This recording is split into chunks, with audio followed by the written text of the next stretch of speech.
Alrighty, hello every folks, and welcome, good morning, welcome to the No Experience Challenge. So, okay, every time that I've been doing challenge runs on this channel before, it seems like I've just gone for a completely random different format. So, what I wanted to do here was try and go back to that format of doing these in just one chunk at a time, so this is probably going to be one preposterously long video, but, that being said, I think it might be fun.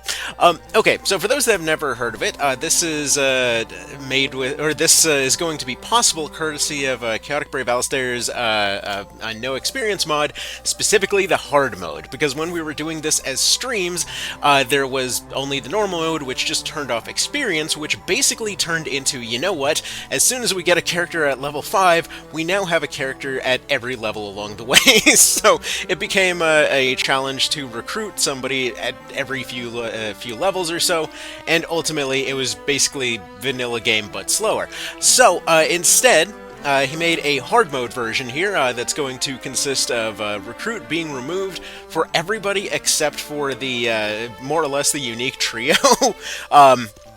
And that's only going to be available in the late game, and it's basically there to allow post-game to still have new characters. So, with that being said, yeah, let's go ahead and get this thing going, because there's a lot of interesting little limitations to this challenge that you may not be thinking of immediately.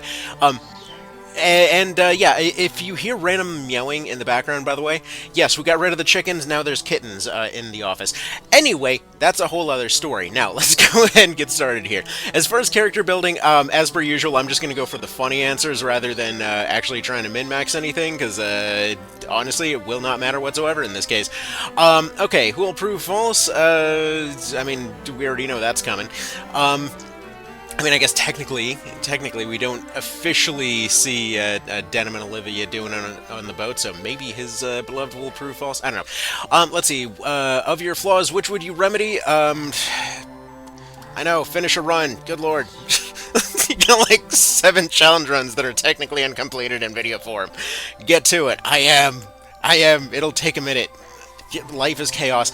Let's see. Reckless plan has ended in disaster. What does it cost you? I mean, you probably lost the race at that point. You tried to pass somebody, you took the wrong lane. It happens. Alright. What do you meet out? If they're doing that, no, they're getting the worst. Anyway, so with that being said, who are we getting blessings from? We are strictly picking ice in this particular case, just to not get immediately bodied by griffins. Because bear in mind, with no experience, this means that Denim is permanently at level 1. This will have interesting implications as okay, so first little detail just to bring this up, if the resolution is looking a little bit smaller like it's looking on my end, more than likely it's because of this right here. So if I one issue right away there. Hopefully that won't come up for future parts, but basically, since I'm running it windowed rather than full screen, it will adjust the resolution to match, so if stuff looked a little smudgy for that intro, my bad. Now, let's go ahead and talk about the weird implications of this run. So this is basically Denim forever. The thing is, this challenge is basically going to be the total inverse of the level 1 run. Whereas in level 1 in the PSP version, what it consisted of was turning off experience, and in that particular case, this meant that everybody was permanently at level 1. Classes themselves could not level up in that version. So when we, for example, took a look at our class list, we had a situation that the actual... Oh, we don't even get a class list in this page. I never realized. Interesting. Yeah, there's a few little quirks to this particular screen before you actually complete the intro.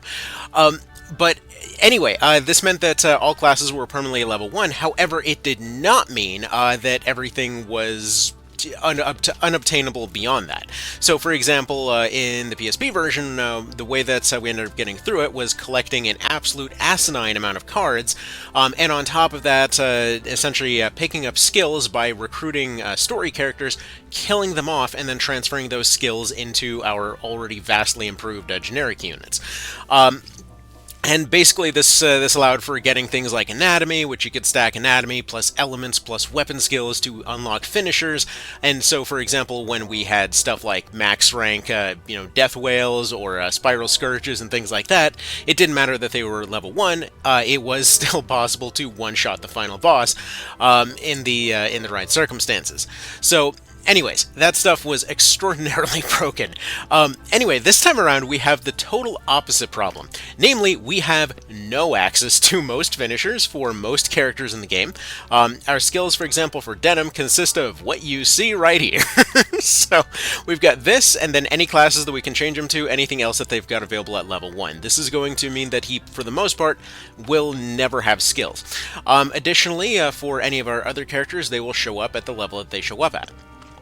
So technically, the only character that will, or the only 3 characters that'll actually ever level up are, well, actually technically 5, are going to be the Zenobians. I guess technically, if we get into Law Route, then Vice, would show up at his level too. I don't think Vice is going to be worth it. I don't think Law Route in general is going to be worth it. But again, we're going to see how that goes. I figure the best way to do this is actually going to be neutral. Since that's going to give us a good amount of recruits throughout the entire game that are basically forced on us, that are a bit stronger to actually handle some of the more direct fights and things. But again, that's kind of theoretical right now. Not to mention, we also have access to a lot more Chapter 4 characters in neutral.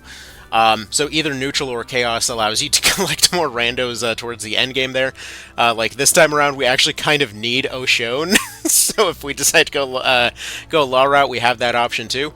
Honestly, whatever route we go, we have options. But the main takeaway from this is the fact that equipment is not locked by levels, but skills are. And yeah, for anyone that's gonna post the inevitable comment, like, I swear this comes up every time, like, no, this means it, blah, blah, blah, this means that, like, oh, the new remake is terrible because they changed this one thing that's totally inconsequential in the context of things. No, the skills were also level locked before in a very frustrating manner. We just could transfer them from other characters, and technically, we still can. So if you're thinking, wow, you're going to create the ultimate generic at some point and have an army of them, yes.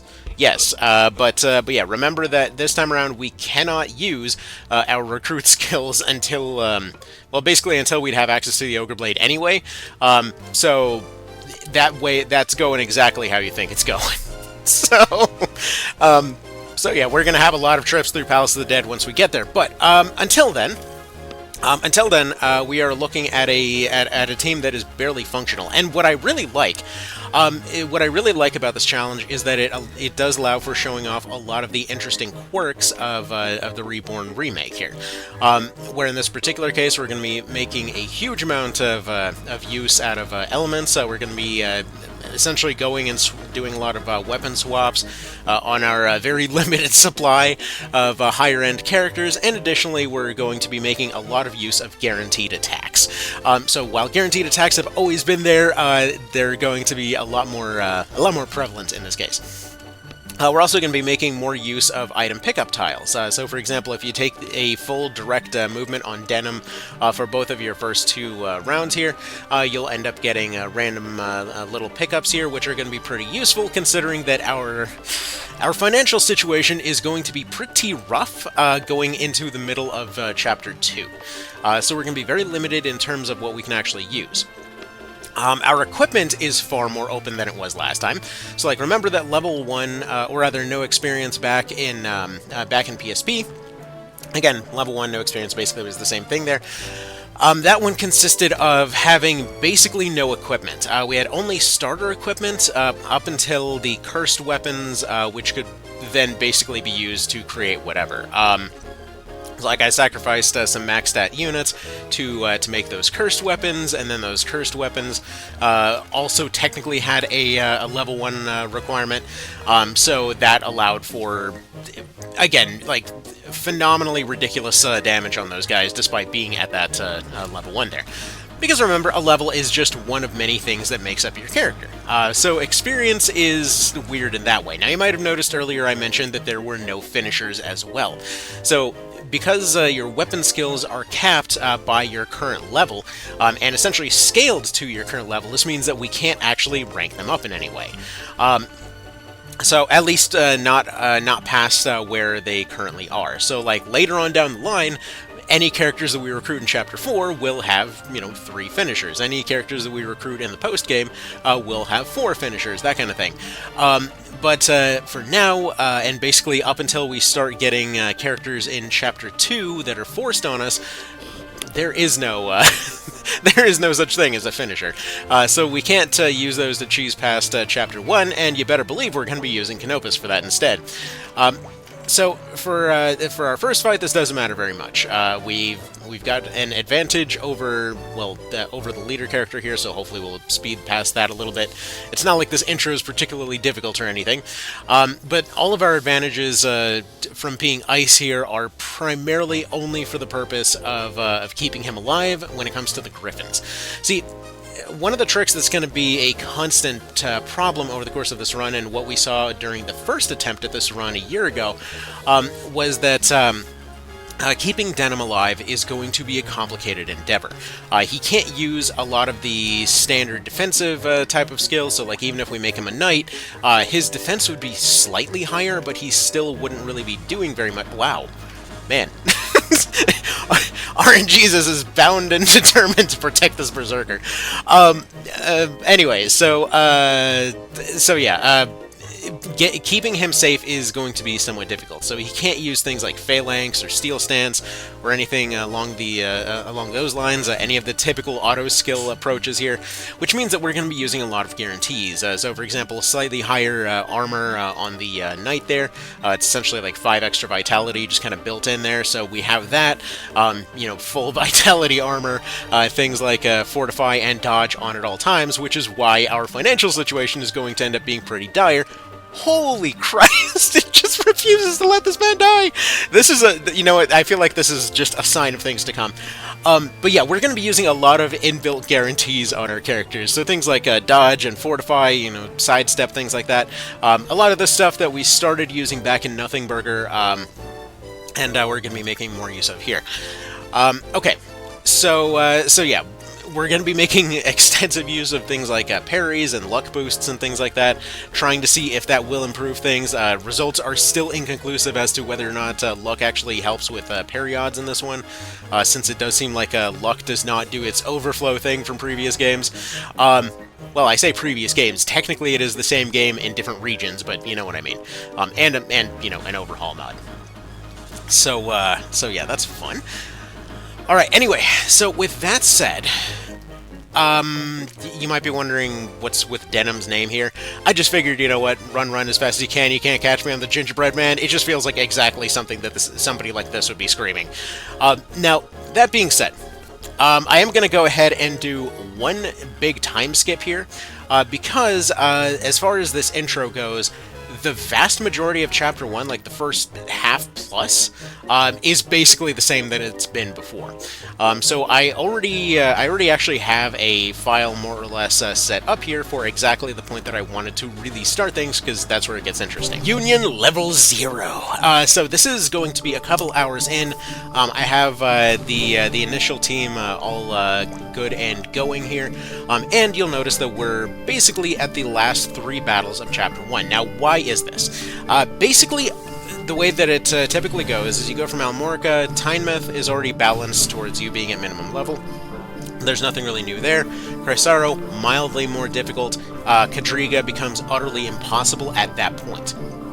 But still, once you complete Chrysaro, bear in mind their leader is fairly squishy, so your archers can typically take them down even with level disadvantage, no problem. Anyway, you get a team of level 5s at that point, because you start off at 3s, you end up picking up some 5s at Chrysaro, and then you go to Golboriza. Absolutely nothing of note happens here. The only difference is that you use a Breach on Swordfighter Brezin, and he goes down like butter. And then we go to Archaeoplis of Rhyme, and that is, again, surprisingly easy, because Leonard basically just handles that fight for you. So yeah, in that case, we did manage to save Sistina, and we're going to go ahead and continue on here. So the party so far looks like such. So I've gone and made Gingerbread here into a knight. We're running a hand axe and whatever armor we can get a hold of. Just to give him something, I actually just realized, how did I not pick up any chain on him? I think we just haven't gotten any drops. You know what, it's fine, whatever. He's mostly staying out of fights as it is anyway. So, anyways, so yeah, he's going for anything that'll boost vitality, more or less. Our starter warrior lady was switched over to a two-handed sword, which is leveling up very slowly, but primarily she's being used for Mighty Impact. So the two-hander plus Mighty Impact is enough to mostly give her some level of threat. At least it makes her useful for pushing targets back at this point. The other weapons will technically work for this as well, but still, this was the most kind of damaging weapon that we got a drop for up to this point. For the enchantresses, I went for the standard staff and dagger. Now, for anyone unfamiliar with why you would want to do this as opposed to a shield, our defense is not really something that we're going to be able to rely on. Nobody's really going to be able to tank very well, and the dagger, comparatively speaking, weighs less and gives you better protection for the things that are actually a threat to them.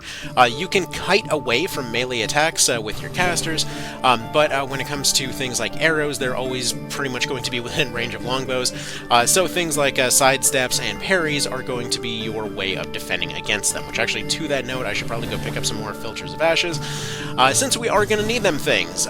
So that's going to be our next thing. What kind of items are we potentially relying on here? So we're going to need a lot of Filters of Ashes for keeping our caster safe, Jules the Avatar for everybody else. We're just going to spend everything else that we've got on that.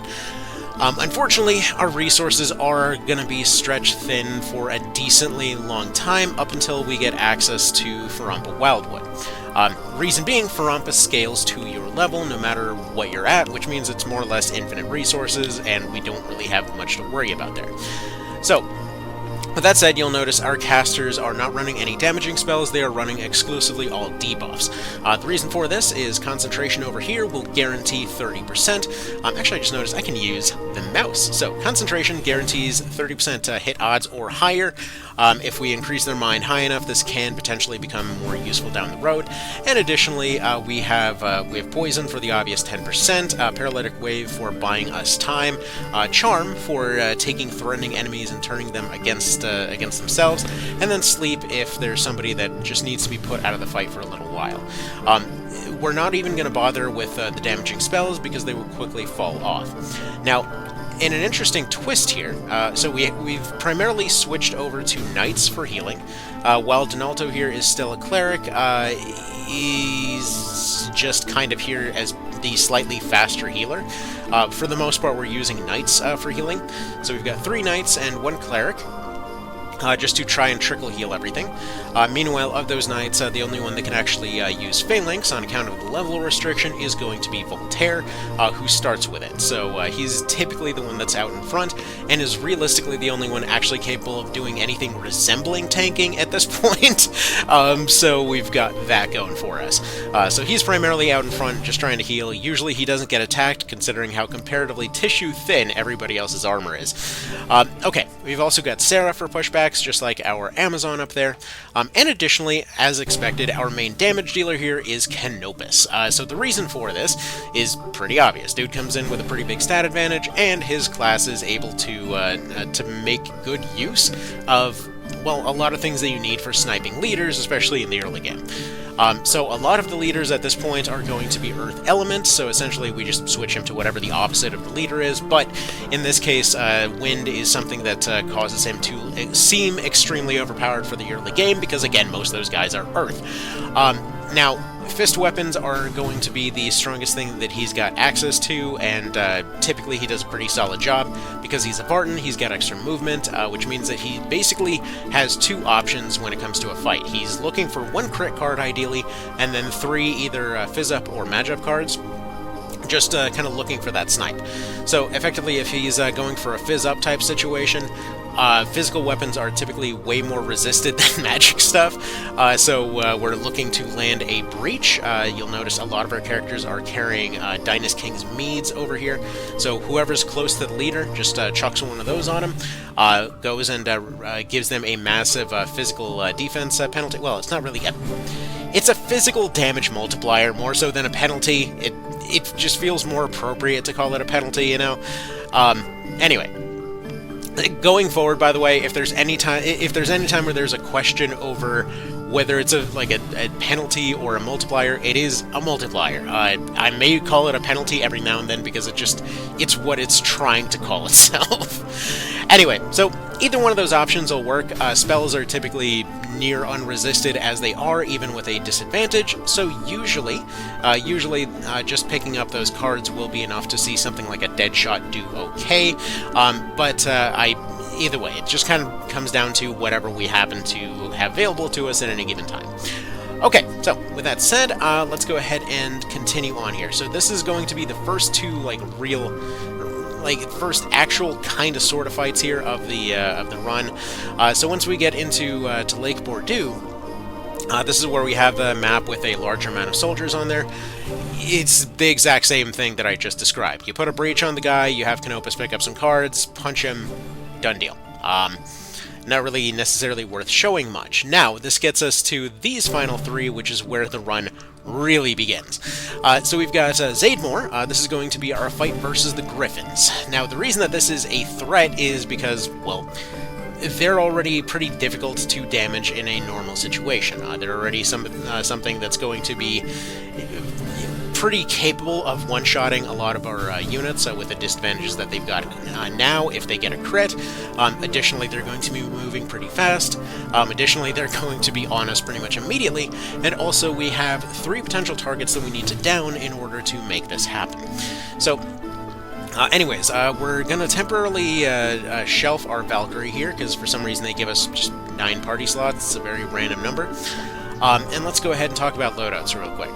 So in Denham's case, he probably should switch this out for something else. We don't have too much that we can do with him at the moment. He can drop a defense buff or debuff, he can revive a unit, he can go ahead and keep himself dodging, and he can do a little bit of a heal. There's really no reason for him to have that particular heal, I suppose, so to that end we'll give him a Black Lizard Powder so that he can go support one of his casters. Actually, same for you, so that you can go ahead and get these guys buffed up if they need it. We can technically use a Horn of the Savage to try and give us a bit more evasion here, so that's probably something that's worth doing, seeing as these guys are going to be attacking us in the swamps, so there's that. And unfortunately, most of our damage will be coming from poison, so there's that too. So we're going to be surviving as long as we can, trying to poison something as much as we can. Obviously, during this whole time, Ravnus is still doing her thing, so that's also a good thing. Now, let's go ahead and buff our casters. I should point out, by the way, our casters do have access to concentration. I just don't want to risk the chance of it not happening at the very start. So what I'm trying to do is buff them up before the fight really gets going, and then have them sit in place and attempt to either build up MP or get Meditate.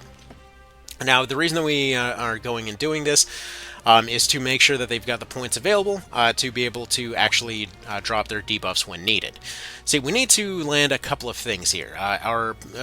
Ideally, we're going to poison these guys, and that 30% will be enough to wear them down over time. If they're poisoned for about 4 rounds, they will die. If they are poisoned for about 3 rounds, though, it should be enough to just end the fight. Their clerics are way back here, or their one cleric, rather, is way back here, so that won't really necessarily be a threat. As far as their other units go, there's nobody with an ice element. That would be very convenient, because we could be pretty sure that they would attack a griffin in that case. But primarily we're looking to get rid of the hawkmen, because they've got a lot easier movement here. So if we can go ahead and charm one of them, that would be perfect. Everybody else is just kind of sitting tight and hoping to do the best that they can. So we're just going to go ahead and wait here. So we're looking to paralyze, we're looking to charm, and we're looking to poison primarily. We're going to go ahead and use Horn of the Savage to improve our odds of dodging something, maybe. Throw that out there. We'll make use of more dodge items as time goes on, once we have access to Rampa. For the time being, I just want to make sure that we don't get soft locked, because that is a very real possibility until we access the woods. So we'll get there when we get there. A little bit of a coffee sip there. And yeah, Jewel the Avatar, I think we're actually going to go ahead and use that on our casters, though, since they probably will need that a little bit more. It's unlikely Denim will be targeted here. This is the main reason that he was chosen to be Ice, since they'll probably go for all of these Earth Element units instead, which we're going to go ahead and stack up around the middle. And that will mean that they typically will head in that direction. In the meantime, we'll go ahead and attempt to collect auto cards if we can find them on Voltaire, and we'll attempt to go and pick up any kind of other cards on Canopus. Man, that is a really unfortunate location for that card, way down there. But still, match up is match up. So that will help us out here. Now, the funny quirk about Magic, though, is that while it is relatively kind of strong here as long as stats hold up, as soon as they don't, it drops off way harder than physical stuff. So, like, melee attacks will typically be relatively stable. Even if you're at a massive disadvantage, you still will typically get something through. It's just you're not getting your maximum through. In the case of Magic, you'll keep your maximum around for longer, but then once it drops off, it's just completely gone. And then in the case of ranged, it typically drops off very quickly, but has the highest maximum and all of that kind of thing. So that's kind of something that we're going to have to keep in mind as time goes on here. Also, I probably should have brought more... You know what, actually, let's just go ahead and put the other Black Lizard on Canopus here. Because, in his case, he actually might have a little bit of an issue actually hitting these guys. We'll see that in a moment, if this was necessary or not, but he should be seeing accuracy issues by this point. So yeah, we only do 14 at the moment. Can crit that up to a 28-ish. But at the same time, he's going to go collect that crit, he's going to collect the Match Up card. He's basically going to be doing next to nothing until he's fully set up and ready to go. Like, when it comes to actually doing chip damage to stuff, there is absolutely no point for the most part.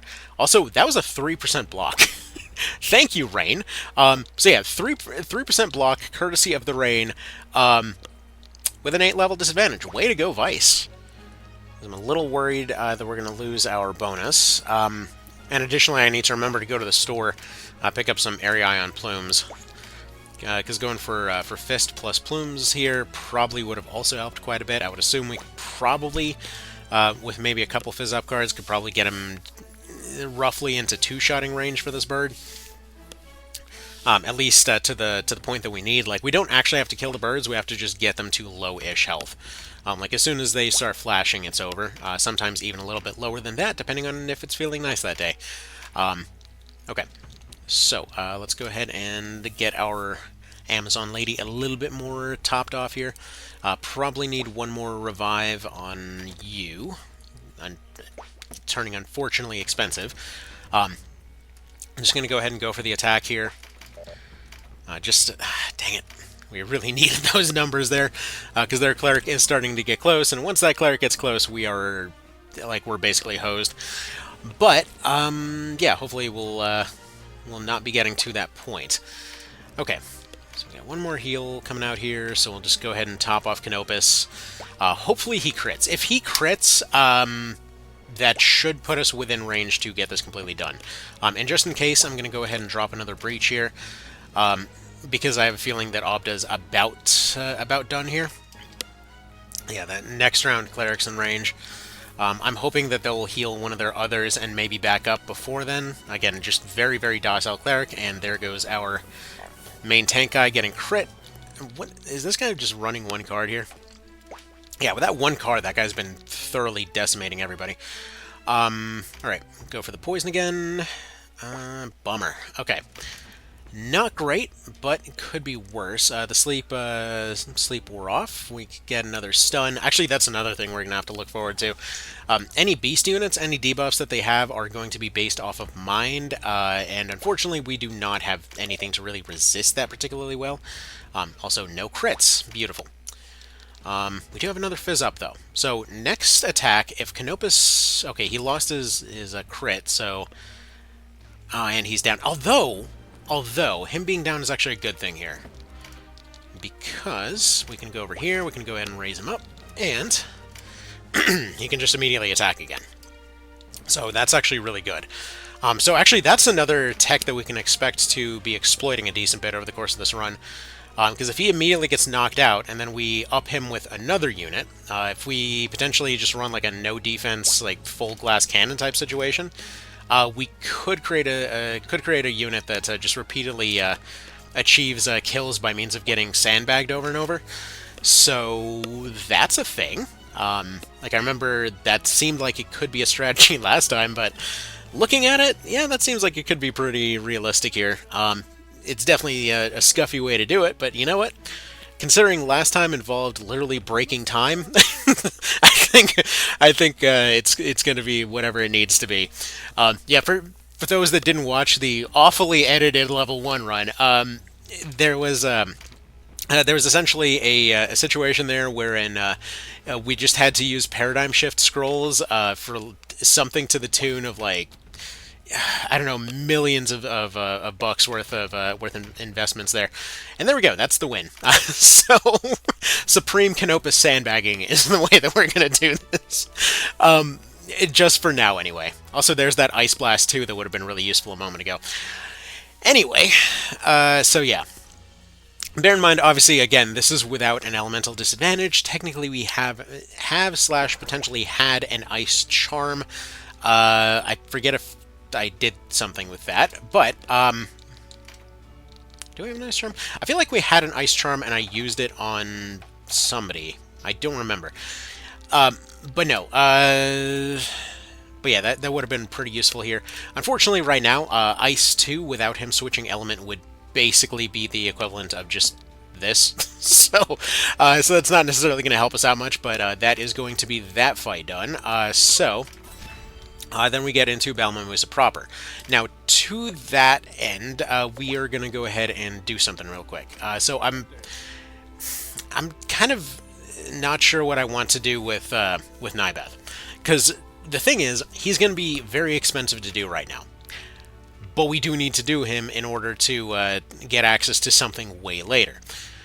Because if we want to have access to things like the Ogre Blade and Firecrest and things like that, which are going to be necessary to complete the post-game, which, yeah, I know we're nowhere remotely close to even thinking about doing that yet, then we are going to need those. So, technically, we could just circle back and do them and do an entirely different route, but that could... Well, actually, that could be a hell of a lot easier at that point. I don't know for sure yet. We'll see. Okay, they're all... Also, I mentioned I started off this save file and just experimented around with a few things. There are a few unnecessary expenditures that happened, but yeah. Okay, so, first severe issue. This. We do not have many of these. So, yeah, we're basically running red in terms of Blessing Stones, which we kind of obviously need here. Let's get rid of our short swords for now. Hand axes, I'm sure we'll get more. Battle axes are a direct upgrade for us in terms of being a defensive weapon, so not too many worries there. Not going to sell the stickers because they remain useful pretty much all game. Hammers, I don't necessarily see us using because they're already at the point where they're dropping off, so better hammers will help us down the line. For now, though, not really going to help us much. Sell some of the shorts. We don't need dex bonuses that much. Sell some of these. Sell some of these. The old bronze helm economy. Robes, we might as well not even wear those. Espice. Somebody needs that Espice. I don't know who yet, but somebody does. Alright. What can we sell for another couple thousand? Okay, we need 400 more, and... yeah, those are some surprisingly expensive shorts, actually. Probably the basic missile spells, because those will not do much for us. So yeah, that'll give us 6 stones. Now, we're going to buy 5.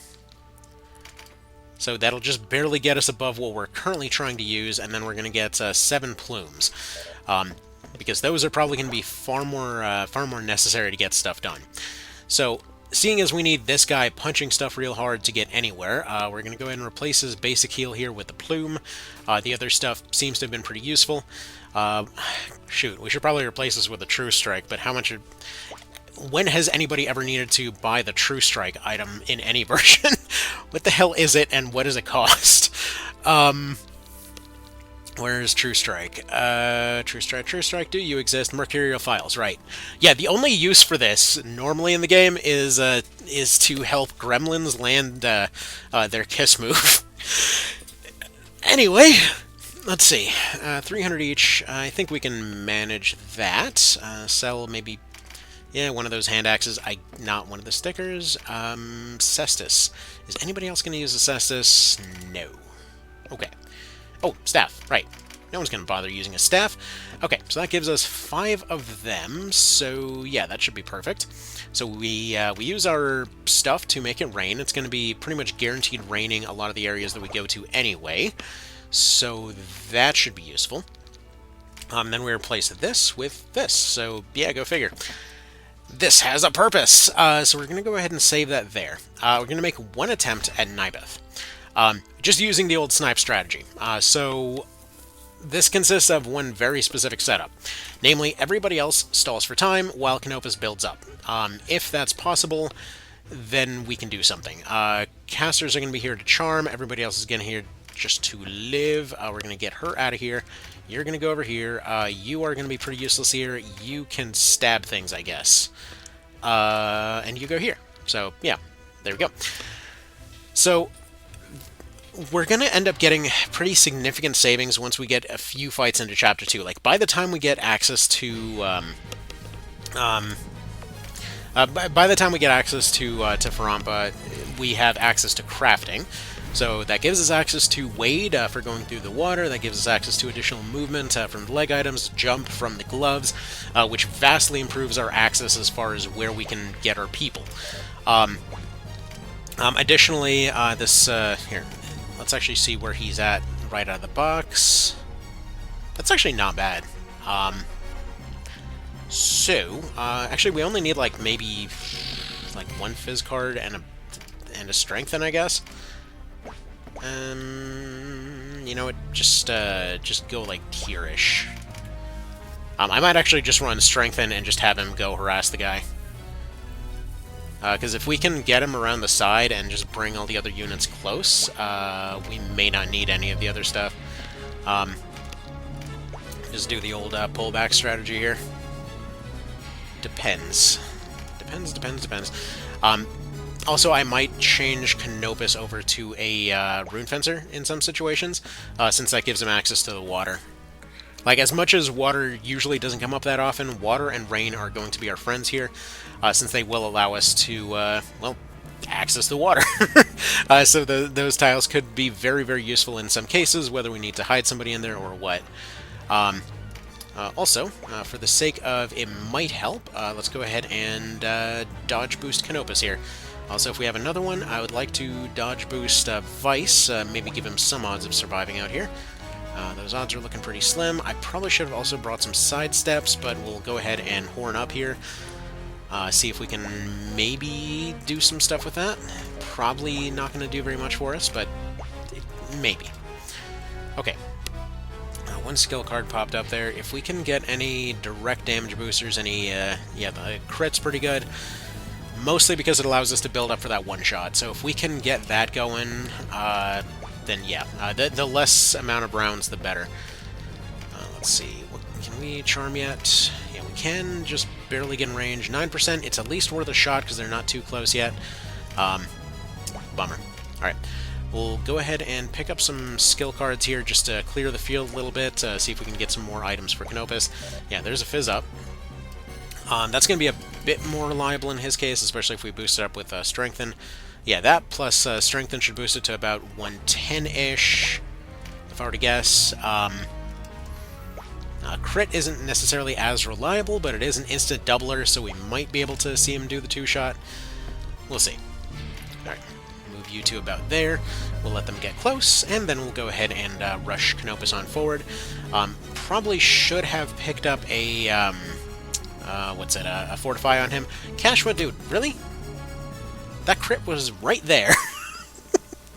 Just took my dang card. Just over here doing the completely wrong thing. What are you doing?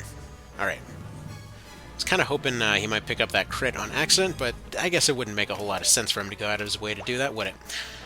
Okay, so, just go ahead and heal up our dudes for the time being. Just maintain as much as possible. That is our goal for the time being. So just maintain, heal, keep everybody running, just stall for time to let Canopus do his thing. Again, that is why we're going to be running an absolute ton of knights. We mostly ran rogues last time, just due to, speed and card availability and stuff like that, as well as that inbuilt damage bonus. But this time around, we're going to be looking more for kind of just availability of slots, as it were. Things like heals, things like just having slightly higher stats in one particular regard or another should carry us through pretty well. I'm thinking at this point we just kind of run it with whatever we got here. Just because the less time that we spend getting rocked here, the better. So we'll go ahead and start off with the Mercurial File. We can lose our accuracy first, and then we'll lose our damage later. Keep Vice in the fight as much as possible. Again, pick up more cards just to clear the field a little bit. Magi card on her just to make it seem like we're being aggressive. See if we can maybe charm some of these guys back to their side. Please do. Yeah, skill cards are going to be by far our most valuable asset over the course of this whole thing, just due to concentration. And if you're wondering, we will be able to... Oh, and by the way, once again, that's Rain allowing for a block with a dagger. Just kind of cool stuff. Well, with the staff. It's kind of cool. They block with a staff, they parry with a dagger. It's just a neat little thingamajig there. Anyway. So, one thing that's also worth mentioning here is that if anything happens to our level 3s, those are going to be the ones that are typically going to be used for our, enchantresses and stuff like that. Technically speaking, we can replace their archetype, give or take, with any generic shop unit. However, they won't have concentration. So they seem to get that at level 3 there, which allows them to re-up that spell strike on their own. If we have to do it manually, then we have to do it manually. That's mostly what it boils down to. We may need to. Hopefully we won't have to. But anyway.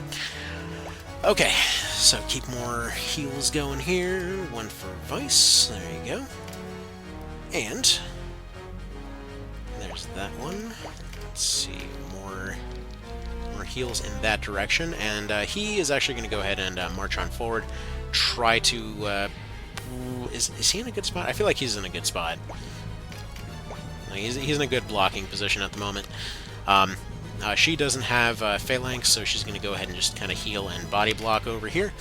So we're going to go this way. While he doesn't have Phalanx up right now, he does technically have the means to activate it, so that'll be good. We can... Let's see, I think we can sacrifice Cashwa here. I was going to say we can re-up, or we can save Cashwa and then re-up our own dude, but we're trying to save as much money as possible here. So we're going to try not to use any of our more expensive items if it can be avoided. Okay. Probably should have also picked up some resistance over on Canopus. Can you reach him with that heal? No. Yes, actually. She can go in the water. See? This is what I mean. Those water tiles. Those water tiles can definitely pay off, because they do have access that others don't in a lot of cases. Okay.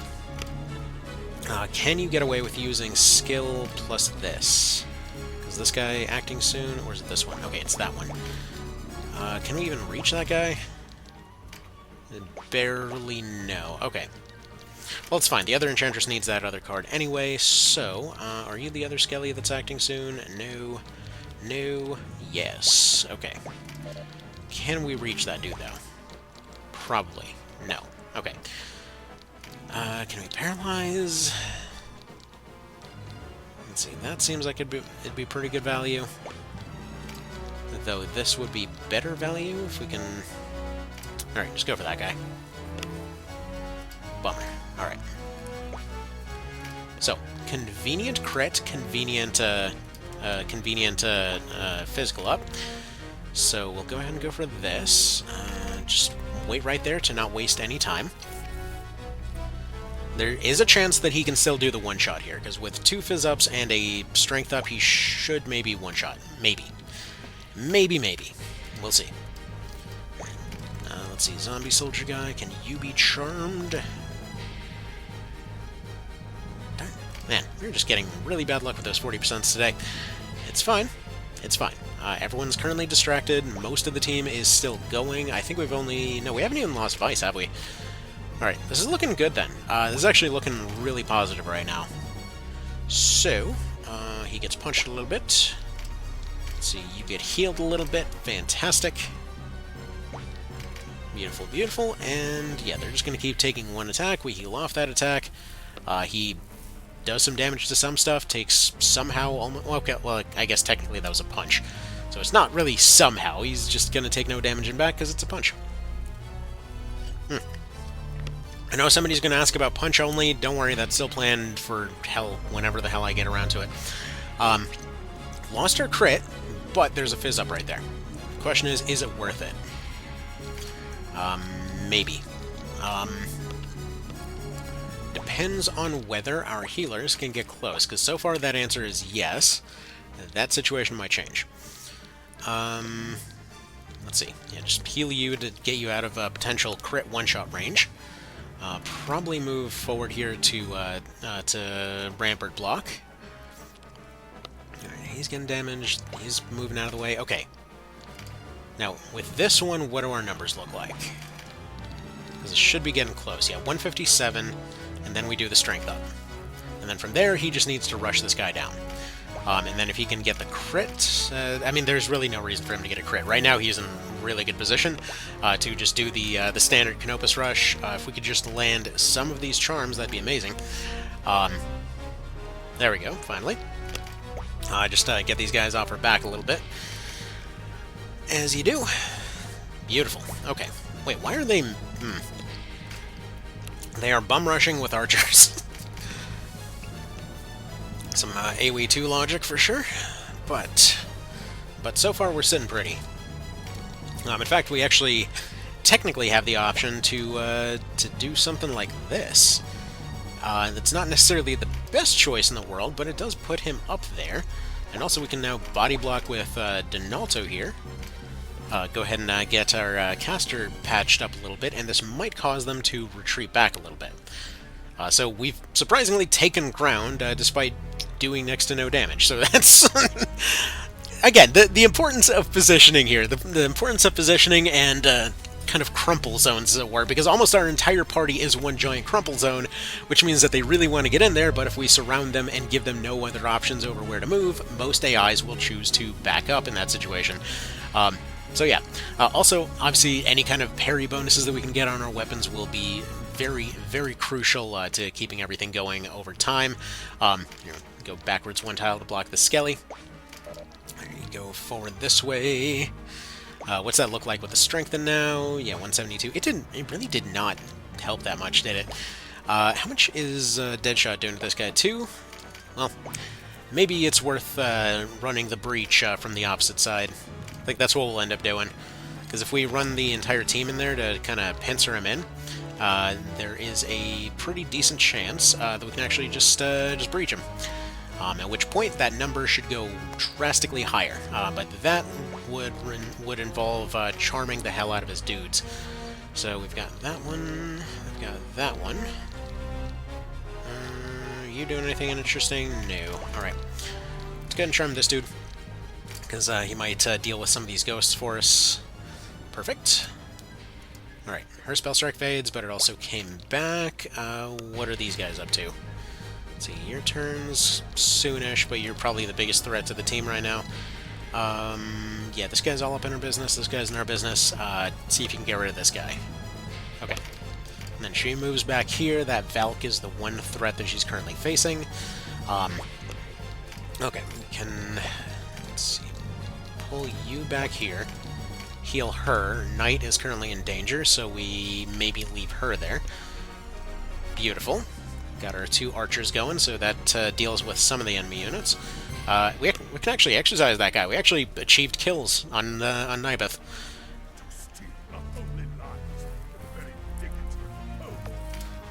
Fitting one-liner for his about-to-be an exorcism. Okay, cool. Neat. Yeah, just get rid of this guy. That probably should not be enough to trigger any kind of additional support, so we're probably good there. There, just go ahead and throw out this heal, and then we're going to go for that pincer breach. So there we go, because if he starts attacking now... So if he starts attacking, we're going to have issues. Primarily, he's probably going to take out Vice here. Yep. But that way, we can pincer him in between Knight and Canopus, just get the breach, get the attacks, should be a 2-shot. Depends on where he goes. Yeah, especially if he goes forward, that is perfect. Because now puts himself in a pretty aggressive position, and hopefully we can get a couple more charms off. Unfortunately, with Vice out of the way, they are no longer as distracted, so we're going to have to try and get some more healing going. Right now, you are the bigger priority, so there we go. Do one of them. That's fine. Because, yeah, her bleed-out timer shouldn't even have a chance of running out before this fight ends, but we can go ahead and block this guy in place. So let's get a few more charms going, if we could. Can we get on you? No. This guy's acting eventually. Okay, perfect. It's in place. What kind of heals can you provide? Let's see. Probably this way. You're gonna be just out of range, aren't you? Alright, heal herself. That's okay. That's all good. This is well beyond just technically winnable. This is extremely winnable right now. Especially with the 2 charms being active, that is beautiful. So while not absolutely perfect, it is more than good enough. So yeah, we're not going to bother using any of our blessing stones or anything. We need to save those for Balmamusa and such.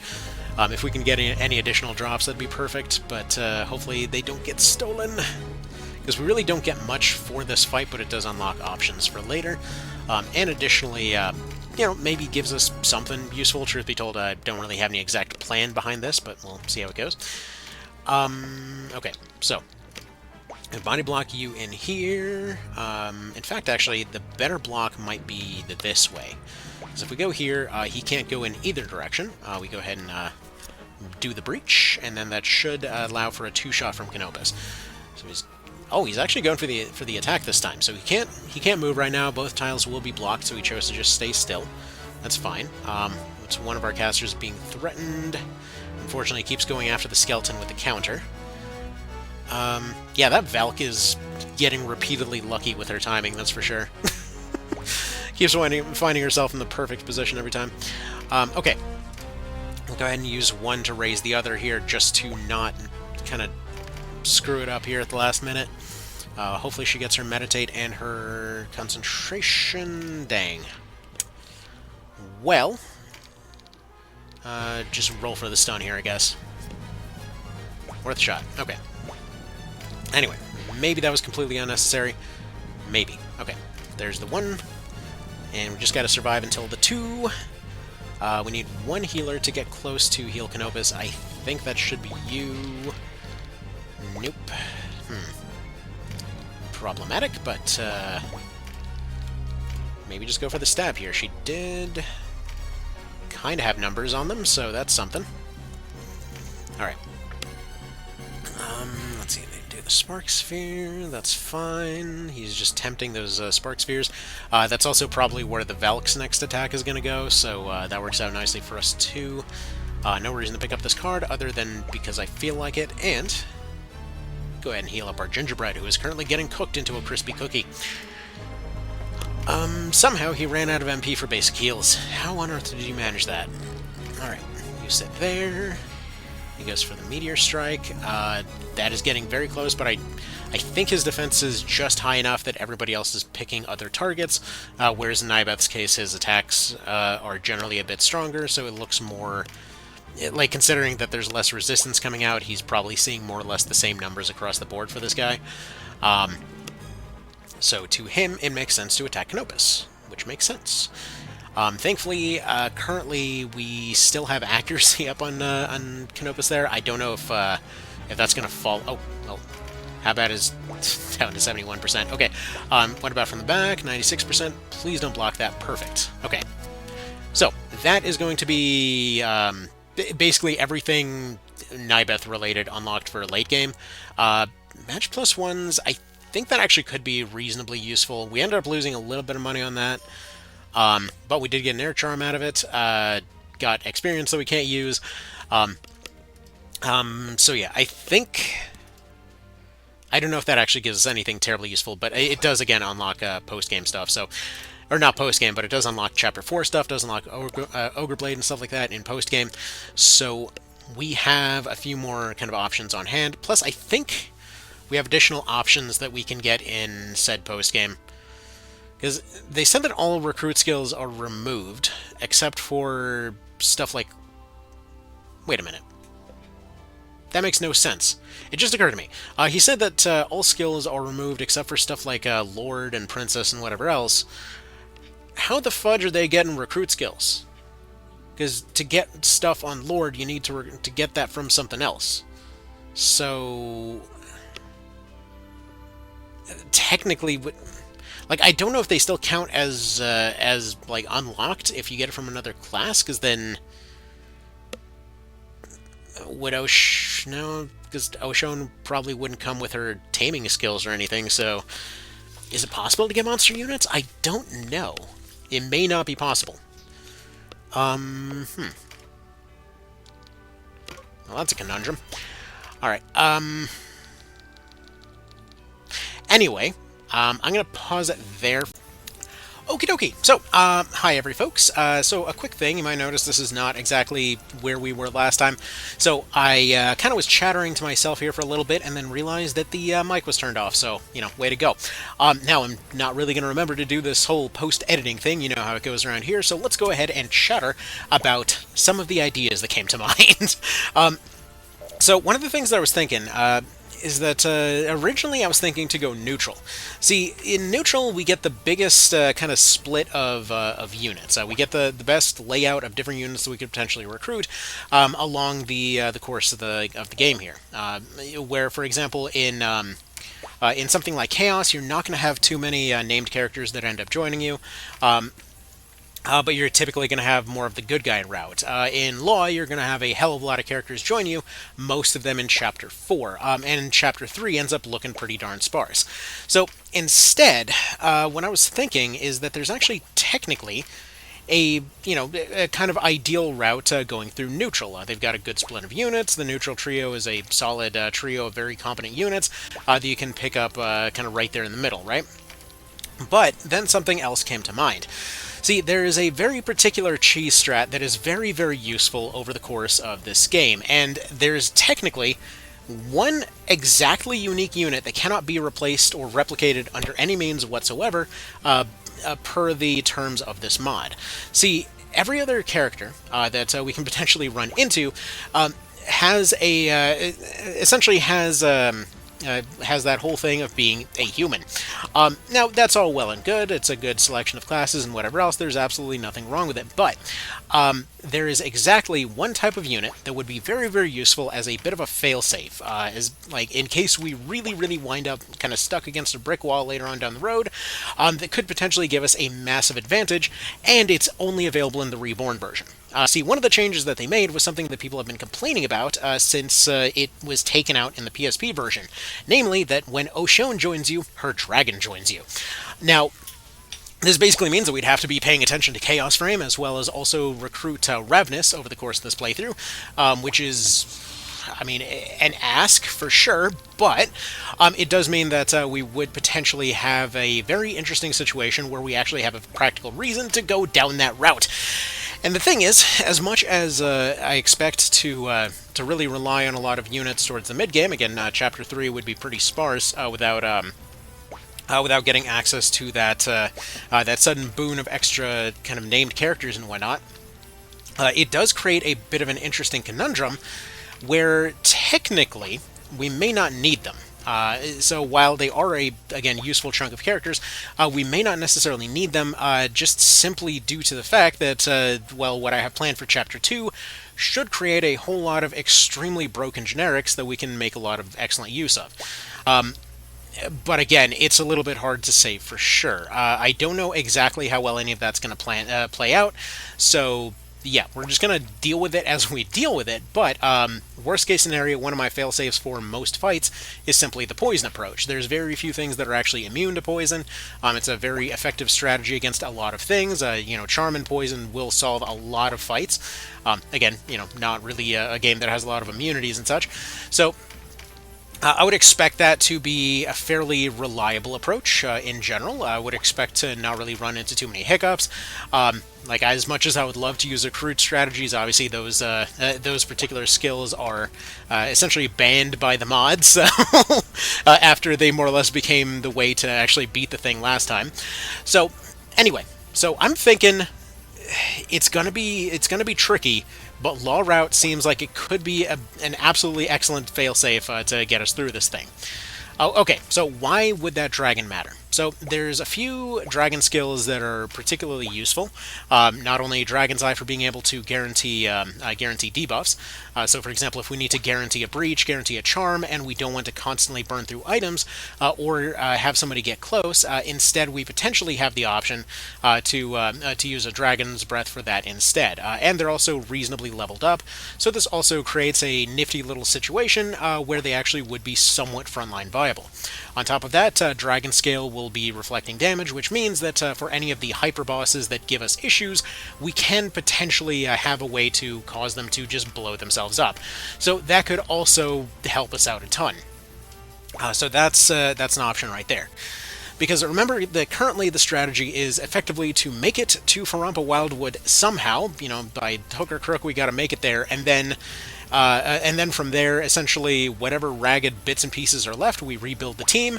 I fully expect to take some casualties here, but we essentially just rebuild with whatever we've got, and then we take those probably level 1s and such, and then we feed them cards, which is going to be a slow process. It's going to take quite a frickin' long time, but it's something that will be doable. It's actually what we had to do pretty much right at the end of the original level 1 run. That was just basically between episodes. I was going into the Wildwood and just going and beating the hell out of stuff and collecting additional cards, and also Tynemouth as well. I should probably mention. And so yeah, it was just a matter of collecting all these bits and pieces until eventually, eventually a win fell out. And this is what allowed for things like one-shotting the final boss and whatnot, where while there is a cap on stats, the cap works very differently across both versions. Back in that version, the cap was basically 100, and you could get to that cap relatively easily with those cards. It just took a pretty reasonably long time. This time around, though, we're even less limited by the actual union level, because while we can use the whole poison thing, and will continue to do so to get there, it isn't the only way. Because remember that those things are not exactly capped. So, stats right now are below 100. Once we end up getting towards endgame, stats are about 250 to 300-ish. The actual stat cap this time around is 900. Now, no way in hell am I going anywhere near that, but it effectively means that levels do not matter as soon as we hit Farampa Wildwood. So, anyway, we'll see how it ends up looking at that point. Usually I absolutely frickin' hate grinds of any description whatsoever, but I figure it's a fun way to incorporate one for once in one of these runs. That last level 1 run where that was actually required was, what was it, like 6, 7, 8 something years ago now? It's been a bit of a minute. So, yeah. Why not do it again? The thing is, though, actually getting there is going to be a little bit of a challenge, but, that's what we're trying to deal with right now. So, as long as I can try to land some charms here, I still need to get my dudette back up from her crumpled heap over there as soon as we can. So we'll get her on her feet. Really, the main question is, how do we get that far, considering the whole Blessing Stone situation? I'm effectively out of money. So there's basically nothing left in the tank as far as that goes. But at the same time, we more or less are going to be running a deficit for a reasonably long time here. So as it stands right now, I'm expecting that we'll probably run into more brick walls as far as blessing stones and stuff goes as time goes along. Unfortunately, right now we're again very limited in that regard. There's no way to get any additional funds, and while we will get another money dump as soon as Chapter 2 starts, it will only be temporary. So it'll be enough to get us through Vice, hopefully. But then after that, we're going to have to figure out other ways. I'm just going to try to shut this one down so that I can get away from her. Unfortunately, both the casters got into pretty rough positions here, so I've had to burn through a lot of Blessing Stones. If this were a cheesier run, we would be restarting to not waste so many, but whatever. As long as it's a win, and we carry on. That's how we do things around here.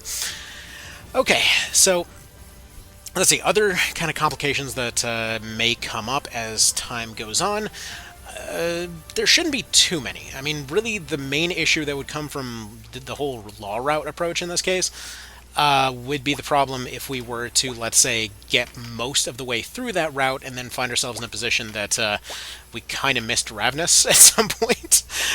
We're basically screwed at that point, where we're going to be stuck in a position that there's a lot more kind of issues when it comes to actually recruiting stuff. As in, we won't be able to get a lot of those recruits until endgame, but at the same time, we'd be stuck in a position that a lot of those same recruits would be, again, not showing up on time. So we'd be missing some recruits, we wouldn't have that dragon for the cheese strat. We'll see. We'll see how it all plays out, but I'm assuming this will go slow enough that we probably shouldn't miss it this time. I miss Ravnus every time anyway, but, maybe. It's a maybe, dang it. Alright. Now, Belmamusa 1 is not terrible. I mean, we've already basically done all of this before. I know it's already doable. As far as Belmamusa 1 goes, it's 2 that was the main issue, because the only reason that was a success last time was courtesy of Recruit. So this should lead to some interesting outcomes here. I do need to get a little bit better about kind of positioning everybody for poisons and kind of area control spam and whatever else. We'll see how that goes. Definitely would like to have more Knights with Phalanx. I'm probably switching Donalto into one of those immediately after this. I wonder if our Charmed guy is going to pincer in for this, because I'm pretty sure he has pincer. Does he pincer in? He does have pincer, but he doesn't pincer in that situation. Interesting. I mean, I guess it makes sense. We can pincer in for him, but not the other way around, but would have been pretty cool if he did. Alright. So we're going to have him go pick up another Fizz card here. That should make him pretty wacky against these guys. Yeah, that's pretty solid. Let's see. Yeah, just try to finish her off maybe if that bounces back. Even if it bounced back, it wouldn't have been enough. However, you should be able to get that job done, so Shield probably... no. Shield isn't going to get the job done. Charmed guy may uncharm. Let's go ahead and add some safety to this caster. Like, the actual value of these caster units and whatever else isn't necessarily in their ability to cast up right now.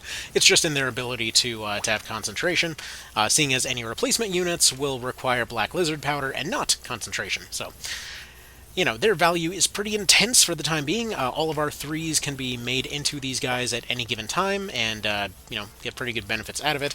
Stuff's pretty cheap, even when we don't get our concentration roll. It's handy. It's handy. Alright, let's go here, do a little bit of the old healing, I think. Unfortunately, Donalto is looking a little bit risky right now. I meant to switch him over to Knight. I don't know why I didn't. I'm just going to go ahead and stick with my brain is broken, I think. Seems like a logical explanation. Let's see. I mean, that will give the knockback. It won't quite be enough, but it's technically something. Okay, yeah, just go ahead and do that. There we go, perfect. And move yourself on that way. What a useful thing. Okay. Now, do we charm? Do we poison? I'm assuming we just go for more charm here. There is a nice little poison layout that was over there on the left, but We'll kind of save that for the time being. It seems like Ravenous more or less has that handled. Since you know that they love to do those moments where you just poison somebody, they've got 10 health left, and they're like, oh, wait a minute. It's my time to shine. Knocks out the guy with 2 health, completely ignores the one that's actually important.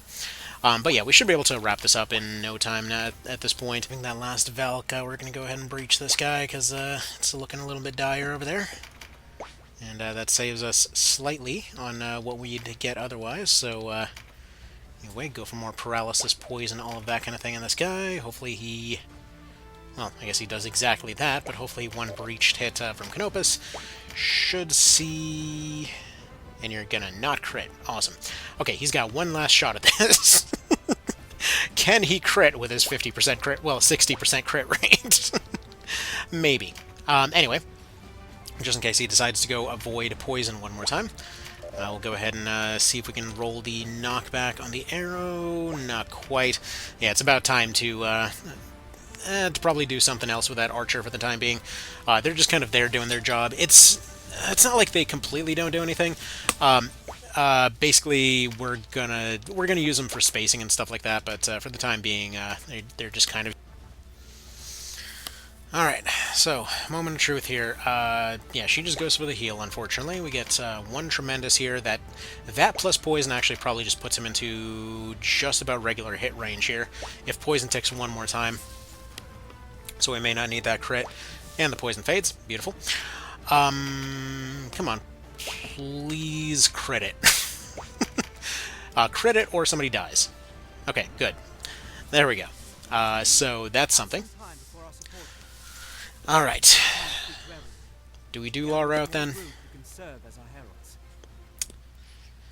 I think we do Law Route. Okay. Let's do this thing.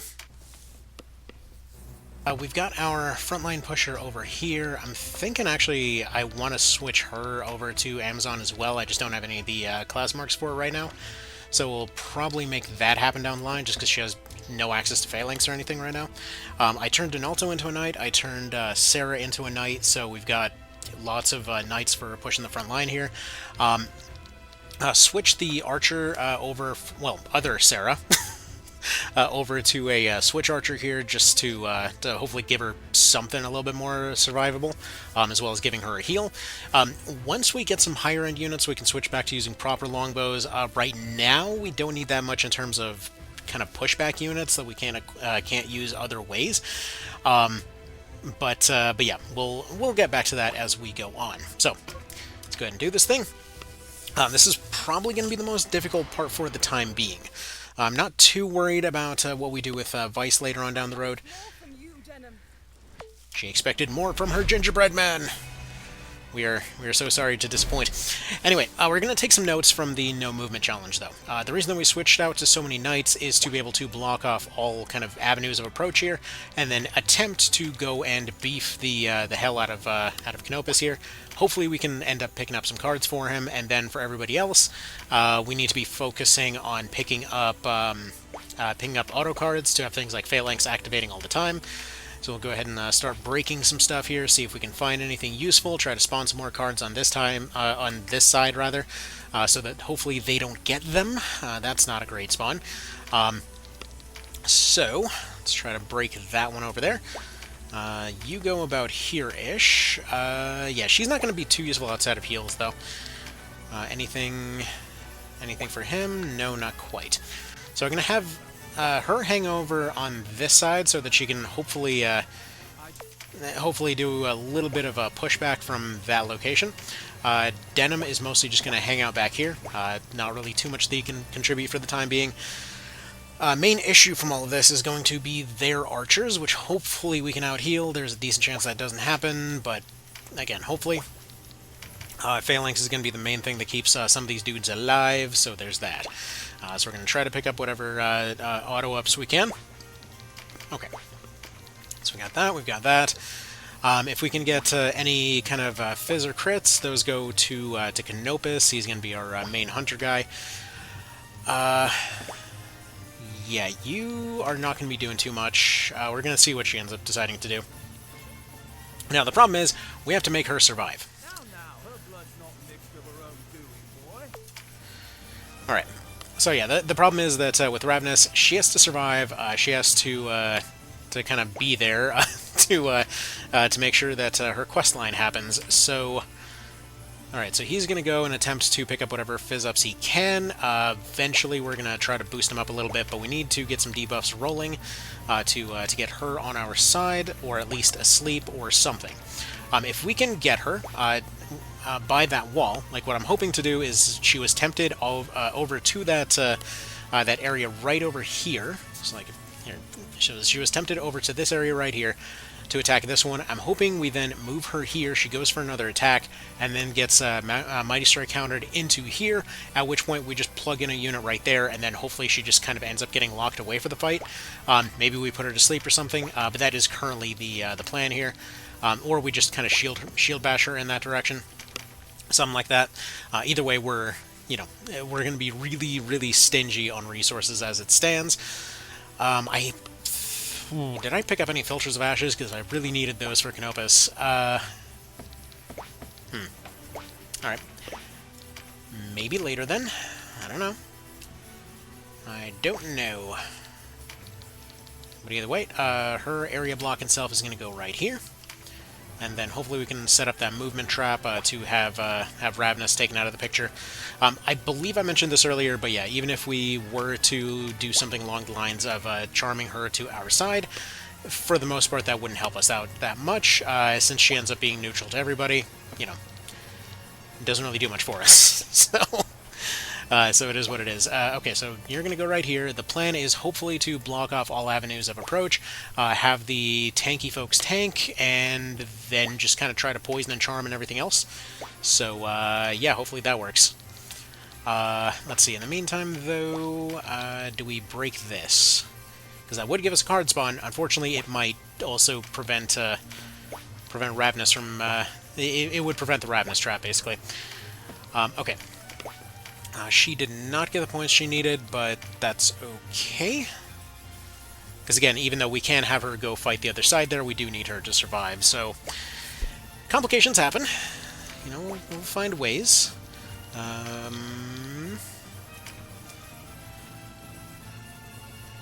Yeah, should have just gone for the sleep there, to be honest. Yeah, you stay as you are. Just save your Black Lizard Powder for now. I want to save at least one for the next fight. Reason why will become clear when we get there, but I don't know how many we have left, and I'm not about to chance it, so we'll see what we can do. Okay, so she kind of noped out of our plan there. Let's see, Amazon unit does have the means to act relatively soonish. We need to move her out of the way, maybe shield bash Ravenous down. That could give us something. Hopefully keep Castro alive as long as possible. It's really not the first attack that's the problem, it's all the follow-ups that are.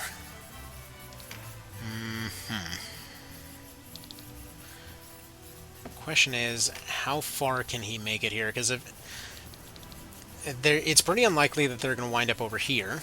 But if they do, the problem is one of their archers might end up over there, and that is a big problem if that's not taken now. They probably won't go for the one over here. We're just going to chance it. How are his numbers looking? So he's got pretty normal-looking numbers versus these guys right now, despite being less than half their level and such, which, again, doesn't really matter too much in the long run. This is basically about as intense as these differences are going to get. How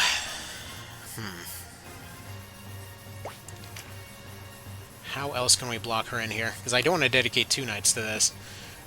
Like, she has one ideal position that I want her to be in, and unfortunately she's not in it. I guess one thing that we could do is, like, slowly nudge her that way, but the problem is her spear. Like, as soon as her spear gets involved, we have problems. So I'm thinking... Let's see.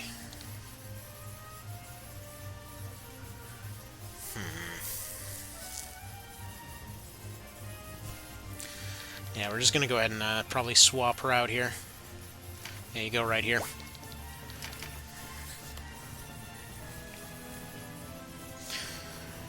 Because, yeah, I want to get her trapped trapped by that wall. Up there on that top left, getting her thrown behind those bushes, like this whole area right here, is the perfect spot, but getting her over there is a pain. So, yeah, you go right here, and then attempt to bait her into attacking from that other direction, because there's a 3 over there. Maybe that'll be enough to tempt her into going that way, but we have that area completely blocked off, so that's what really matters right now. Donalto just goes right here. He doesn't have Steadfast for the time being. Arrows are mostly blocked from that direction, just due to the awkward angle of that building, so we should be okay there. He doesn't need much healing, but, might as well. If we move her down here, she might go for the long-range poke and view it as necessary to attack from there, so hopefully then she'll walk into that tile. Canopus is getting pretty badly bruised over there, though. Alright, what about Charm? Nope. Not really going to be in the cards just yet. I really don't want to burn that powder, but one more round and we're going to have to. Canopus should be within range of... Oh, for crap's sake, I forgot to give him his healing thing back. Okay, never mind. You stay there. That's not great. Come on, just survive. Just survive a little more. How many turns does he have left to survive? That was the thing. Get one lucky block. He's got one archer, I think, that can still take a shot at him. Ah, shoot. Alright, can you just take a nap, then? Unfortunately, no. Dang it, we're gonna have to make her nap. Like, that's the problem, though. It's like, the fact that she's got the 2 tiles, the fact that she can just rip through everybody, especially if she picks up anything along the way, it's an absolute rip and tear type situation. Okay, so we're gonna have to have Donalto go and get him back on his feet, unfortunately. We've made absolutely 0 progress in terms of actually clearing anything, but it's alright. We'll get there. We're gonna... Do we want to go a little bit more aggressive? I don't think so. Because if we trap them by the stairs, that is a whole lot of room that they have to move. If we go right here, it's a bit more of an open shooting ground. Yeah, you just stay right there for the time being. See if we can get some poisons off, but for the time being, again, Donalto just kind of has to do his thing here. I mean, at the very least, we can sort of spite throw this guy off a cliff. He says he's a griffin. Clearly he can't fly. Lying bastard. Alrighty. Hello again. So you'll notice we're a few steps into this particular fight here. So yeah, did a little bit of a dumb there, because I started doing this whole thing, and was kind of going through my head here over like, okay, what kind of stuff are we going to need for this run? What kind of stuff are we doing on this map here? And so started going and kind of monologuing through all that stuff, and then realized, you know what, technically speaking, we would definitely want for Ravenous here to kind of be used as a weapon rather than actually trying to recruit her here, so we can basically have her win the fight for us to some degree. And then I was just thinking, you know what, we need to use a lot of the same strategies as the no-walk run, which is all well and good, and then kind of had a little bit of a mini panic attack as I'm looking through the tiles here, and it's like, oh, wait a minute, hold on, I forgot that I'm not doing runs on this version right now because of the, it's modded for the Union Level 0 thing. I'm gonna need to go and correct that before I make a video on it. Like, dumbass, that's the thing you're making right now. Oh, man. Anyway, so yeah, let's go ahead and just kind of ignore that that's a thing, and continue on here. So currently the plan is we just try to nail her with a charm, and then as soon as that happens, we can go ahead and kind of sneak our way into this left side of the map here, just kind of hide behind those bushes there. Entryway from the left is blocked off by further bushes. We can probably put Canopus up top there to avoid any further issues. Also, we can actually go ahead and pick up this physical with him right here and probably put on a filter. As long as we collect a few things on him, he's actually still potentially got the juice to kind of keep this fight going for us. But we'll see how it goes. As far as Kashua goes over there, I mean, she's basically serving the sacrificial lamb role at the moment. So that's just gonna have to be as it is. Hopefully Canopus gets his next turn, picks up that card before we have any further issues. But yeah, our main kind of thing here is we need to get this lady charmed as much as we can. I just kind of need to charm everybody against each other. So we're just going to go ahead and start filtering up to get those dodges going. Gonna have to adjust some plans actually as far as going left goes, because I forgot we don't have access to jump 2 yet. So that's a thing too. Okay. When's Ravenous moving? When's Canopus moving? I might have to pick up that card on him actually. That's not great, but all right. Here, let's go ahead and just go ahead and heal up Canopus for the time being, because yeah, double physical and a crit on him would be extremely useful, but also we cannot have we can't have Ravenous getting buffed, especially because he's got his phalanx up right now, so it's a very safe move for him to make. So we're just going to pop him there for the moment. Let's go ahead and move this one over in this direction to get rid of this bush. Oops, sorry, didn't mean to go ahead and whack the microphone there. Alright, she does not have a skill card active at the moment, so we'll just go ahead and move her here, or do we want to do a heal? I'm thinking she's probably safe where she is. We're just going to leave her like that. Okay. Mr. Donalto, you go ahead and go this way. Because, yeah, if we can get everybody kind of clumped into this left section here, the only worry would be overheads, and we're more or less safe from those. Because, yeah, overheads are something that we can very easily heal off. They only have a few units that can use them. If we set up filters on our dodgier units, we can potentially see a good bit of dodging coming out of them. And additionally, we can essentially just keep sending them against each other, just hiding with a one-tile entryway here. Which yeah, should work out pretty darn well. Once there's bigger AoEs, we're going to have more of a problem, but for now we have single-tile overheads, which are pretty easy to heal off. Especially if we can get Ravenous over to their side. Hopefully we can kind of get everybody a bit safer. But yeah, this should be the safest play to make it through this whole little shindig here. Because unfortunately it is going to be a little bit of a threatening map here. Okay, Ravenous's turn's coming up right here. It is definitely going to be a risky play, but I need to get her charmed here. Mostly because, okay, here's the issue. If this charm misses, then she comes in, she has an easy double stab already set up for her. That's unfortunate, and there's the double stab. But thankfully she didn't get the card earlier, so at least there's that. Thing is, though, if we can get her charmed at least once, that should get her out of our hair, and at that point, we'll be in a safer position. Sarah got her thingy off, so we should be fine. Either way, 2 rerolls of Charm should see the job done eventually. So we'll go ahead and back him up a little bit. And then from that point, oh, nice! That was amazing. Okay, good stuff. Definitely looking real positive there. Also, we're going to go ahead and, let's see, which one are you sidestepping right now? You're sidestepping, you're also sidestepping. Do we just dodge up on you and put you in position? I think so. We're going to put her here as a little bit of a buffer. I want the knight up here so that she can block some terrain. Maybe we'll move Voltaire back down there. Set up a Mighty to delay her turn a little bit. So that's actually one of the things I forgot to mention that we're going to be utilizing to some extent last time. So there are going to be times when we're going to want to utilize delays. Like in that particular case, right? If we have a unit that needs to stay on standby for a little bit, action moves are going to be a really good way to potentially keep them doing that. Here, let's just go ahead and take some safe plinks here. It's not going to be anything too serious, but it'll be good enough. We'll go ahead and move Voltaire over here to try and tank a little bit, because he is still decent enough to be able to take this. So we'll go ahead and throw that out there.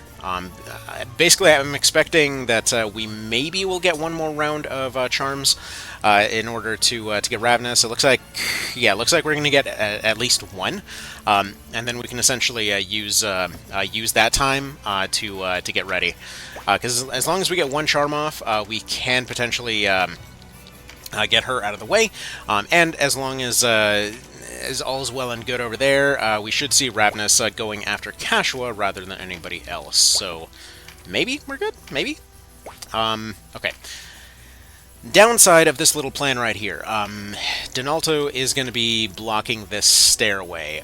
So, yeah, he's basically moving over here just because he needs his, I was going to say he needs his arthritis medication. No, he's going to be our best bet for kind of blocking off that area for the time being. Our other two knights are in the other direction. I'm thinking potentially one way that this could play out a good bit better is if we get Voltaire up here, or maybe even Donalto up here. But we might have to do Voltaire up here, Donalto right here, and then kind of block in this direction. Basically, this means that they would have to either make the choice to go all the way around this way, and then potentially they're getting picked off by Ravenous, or, you know, we'll see what we do. We're going to make pretty extensive use of a lot of... unfortunately, there's the hit. They are still living, though, so we can kind of slowly filter our units behind. Thankfully, right now, stuff still isn't in, like, guaranteed one-shot range, so we're making some progress there. Please land this charm. Perfect. Okay. So we're semi-safe. She might still choose to attack. The thing is, like, even when charmed, because she's neutral, there are going to be those times that she's just like, well, I guess I need to go do something, and then she just can't really pick a side to be on. So... Here, let's go ahead and put her this way. So we're going to put her right there, and then we're going to start working on these other units, just because we need to get Ravenous out of our hair. That's really the only thing here. For the time being, Poison is going to... Poison's going to be more useful when there's more units clumped up. For the time being, they're kind of fine as they are, but either way, these casters are going to have a hard time moving backwards here. That kind of throws a damper in that plan from earlier. Alright, this is one of those things that was a regular problem in PSP that we're actually going to resolve as soon as this fight ends. Because as soon as we get crafting unlocked, we can make this this particular move with our caster units. Sorry if the sound went a little different there for a second. I was scratching my ear and I got to move the headset for that. Anyway. So yeah, this move is legal for casters, but unfortunately for the time being, they're currently at a jump of 1. So their movement is absolutely trash, as it is at the moment. Okay, they're just going to sit still. They're going to have to sit still. Bit of an unfortunate thing, but it is what it is. Okay. They've got some units trickling in. As long as we get a couple charms going, we'll be in a good spot.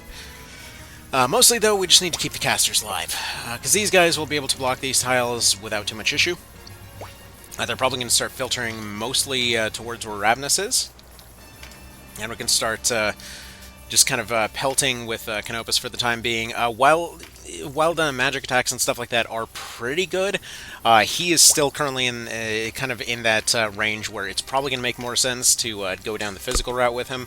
That's going to vary depending on the map, for sure. Like, there's going to be a lot of situations where we just simply don't want to be using his physical attacks anymore, because those will probably drop off more than the spells, but again, kind of time will tell on all of that. Let's see. I'm thinking we actually can probably redirect Ravenous here with a bit of kind of technical breaching, as it were, but unfortunately, unfortunately they're saying no. So let's go ahead and move you out here as a bit of a buffer zone. That might be more risky than necessary. Additionally, we're going to use her as a tile blocker over here. Unfortunately, same situation with her. However, I think we're going to filter up here. Just to see if maybe we can redirect some Archer Fire. We probably won't get much benefit out of that, but it's worth a shot. Let's go ahead and heal up this guy, and then we're going to attempt to block off these tiles. Actually, he's probably safe blocking here instead. Maybe even blocking here. Because then that way, when we have our Berserker moving up here, they could potentially block 2 areas, but is that really the best play? Like, I don't see them necessarily going this direction. And going right here would block both ways, but it also would leave them vulnerable to getting shot off over here. We're going to do here for now. I don't like the kind of aggressiveness of that position, but it'll have to do. Alright. Yeah, that is definitely an unfortunate amount of fire coming their way. And unfortunately, we're not really getting that many good rolls here, so all things in time. But there, right there, is a perfect little setup for a poison. So, go Go ahead and get a few of those off. Like, the more rolls, the better, basically. So we'll put that there. Get some free heals off of Ravenous. Please don't go nearby us. Like, hi, friend. Please don't be a friend. Okay, so, yeah, bad timing on those archers, unfortunately. Let's see. Can we make any use of anything here? Because I'm thinking if we just kind of...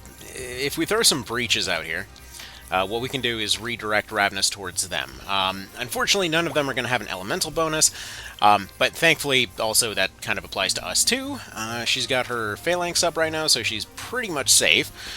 So we don't have to worry too much about that.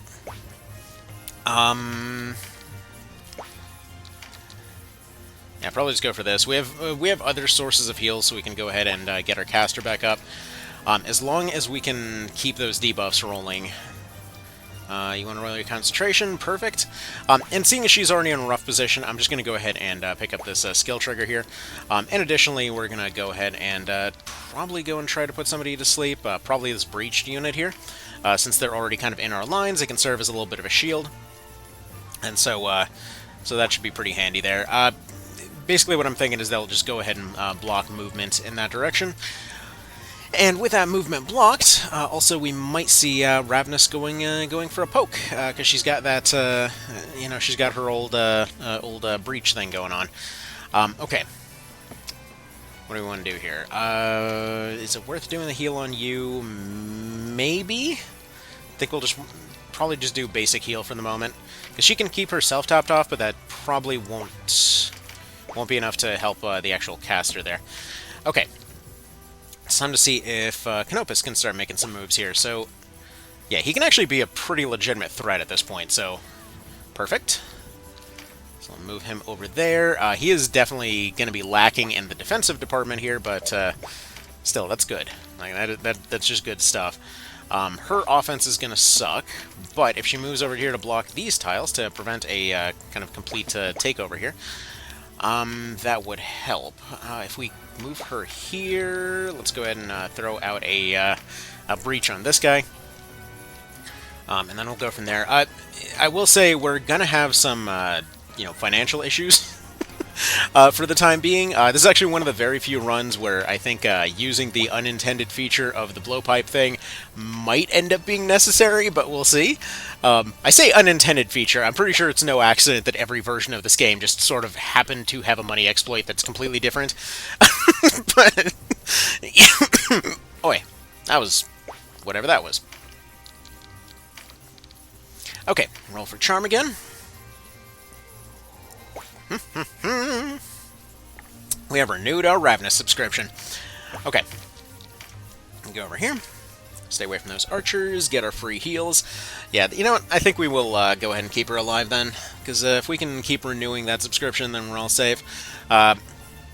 Basically need our 30% to roll about 60% of the time. I don't see how these numbers could possibly go wrong. Okay.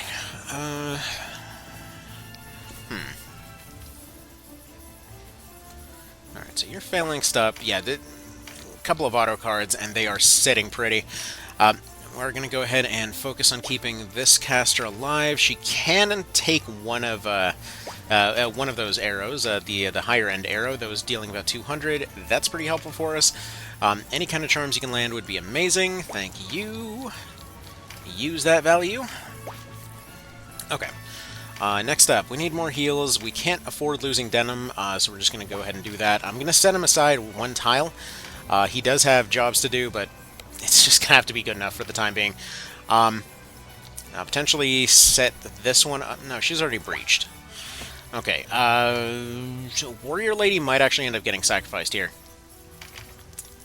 Maybe not, but currently our main offense is coming from Canopus. But when it comes down to it, if I have to sacrifice this lady to make everything else work, that's just going to happen. Yeah, it's the weird thing of the elements in the early game. So, throughout most of the game, we're going to have a pretty large, just, you know, almost comically diverse pile of elements to work with. For this section of the game, it is going to be a bit more limited. Also, we can go ahead and take this guy out. There we go. Nice, nice big meaty hits there. Dude, she's already charmed. What are you trying to do? Alright. Heal him up. Yeah, if he gets one more physical or one more critical or anything along those lines, we are sitting very pretty. Unfortunately, he is never going to get a finisher. So that's a thing. Let's see, you're going right there. Just probably one Mend Leaf to keep yourself topped off. This is just to keep Canopus from getting surrounded. Again, kind of in that sacrifice range. Thank you, Dodge, for not rolling, but that lady's kind of off doing her thing now. Yeah, I think we might swap her out for a Knight. The only reason she's around... Dang it, Donalto! So yeah, he talked her out of being charmed, which is a thing that can happen.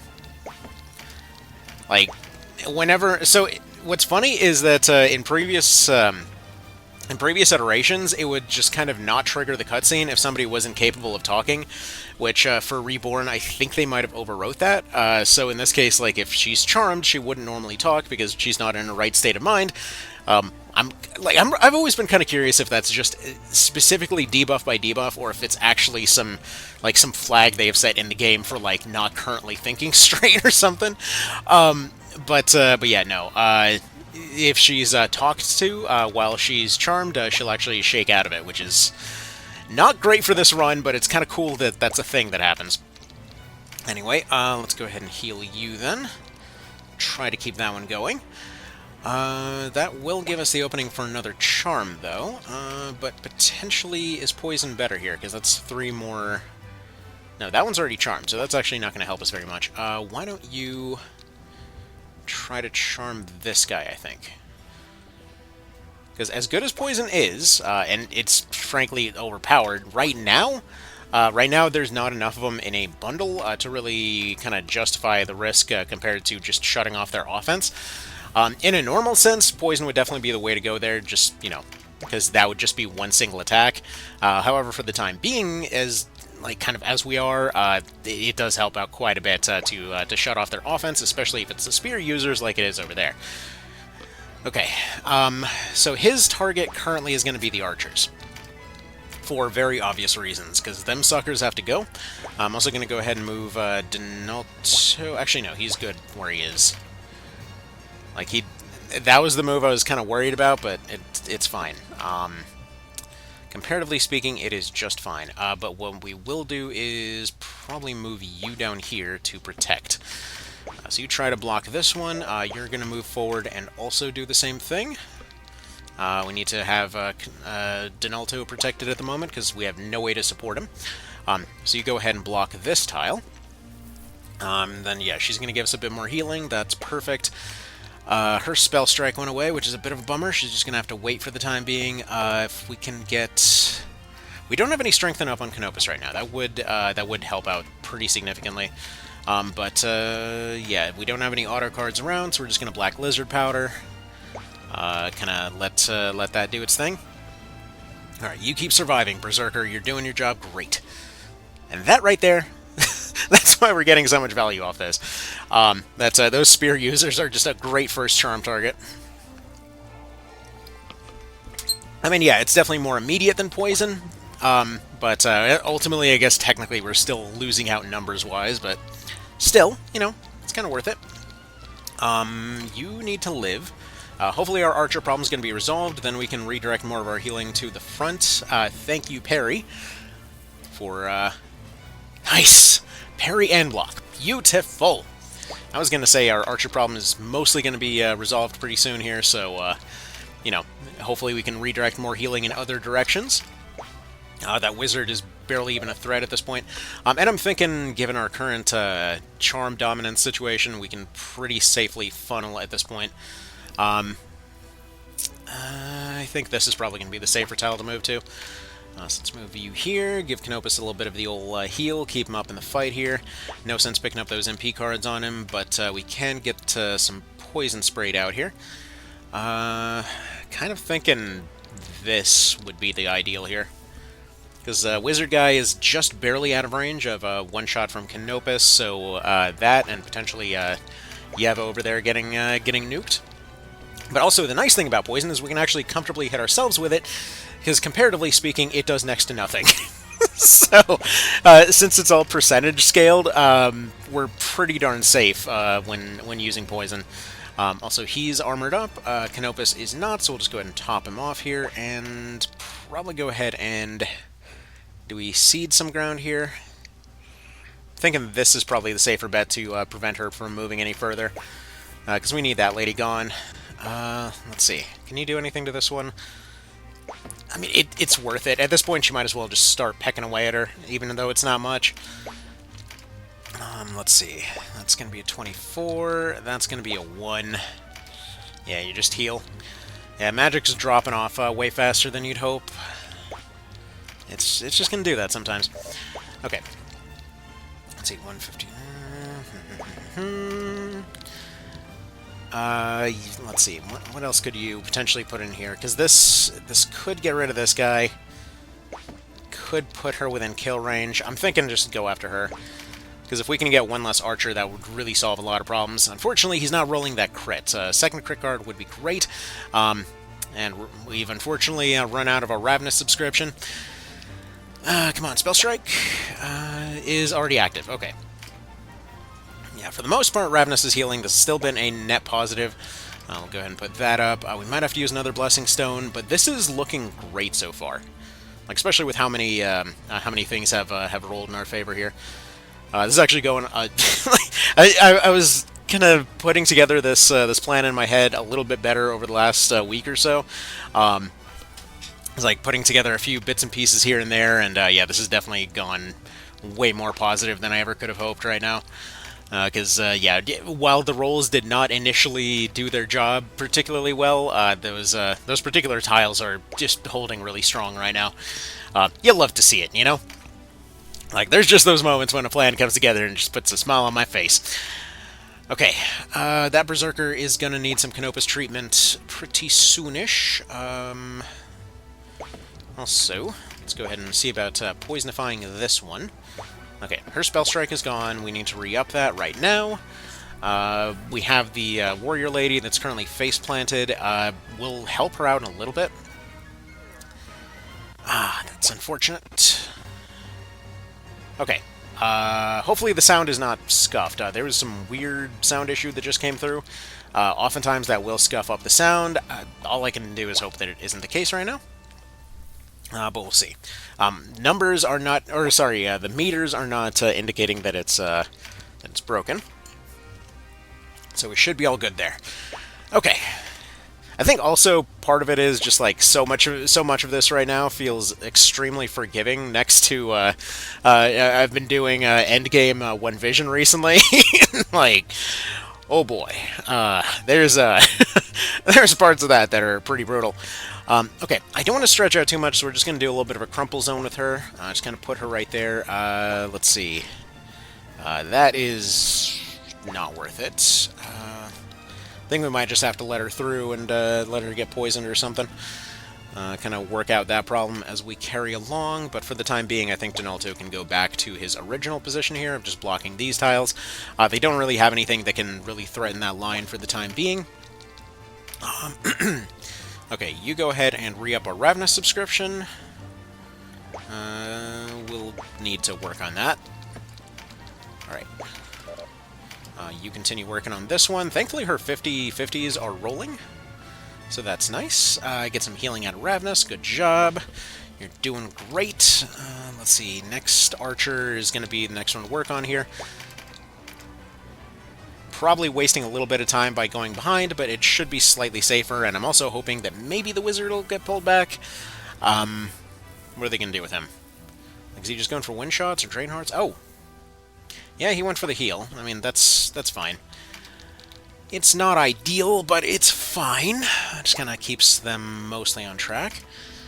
Let's see. Do we relocate her? Because if we relocate her right now, she is the one kind of holding this little formation together right now, and we're about to have issues with those, with the spears kind of coming for us here. So I'm thinking this might be a good time to kind of make a play like this. Because, yeah, that should block just enough tiles to prevent the spears from getting anywhere too important. Because she can't, let's see, she can't make that jump. This would basically force her to attack the knight. Because we have 2 knights from different locations. Yeah, we're just going to go ahead and put her right here. Because that charm's probably about to wear off. Yeah, there it goes. So she goes for the dead shot instead. That's a bit more survivable. Berserker goes down, but again, it's not really anything we can do much about for the moment. So let's go ahead and get our witchy lady back on her feet and see what she can do. Yes, not technically a witch, I don't care. They really should have fixed that for this version, but it is what it is. And for anyone that's for some reason watching this that doesn't know the background on all of that, basically the Enchantress used to be the witch, or more or less the visuals used to be the witch, and then that just kind of changed to where this time around it was actually once they remade it for PSP, they had changed it so that the Enchantress was basically the female wizard variant, which is odd because in a lot of cases, whenever Matsuno was involved with a project, he vehemently hated Ogre Battle 64, and it's basically doing what OB64 did, because like we had just wizards and witches back in the original Ogre Battle. Then in SNES it was wizards and then warlocks and sirens, with Valkyries being the sort of female low level caster equivalent. And then it just ended up switching yet again to where in this one we have enchantresses coming in as a sort of reference to the enchanter, and yeah. I guess technically we had enchantresses in OB64, and then the siren was just ignored entirely. But now that's the witch, which doesn't really make a whole lot of sense. But all right, whatever. One of the more random things that they just sort of stuck to. I'll never understand that one because the siren was such a cool name, but for some reason they just got rid of it outside of Classic Tactics Ogre and Knight of Lotus. So yeah. Alright, let's get this one back on her feet. Currently, our casters are mostly safe, but Ravenous is about to switch sides again. You know, I tried replacing, instead of black coffee or trying to replace it with something else, I went ahead and put some, cocoa mix into my coffee this morning. Stuff's fantastic. It's basically a mocha. I don't know why I don't do that more often. That is absolutely delicious. Okay, we're going to pick up a card here in hopes of triggering a card for Canopus. These guys are mostly just kind of free targets for the AI to attack right now. There's not really too much that they're going to be able to pull off. There we go, renewed our subscription. Move you out of the way because we still have 1 archer in play, and I still need to have at least one of these guys alive. So you go ahead and heal up that one. We'll pick up this crit card. Oh, actually, no. Hold on. Back it up, because if we can have Canopus coming back, that would be... No. It's too risky. If Ravenous picks it up and somehow ends up losing her charm, we would be pretty primo fucked. So let's not go ahead and let's not throw it at this point. Okay, we're gonna have Donalto pull back. This should give us a nice solid line of knights. Get more healing out of Ravenous. Beautiful. Yeah, I think we're gonna pretty cleanly save her here. Now, please roll this crit to save us a bit more time. Nope, did not happen. Okay. I mean, I guess it still wouldn't have completely finished the fight, wouldn't have? Or would it have? Okay, good. She's resisting that well enough. You're taking that hit well enough. Everyone's just barely surviving. Like, this is looking decent. Also, wait a minute. Why? I was going to say, why are they getting experience? But I guess they would still get weapon experience up to a certain point. Alright. We are going to go ahead and heal up this one. That way she can start working on this warrior unit again, even if it's not very good. And we're going to pick up the skill card up here to basically guarantee her phalanx. It's not going to be 100% guaranteed, but close enough. Let's get some poison rolling on these guys, because that should finish them off if it lands. Okay. Yeah, Voltaire is just like wondering why the hell everyone's picking on him right now. Like, dude, I am doing my job great. I've been absolutely carrying this wall by myself. What the fuck are you doing? Like, I'm sorry. It's the sacrifices we got to make sometimes, man. Okay. So yeah, thankfully, again, you know, comparatively low health. He's going to be taking a lot less than everybody else. That's not great. Okay, so he's critted up. We're going to want to get rid of that. She did not survive that. Darn. And she's not surviving a counter anymore. Okay, well, she's going to stay where she is then. Hopefully that pulls the knight away, and that archer just became even more of a threat. Don't crit that, please. Thank you. Okay, so go ahead and heal you, because if he goes down, then we have way bigger problems. We need more charms coming out of everywhere ASAP, so this guy's coming up pretty soon. See if you can redirect him, please. No dice. Okay. Perfect, actually. Thank you, Ravenous. I don't know where her charm went, but that is actually a perfect move right there.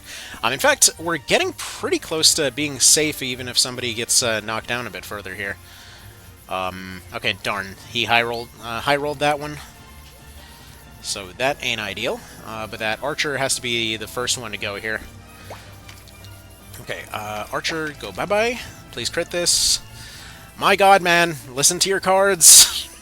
Believe in your cards. Start doing damage, please. Okay. Let's go ahead and put you next to this one. See if you can bait out a double stab. Because she loves those double stabs. As long as we start hiding behind people, we'll probably start making a bit more progress. If we lose a unit or two to this, I'm kind of okay with it. These guys are technically irreplaceable to some extent, but this is... I don't see this situation playing out too much better, so we've got that. Yeah, you just stay where you are, actually. Continue baiting that attack. That is really unfortunate. Yeah, super unlucky what happened with that guy. Actually, okay, quick little status check. Do we have anybody that's got any revives whatsoever? Canopus has one. Oof. Okay, well, we can save one. We can save one unit, worst comes to worse. Finish off this guy, because we don't need any more of his arrows throwing around any more BS anywhere. Let's see, we need somebody breached so Canopus can get to work.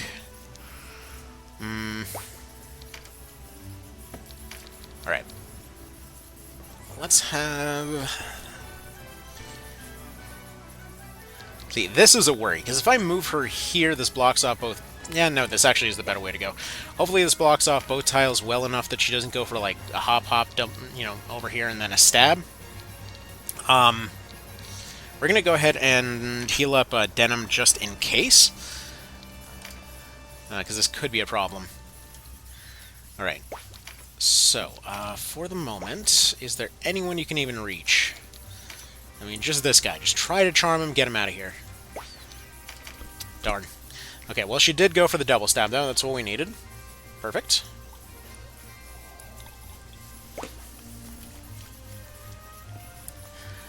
Alright, is this the knight that's moving? No, that's Voltaire.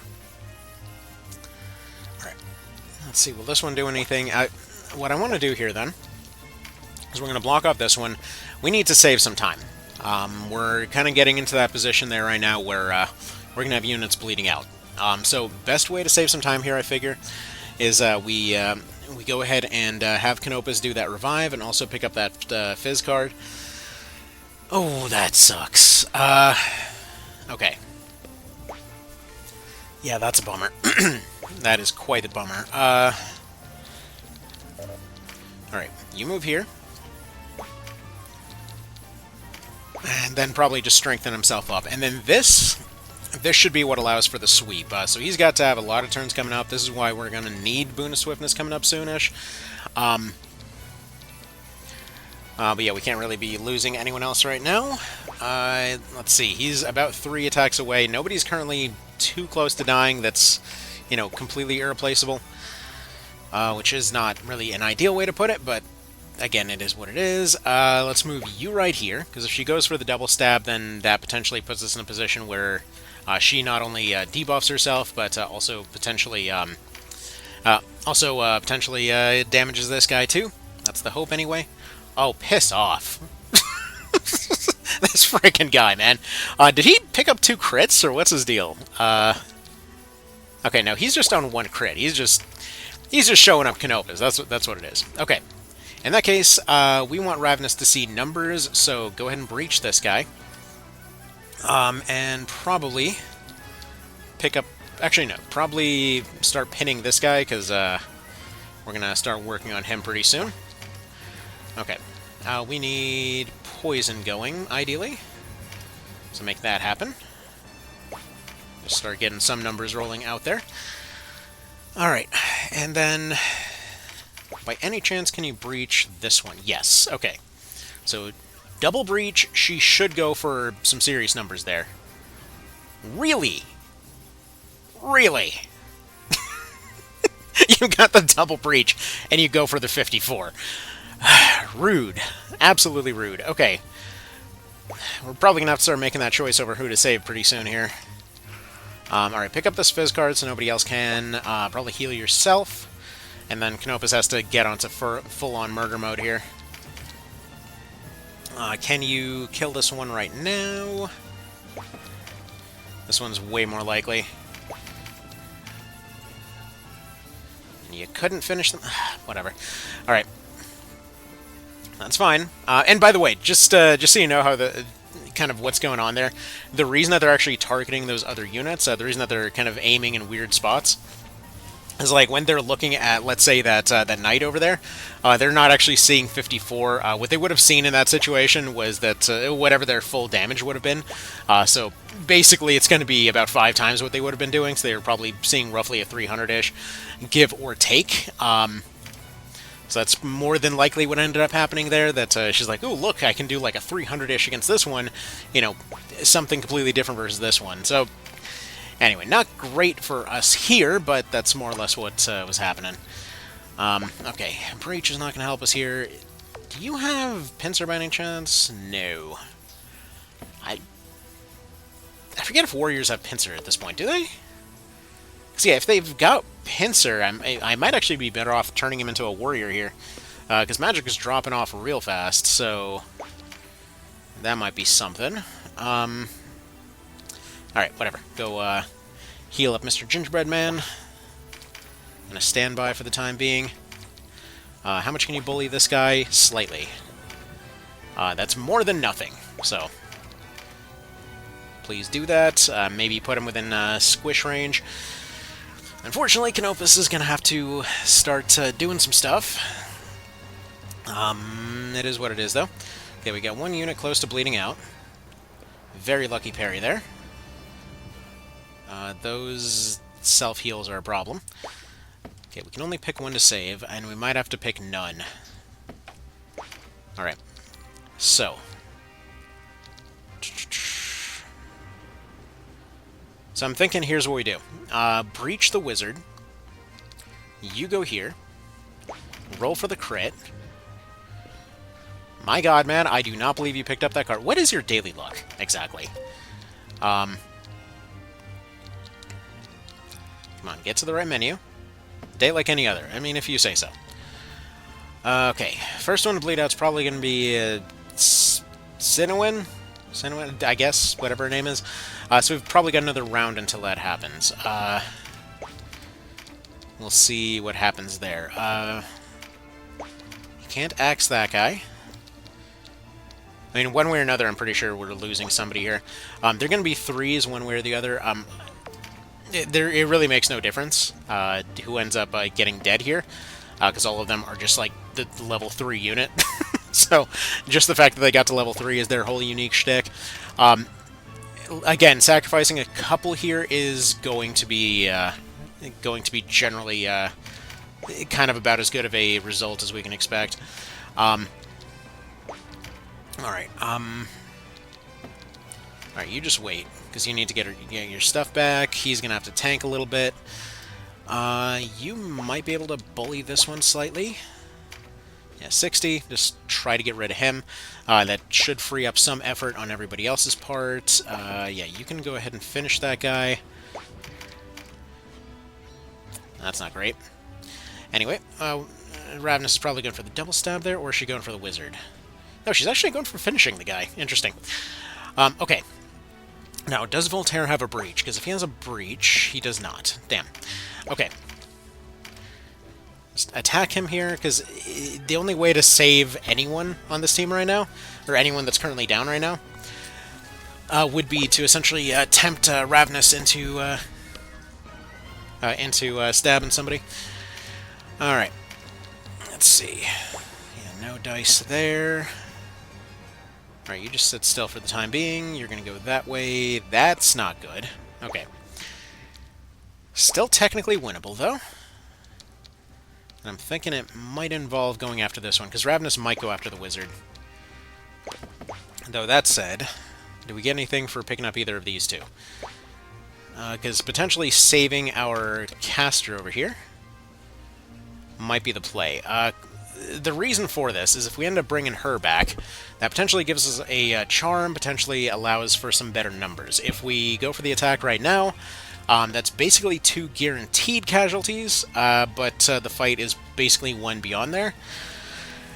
If we reduce it down to 1, does anything really change? Probably not, is the thing.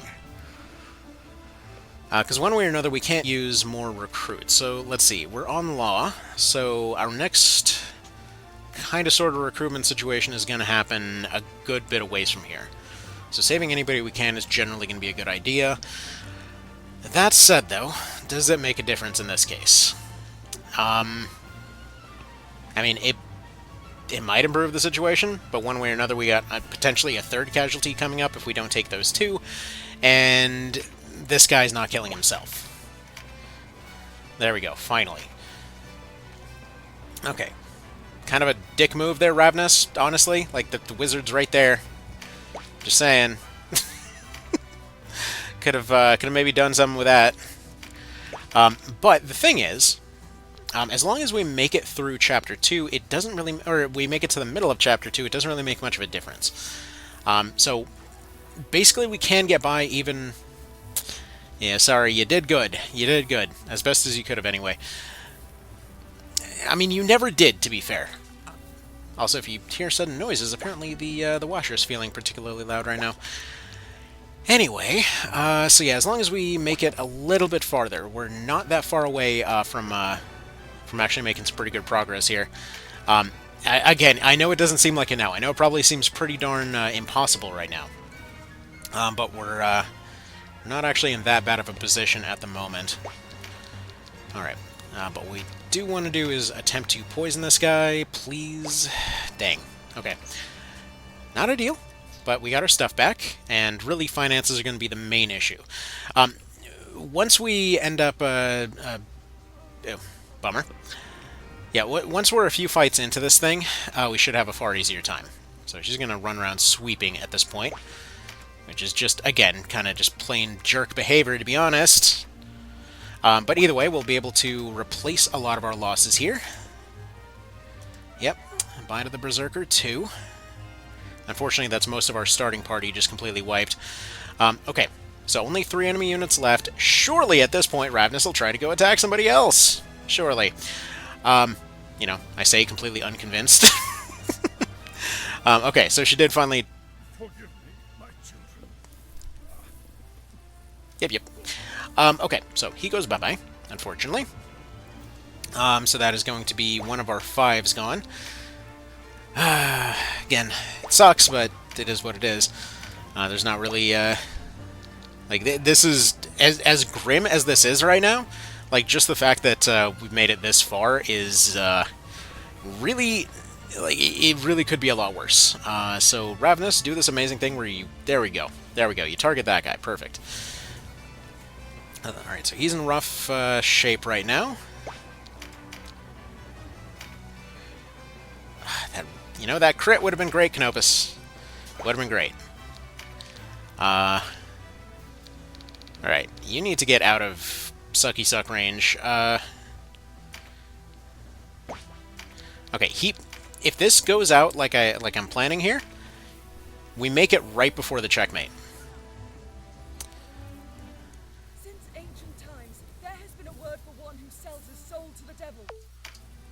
Yeah, his name's Johnny, and he got himself a sweet golden fiddle. Alright, if Canopus lives this, then that's it. Then that's checkmate. Alright. 100%. There we go. That's the win. That's Chapter 1 done. The Great Father does not yet require my soul. Then what? Nope, it requires your free healing as long as the charm doesn't get deleted by Donalto talking through friggin' status effects.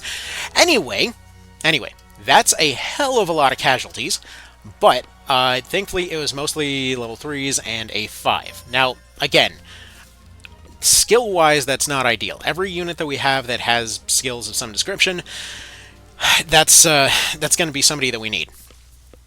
Especially Donalto there. Yes, as he's coming for the gingerbread man, he is now going to become toasted gingerbread man.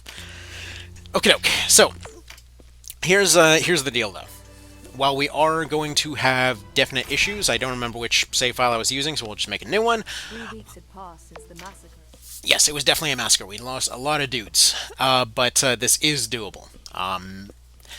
The next few fights are not going to be anywhere near as intense as that one was. Basically just a bunch of generic nobodies for this next one here. We're going to have to kind of consolidate with whoever we've got left. After which, we'll have a few opportunities to go pick up some generic level 1s to sort of fill in the slots. So we're coming in at a massive disadvantage here to this one. So let's see what we're dealing with first of all. So line holding isn't going to happen too much. We've got 1, 2, 3, 4, 5, 6, 7... a 9. So it's a 6v9, it's not the end of the world, they're very scattered about, and we can more or less nullify the archers for most of this map. We can do the same thing with Canopus of just having him running around hunting stuff, so he's still going to hold up pretty darn well here. These guys are basically the same kind of stuff that we've been dealing with up to this point, so not going to be too bad there. But either way, we are going to want to redo some stuff. We don't have any more revives, so that's just not going to be on the table at all. But potentially have a few other options. Once we have somebody with finishers, that'll give us more to work with as well. So Sarah here, you are actually taking over as an Enchantress whenever possible. Currently that is not possible, that's a bummer. However, we do have a gear upgrade for you, so there's something. We didn't get any better swords though.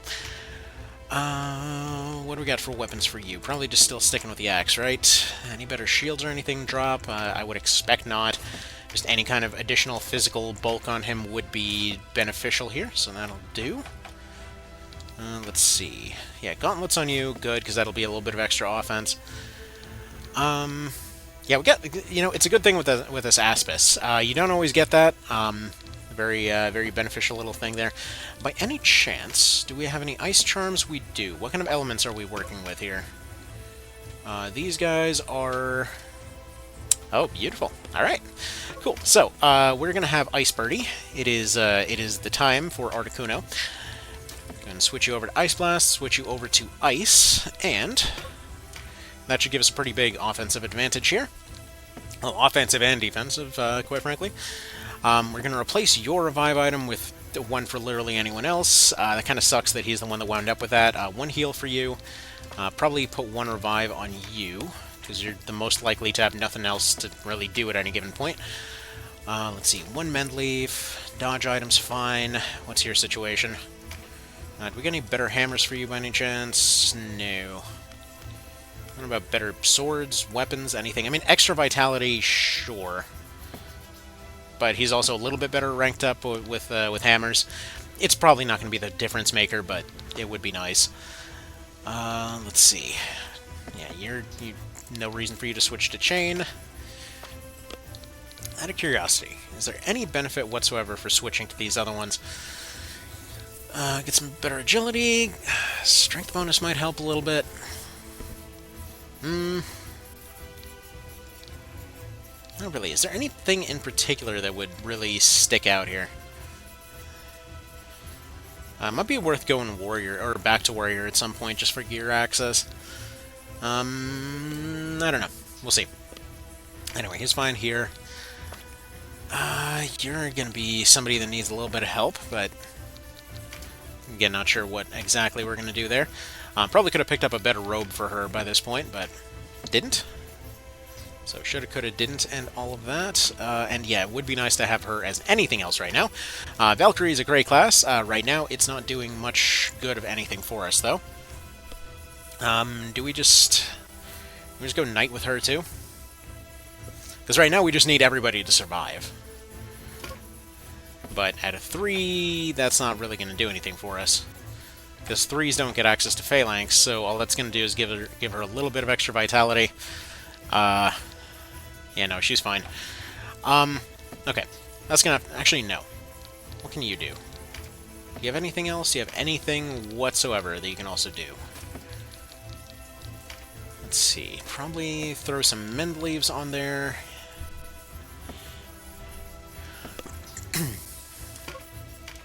Alright, that's going to have to be good enough.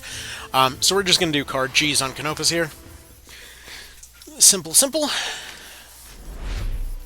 With an element advantage, with card advantage, you know, Canopus stat advantage, all that, that's a lot of potential benefits for him to play off of. You know, like, out of the box, what are we looking at here? Like, out of the box, he can still do pretty okay numbers, by the looks of it.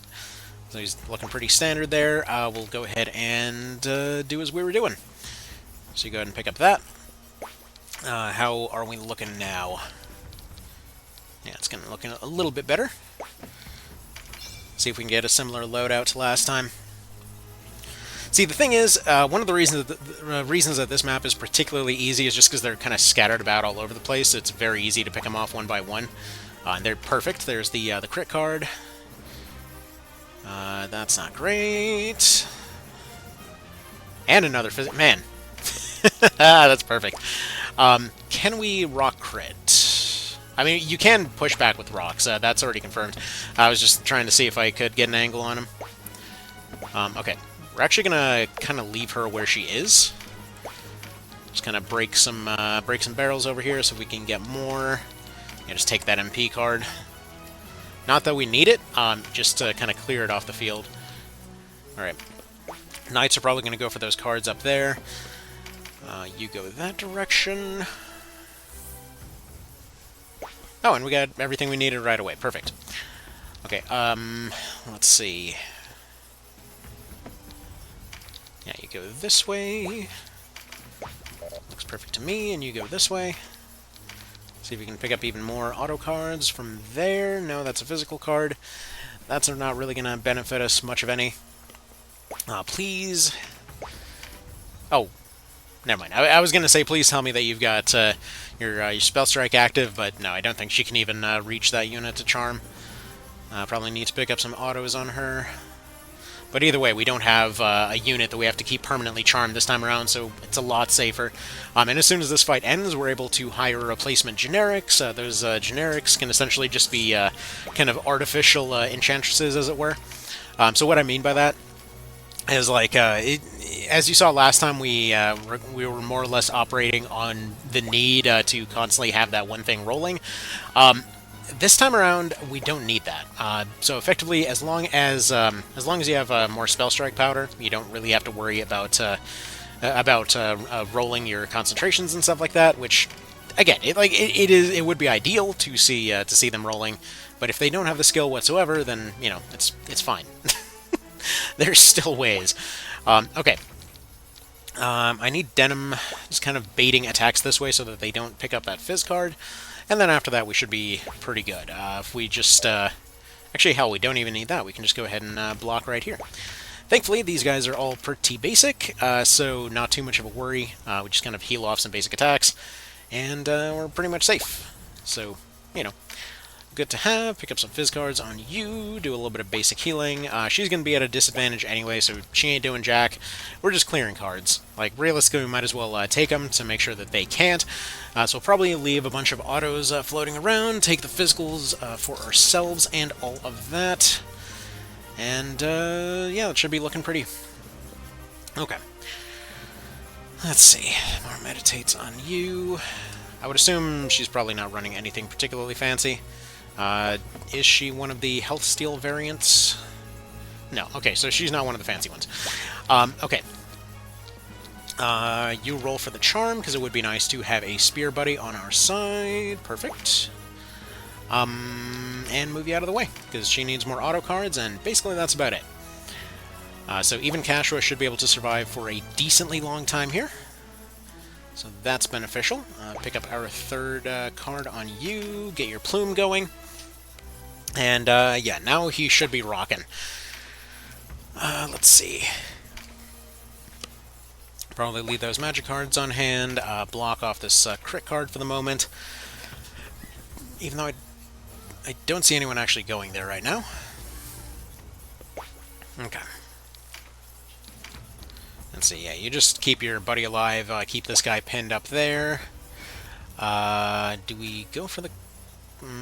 do we go for the auto? Maybe? I think for now I just keep him pinned. The problem with trying to move him out of the way is that night guy is going to be probably the most annoying of the bunch to kill off. We have everything else more or less safe. Like, she's here just holding this tile. Charm Lady is going to go backwards. Canopus is going to be, you know, doing as he does pretty soon here. Other than that, the Knights just kind of have to hold their positions. No real need to try to get them all offensive and whatnot when they basically have no offense to speak of. So, it's fine.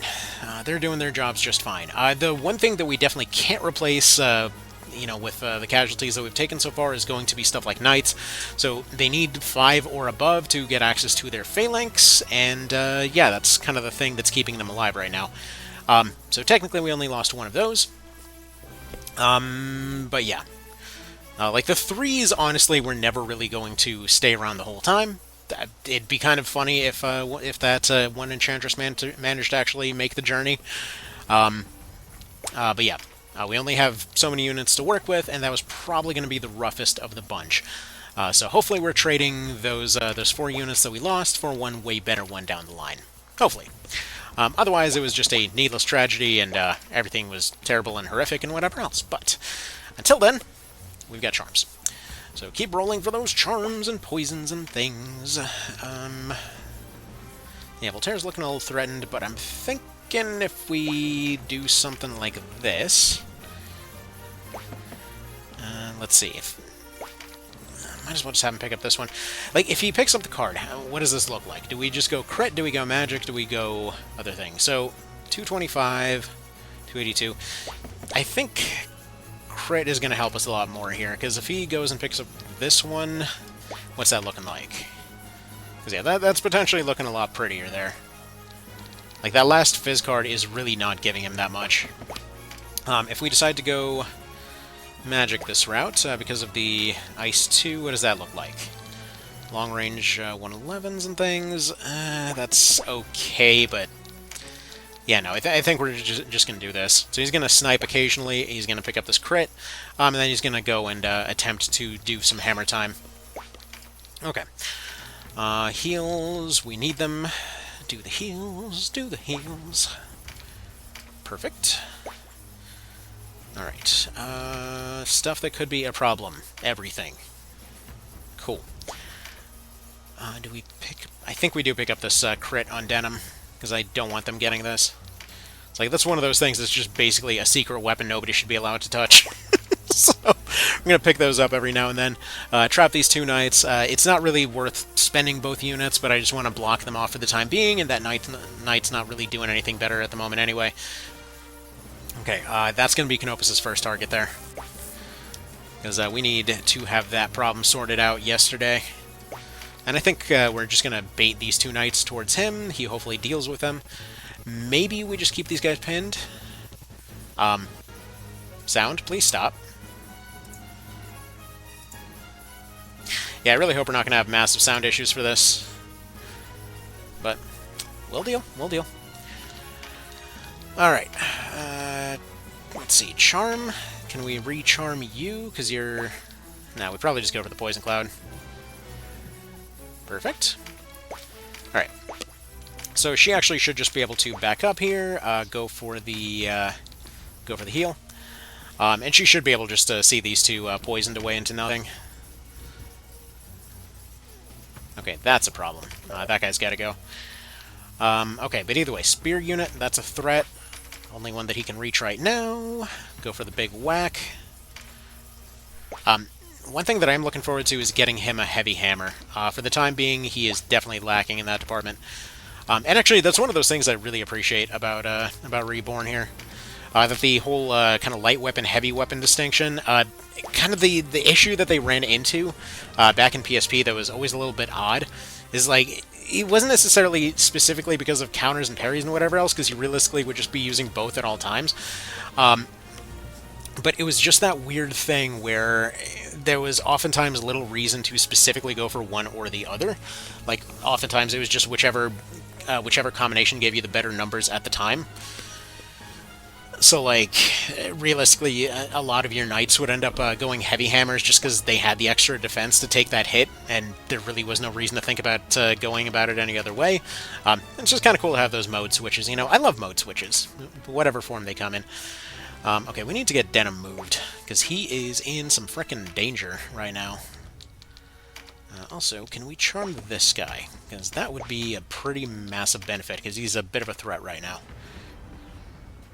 Perfect. Okay. So, dude guy is no longer a threat, and that is a threat, though. We do have a backup plan. We do have one revive that's left on hand, worst case scenario. We gotta heal him and potentially lose the... Damn. That's a bummer, but we can potentially go and send Canopus up there. Alright. Get Denim out of there, get you backed up a little bit, get your stuff rolling again. If he gets his perma-phalanx, then he's pretty much safe. Perfect range here to go get her healed up. Okay. These melee guys I'm not too worried about. This guy has to go, though. One of these days, dude. One of these days, it really would be nice if you landed your crits.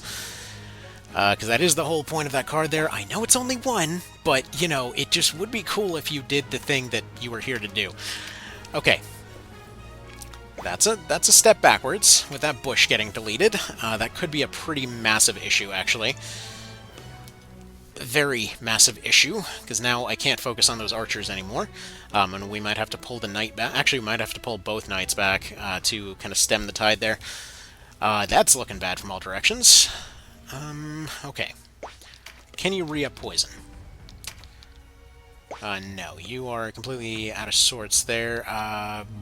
You don't have a dodge, you don't have much of anything going for you. Okay.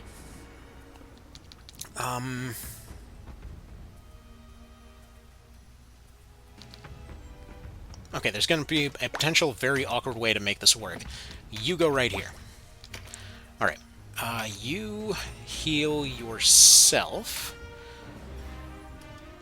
And you specifically block... I want to say...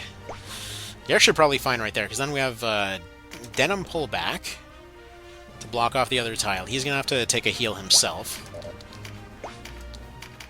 So that's going to block off these two. Going to block off this direction. We still have that knight from the other side. Hopefully we can circle around and block that. That archer's back in play. We need him to not be in play pretty soon here. You do one heal on her. Should be enough to take one hit from Hammer Guy, because he doesn't have any advantage there. I remember that the main reason that he's doing so good against the other guys is going to be because of the elemental advantage. So you go there. Hopefully they can deal with the rest of the melee guys, and then Canopus can just go on a tear versus these guys up here. That's the plan anyway. He's going to need a little bit of a heal, though. Okay. You go here. You take this heal. And then this specific formation right here should keep these two knights from reaching our caster.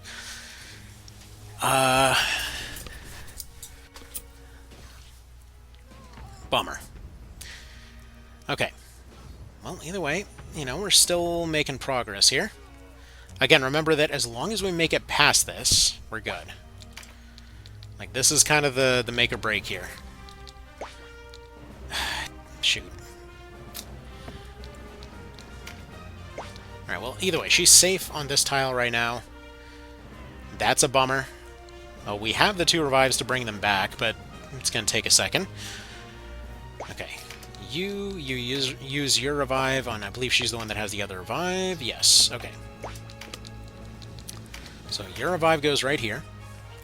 Canopus is going to have to pull back to deal with these melee guys. Because unfortunately they are starting to completely break through because of that crit. You get this one back, who needs to do a little bit of healing. Then you're going to have to go right here. Which is awkward, but again, hopefully we should be seeing the Spear Lady gone pretty soon here. And then you take...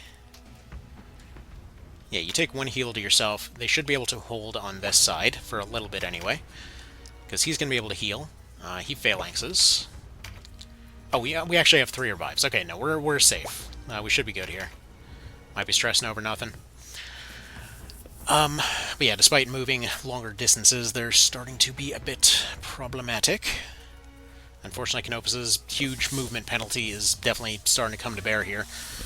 Because I was really hoping that he would get the chance to go attack before that crap happened, but it is what it is. Now, his turn's the next one that's coming up, so he's going to have to be the next one to go. Don't worry, buddy. It's okay. Your crits don't exist. Okay. Not great, but still technically winnable. We're still not on any unavoidable countdown.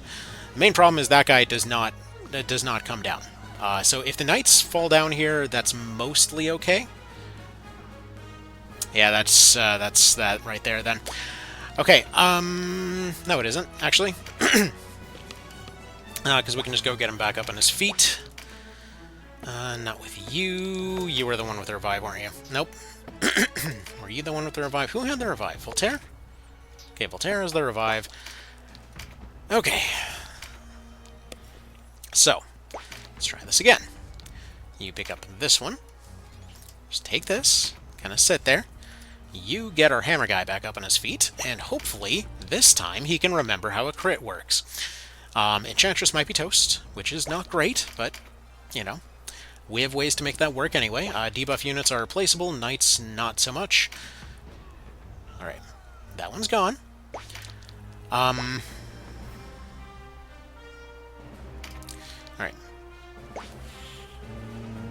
Where is safe for you? Here? Somewhat.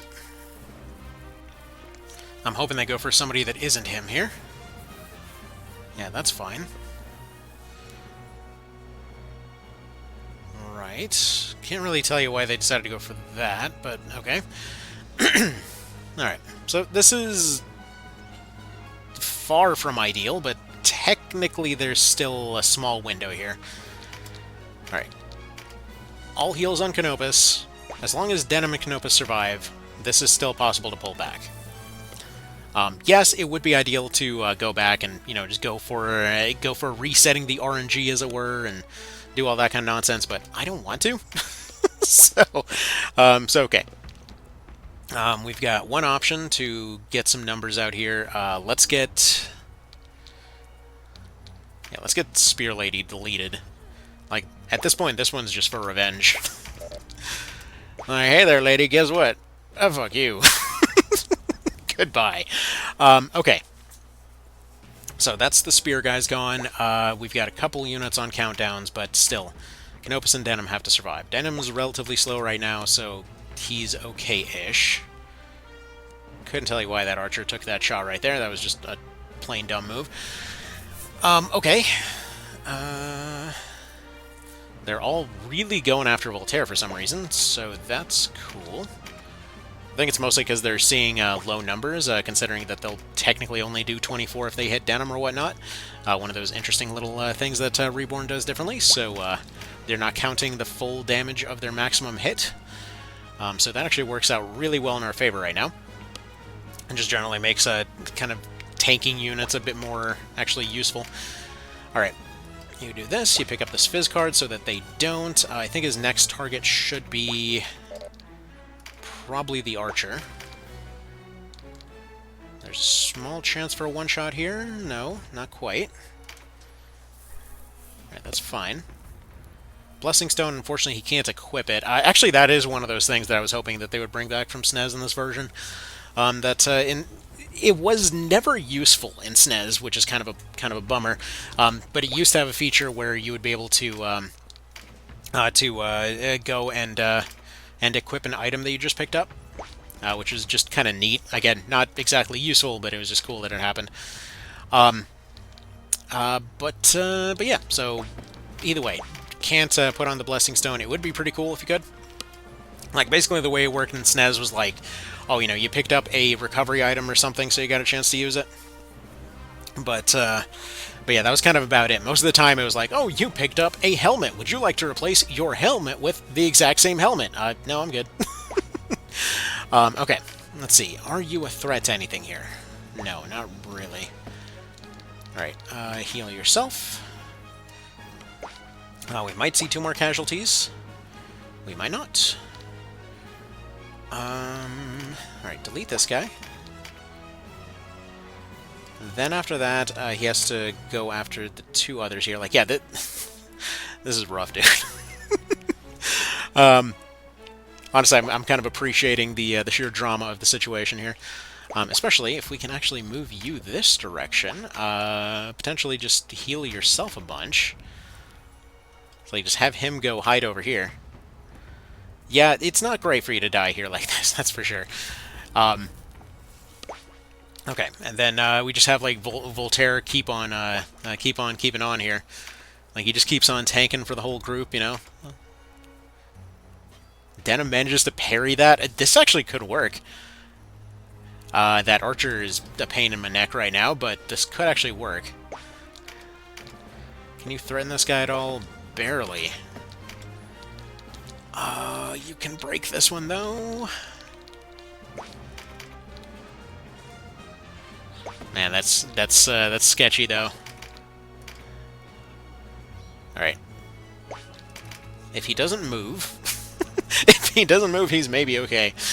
Yeah, if Canopus, or not Canopus, if Denim actually sneaks into this corner here, because this guy's crossbow, right? Or no, he's a longbow.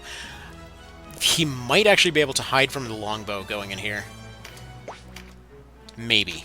Because if he can hide from the longbow, then he's basically safe here. Yep. Sorry, Sarah. Alright, yeah, you keep sketching your way on this direction.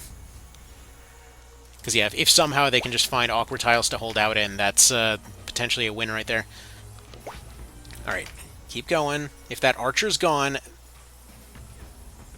Okay, roll a parry, roll a parry, roll a parry, roll a parry, roll a parry. That's not a parry! You can't parry a shield. Okay, well, anyways, okay, that was so darn close to being a very scuffy and amusing win. Yeah, like, that close. Any parry block, whatever else there would have done the job, because realistically I think Canopus can still sweep this. Because Voltaire can hold out pretty well against this warrior lady here. She did get herself buffed up a little bit, so that's... Or no, actually, no. Yeah, no, she did get herself beefed up pretty hard, so that's not gonna hold up too well. Okay, that's fine. Whatever. We'll a very real chance that that happened. You just stay still. Take your next turn as soon as possible. You go ahead and heal up. I think right now we're probably just going to consider ourselves good enough, because Voltaire's still doing an okay enough job kind of tanking here. He's like he's basically the Stealth C from FTL. Like he's barely functional. Not perfect by any means, but he's barely functional enough to make it work. But okay, so after this, I'm trying to remember. I'm completely blanking on Law Route. I haven't done Law Route in a decently long time. It's been a few months. I don't know why I'm blanking so hard on what the hell comes up next. Because I know we've got Aerosol, but what the hell happens after that? What the hell are our next couple fights after Aerosol? I don't know. What are you stacked with? 1 physical, 2 skill. That's manageable. If we get a breach on her... Ooh, we potentially don't even need the breach. Perfect. Okay. More healing. So far, so good. So far, so good. Like, barring any random crits they find laying around or something, we're mostly safe for the time being. Okay, you did not roll your phalanx, but they're also about to lose their spear unit, so I think it's probably safe enough. No, I'm not going to risk it. I'm not going to risk somebody getting through. Because that's the thing. Right now, it's blocking all melee units from going absolutely anywhere, so even if he takes a few extra hits, we're still fine. It's kind of just doing some awkward blocking, considering only the longbows can really properly affect anything. It's slightly too long of range for AoEs to splash down. It's slightly too weird of an angle for missiles to hit directly, so we'll take our slight win here. Alright, do some poison if you can. That's the nice thing with poison, though. It may not, like, it may be locked at only 30%, but you can spam it pretty darn quick. Even with horrendous RNG like we're getting right now, this is still providing pretty tremendous value. Just in case, because her thing's about to run out here, gonna manually spell strike here. And then we're gonna continue on with more beating of heads with hammers. I'm gonna go for this guy though, because we didn't have a chance to breach her, so not really too much of a reason to go directly after her right now. Okay. Heal yourself, because Sarah is currently phalanxed. Gonna block that? No. Yeah, block and parry layer can work sometimes, but not every time. Like right now, we're strictly in good enough territory. Alright, be right back. Alrighty, so let's go ahead and get this wrapped up then. So there's a couple of rounds later, because I thought I hit the button, and you know how these things go. Anyway, not really anything to write home about though. Basically, yeah, this guy dodged a couple times. That's kind of about it. Otherwise, Canopus would have smushed him already. Let's see. Do we want to risk moving her out anywhere? Not really. Don't want to really waste the items for the time being. You are not necessarily as much of a risk, so I guess just work on your weapon skills by randomly shooting a 1 at this guy. Why not? Look at that. It's the true PSP experience. All the random Steam comments like, oh, they gutted the skill system from PSP. Yes, shooting 1s at people to raise up your skills. Truly the peak experience that everyone was looking for. Alright. Anyway, let's go ahead and poisonify this guy if possible. I don't even know if her spell strike's active. It is. She's probably fine, maybe. I don't know. I think we realistically can probably wrap it up before they get any real threats going right now anyway. Let's see, you go ahead and hammer time this guy, I think, if and you can. There you go. It's a very slight amount of damage there, ma'am. Well, so he goes for the 280. That is somehow perfectly fine.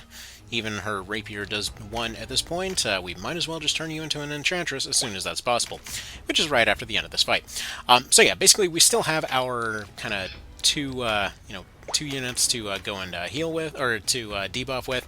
We still have our main heavy hitter after this, and then once all said and done, once things change a little bit from now, then we'll have a lot more options on hand. For the time being, though, we'll be just fine. Alright, so we ended up getting that one taken out, as you do. Let's probably... what do we want to do with you? Probably just take a regular swing, work on your weapon skills, maybe. I think they're maxed out anyway, I don't know why I'm doing that.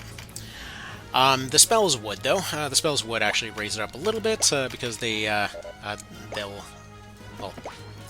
train them as they do. They will train whatever's lowest and kind of share experience between the lot of them. It's one of those reasons that if you ever want to have a really useful loyalty gain on any unit whatsoever, you just put a new weapon skill on them, have them use any spell item, and basically you're good to go. Alright. That's kind of rude. Whatever. We'll go ahead and accept a magic up here, finish this guy off, and then he can go ahead and magicify the other guy, because he's currently hiding on top of a cliff, hoping that it will save him. It won't, but, more points to him, I guess. Alright, take your 5. I don't even know how he's doing damage to this guy right now, considering the massive disadvantages that he's got on hand. But, okay, sure. Go ahead and finish him off with the phalanx here. And see, these kinds of situations right here are why it was so much easier with Recruit, and why Recruit was taken off of everybody except for, like, 2 or 3 endgame classes. Because literally the answer at this point would just be just recruit everybody that's at low health. Super easy to replace your units. You don't have to worry about any kind of long-term consequences from losing any of these guys, because they're very easily replaceable. And then at any point you take one of those, you just simply go into something like Verampa or whatever, and then just recruit to your heart's content. So basically, it is very, very easy to bypass it using recruit skills of any variety. Yeah, there we go. We're technically down to 6 units, but that's about to go back to our full roster in a moment here. And yeah, we've lost one of our tankies, unfortunately. Okay, so here's the deal. Let's go ahead and save it first of all, because that's about as good as that's ever happening. let's go to the Warren Report. Let's go ahead and see what kind of stories we've got on hand here. Alright, so first of all, talk. So yeah, she gets captured, and then that opens up a new map for us. So that's going to open up this one right here, so we'll do that in just a moment. But basically, we have to get to Ashton. So once we get to Ashton, that ends up essentially opening up this area here. Because they get there, they find out that there were issues, and then they head to this direction, and then yeah, once the Wildwood is open, that's when things really get a chance to start taking off, because at that point, we can turn any level 1 into, statistically, something that's a massive threat. They still won't have skills for the most part, but it is somebody that's going to be a pretty massive threat. Now, that being said, we need some pretty high vitality units, so we'll go ahead and hire this dude. We're probably dealing with a lot of earth units still, so we're going to go with air for this guy. Leave him as he is. Let's see. Who else has high vitality here? Because we're looking ideally for that perfect 40 vitality if we can get it. It will obviously vary depending on who we're looking at. Let's go ahead and get one more water unit, sure. Not really, again, going to make too big of a difference here. Go chaotic on this guy. Fire, why not? Okay, so that leaves us in a position where we've got several new units that can at least do something. It's not the full replacement of everybody that died, but still, it's an improvement. So I'm going to think about this a little bit, kind of sell a few things, replace a few things. We need more blessing stones, that's for sure. I forgot that we're doing law and not chaos. On chaos, this is where you already have a massive money drop right at the very start. So we're going to go a little bit of a harder route with this, so we'll see what we want to do there. I need to sell some equipment and such, as well as also pick up some class marks, especially things like for enchantresses and such. So we'll pick up a few of those. Probably a warrior mark for later, but we'll see. One thing I do know for sure so far is that you can definitely go become, an enchantress here. The other guys, I think we're just going to load up on armor and have more or less just tanking. So we'll probably go heavy armor and knight on them. They won't be able to phalanx, but they will still be able to take some hits. Their skills are going to be basically non-existent no matter what we use. It just potentially allows them to go take a few extra hits, as it were. It's kind of serve as general purpose grunts. As long as they can take one hit and last, that'll be good. Thing is, all of that heavy equipment weighs them down quite a bit, so they're a very safe option. Just means that they can potentially kind of take forever to bleed out, and that's pretty useful for us here. So we'll kind of adjust as needed, but that's more or less the plan for the moment. We get some defender rings. Skill-wise, they've got basically nothing, so yeah. They get a heal, they get a good bit of slowness to them, and yeah, that's kind of about it. So yeah, these guys are just going to be filler for the time being. Later on, they will be able to do a bit more useful stuff for us. Okay, so that will be about that for the moment. Not exactly ideal defensively speaking, but as you can see, even our highest end dudes here, they're not exactly too incomparable to them defensively speaking. All that equipment is doing a solid job for them. So, I think this plan will work for the most part. The issue is actually eventually getting to Farampa. It's going to take us a decently long time. It's going to take a good bit of effort, but eventually we'll get there. And eventually it'll be pretty good. But until then, we've got what we've got. I'm probably going to stick with only getting those 3 for the time being. Simply put, just due to prices and things.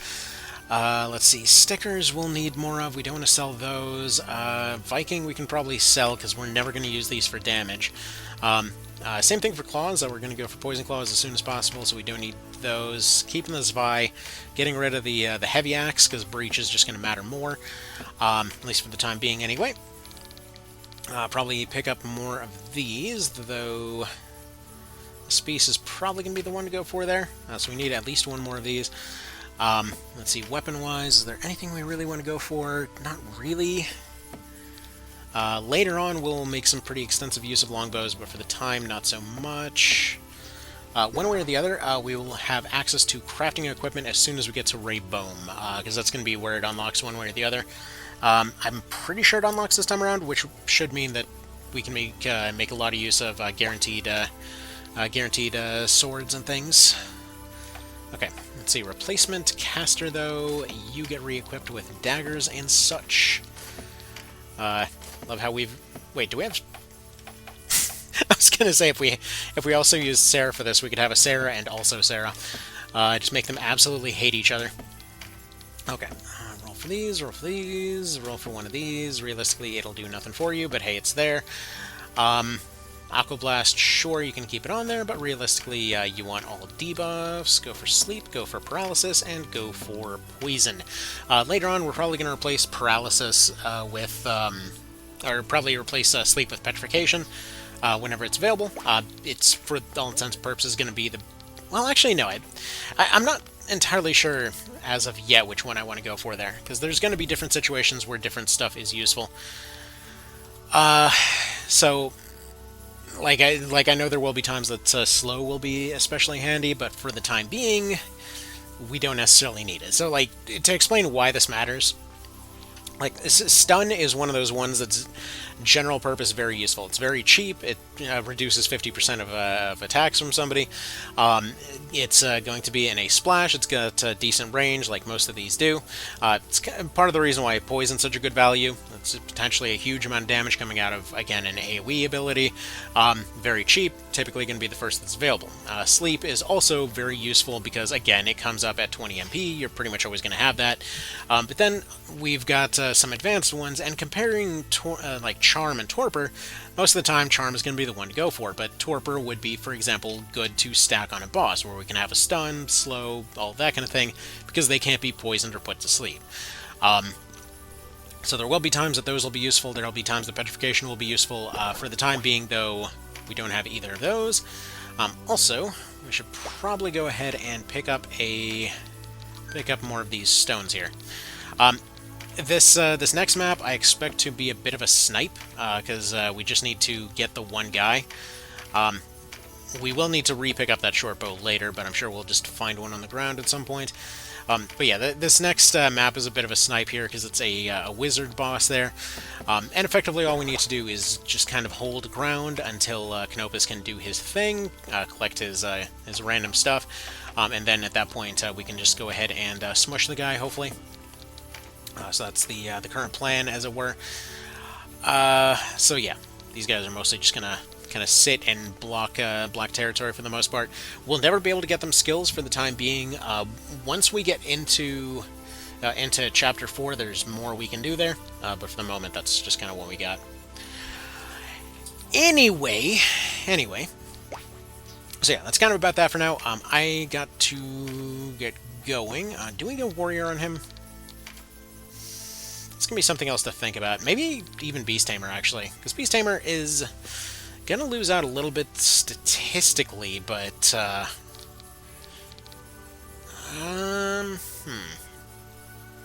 Like, we do get more defense and offense off of Warrior. We lose one movement. Usually you don't want to move him the full length anyway, but still. It's a really solid class for this. We would lose access to that Ice Blast, which... might be the way to go in some circumstances. And do I have the means to replace his Vartan? No. We never got the Peregrine marks. Okay, so that might be off the table.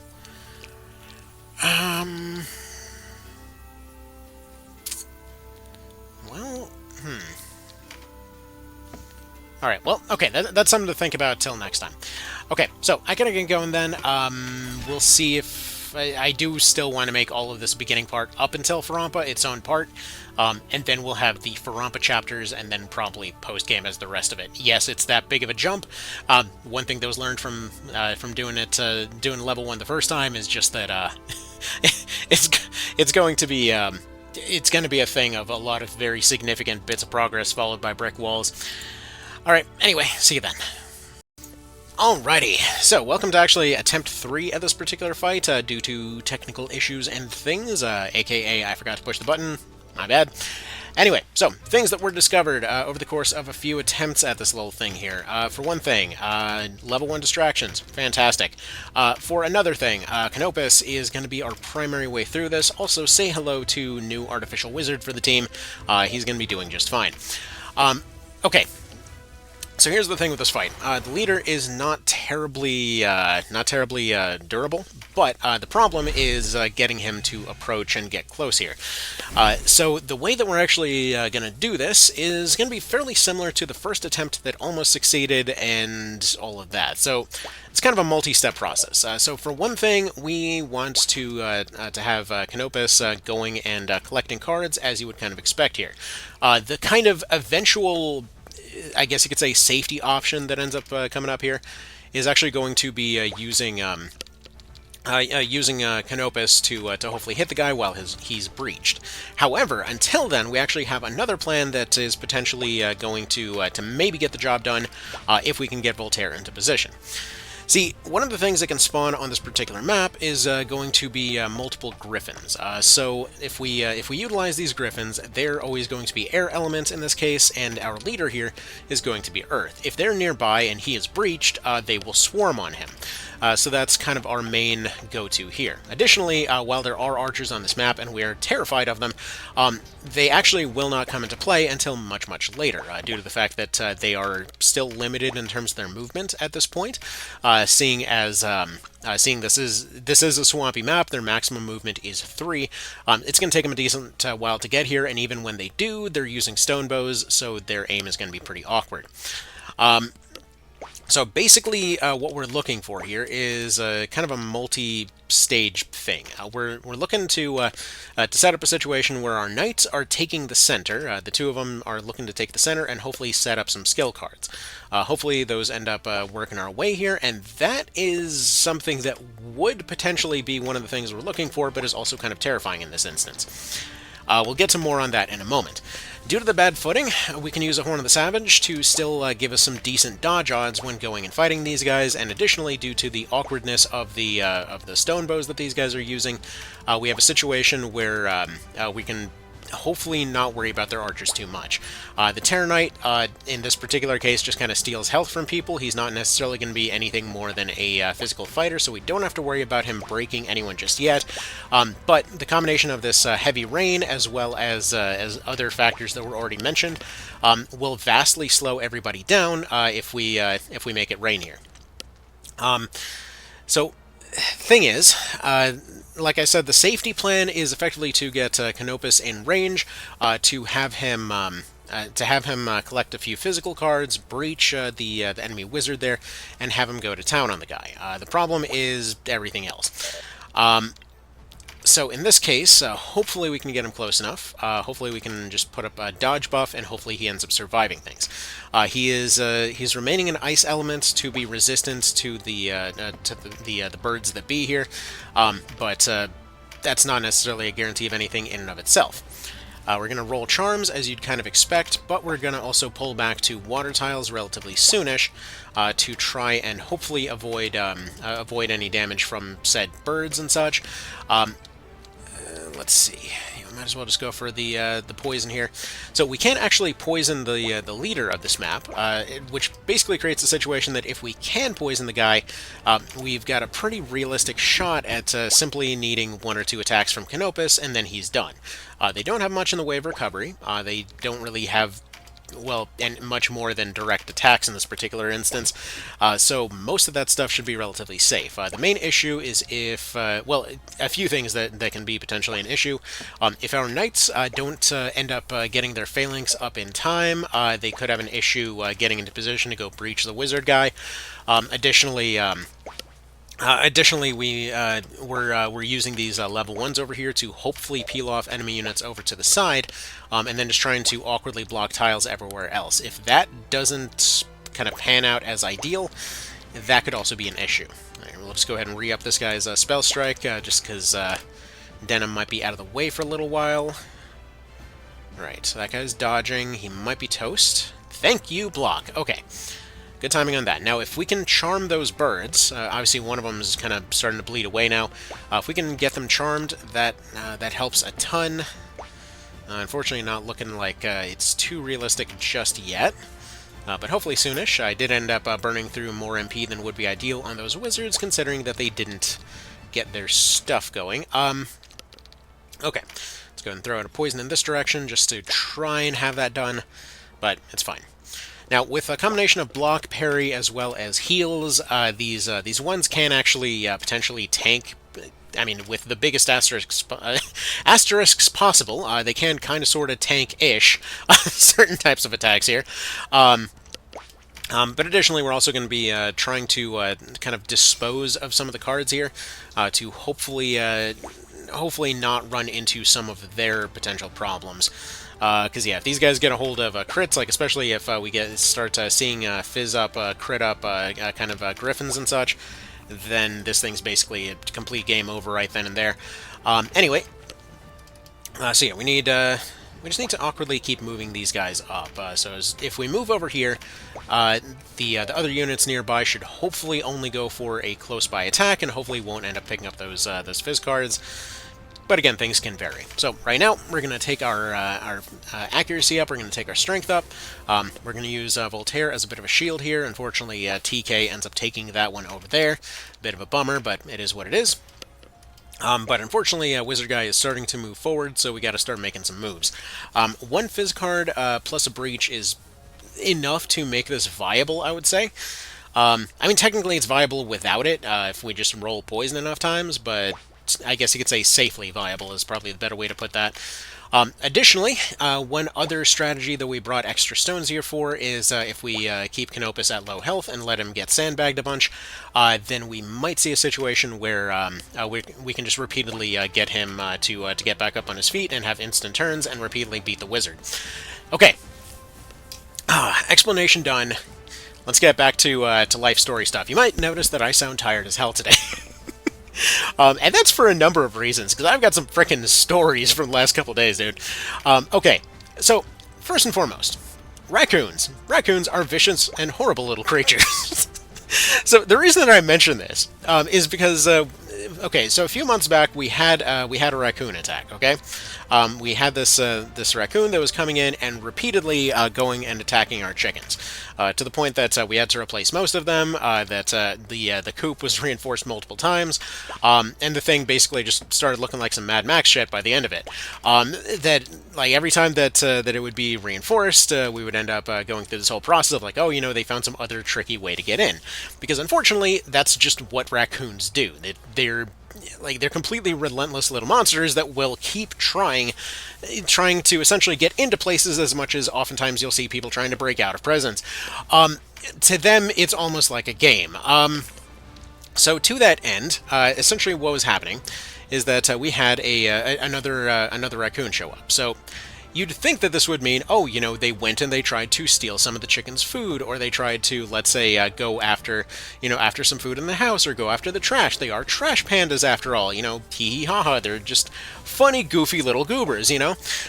So, this thing ends up instead going for this situation where they see this chicken coop, right? They see the chickens inside. They see that they've got food, and they're like, I don't care about the food. I'm not here for the food. So they ignore the food. They ignore that the chickens laid some eggs. That they ignore that there's a garden 5 feet away full of vegetables and such that they could just as easily steal. Actually, steal a lot easier. And instead decide, you know what? Chickens right there, though, they have no right to live. So, for the sake of context, previously on Chicken Murder Adventures, the thing had gotten in through a gap that it had clawed through part of the grating on the coop, right? So this thing ends up getting in, and finds its way in multiple times. So that the way that we ultimately ended up catching it was to leave one of these openings open, hide all of the chickens for the night, kind of just leave the usual stuff that would be there if they themselves were there. And then leave a cage with a kind of like rock trap kind of thing right in the opening, so that its eyes didn't have time to adjust. It just walked into the thing looking for chickens, and then instead wound up in a cage. It tried to get out. A piece of stone would fall in over the entrance. There were already 2 stones on top of this cage because it was already physically capable of breaking out of this thing. Other times it figured out how to work the mechanism. Other times it figured out how to just detach one of the walls. Every time it would just find some new clever way of getting in there, right? So basically, you can't outsmart stone, as it were. So finally, the thing got caught. Usual animal control kind of things happened.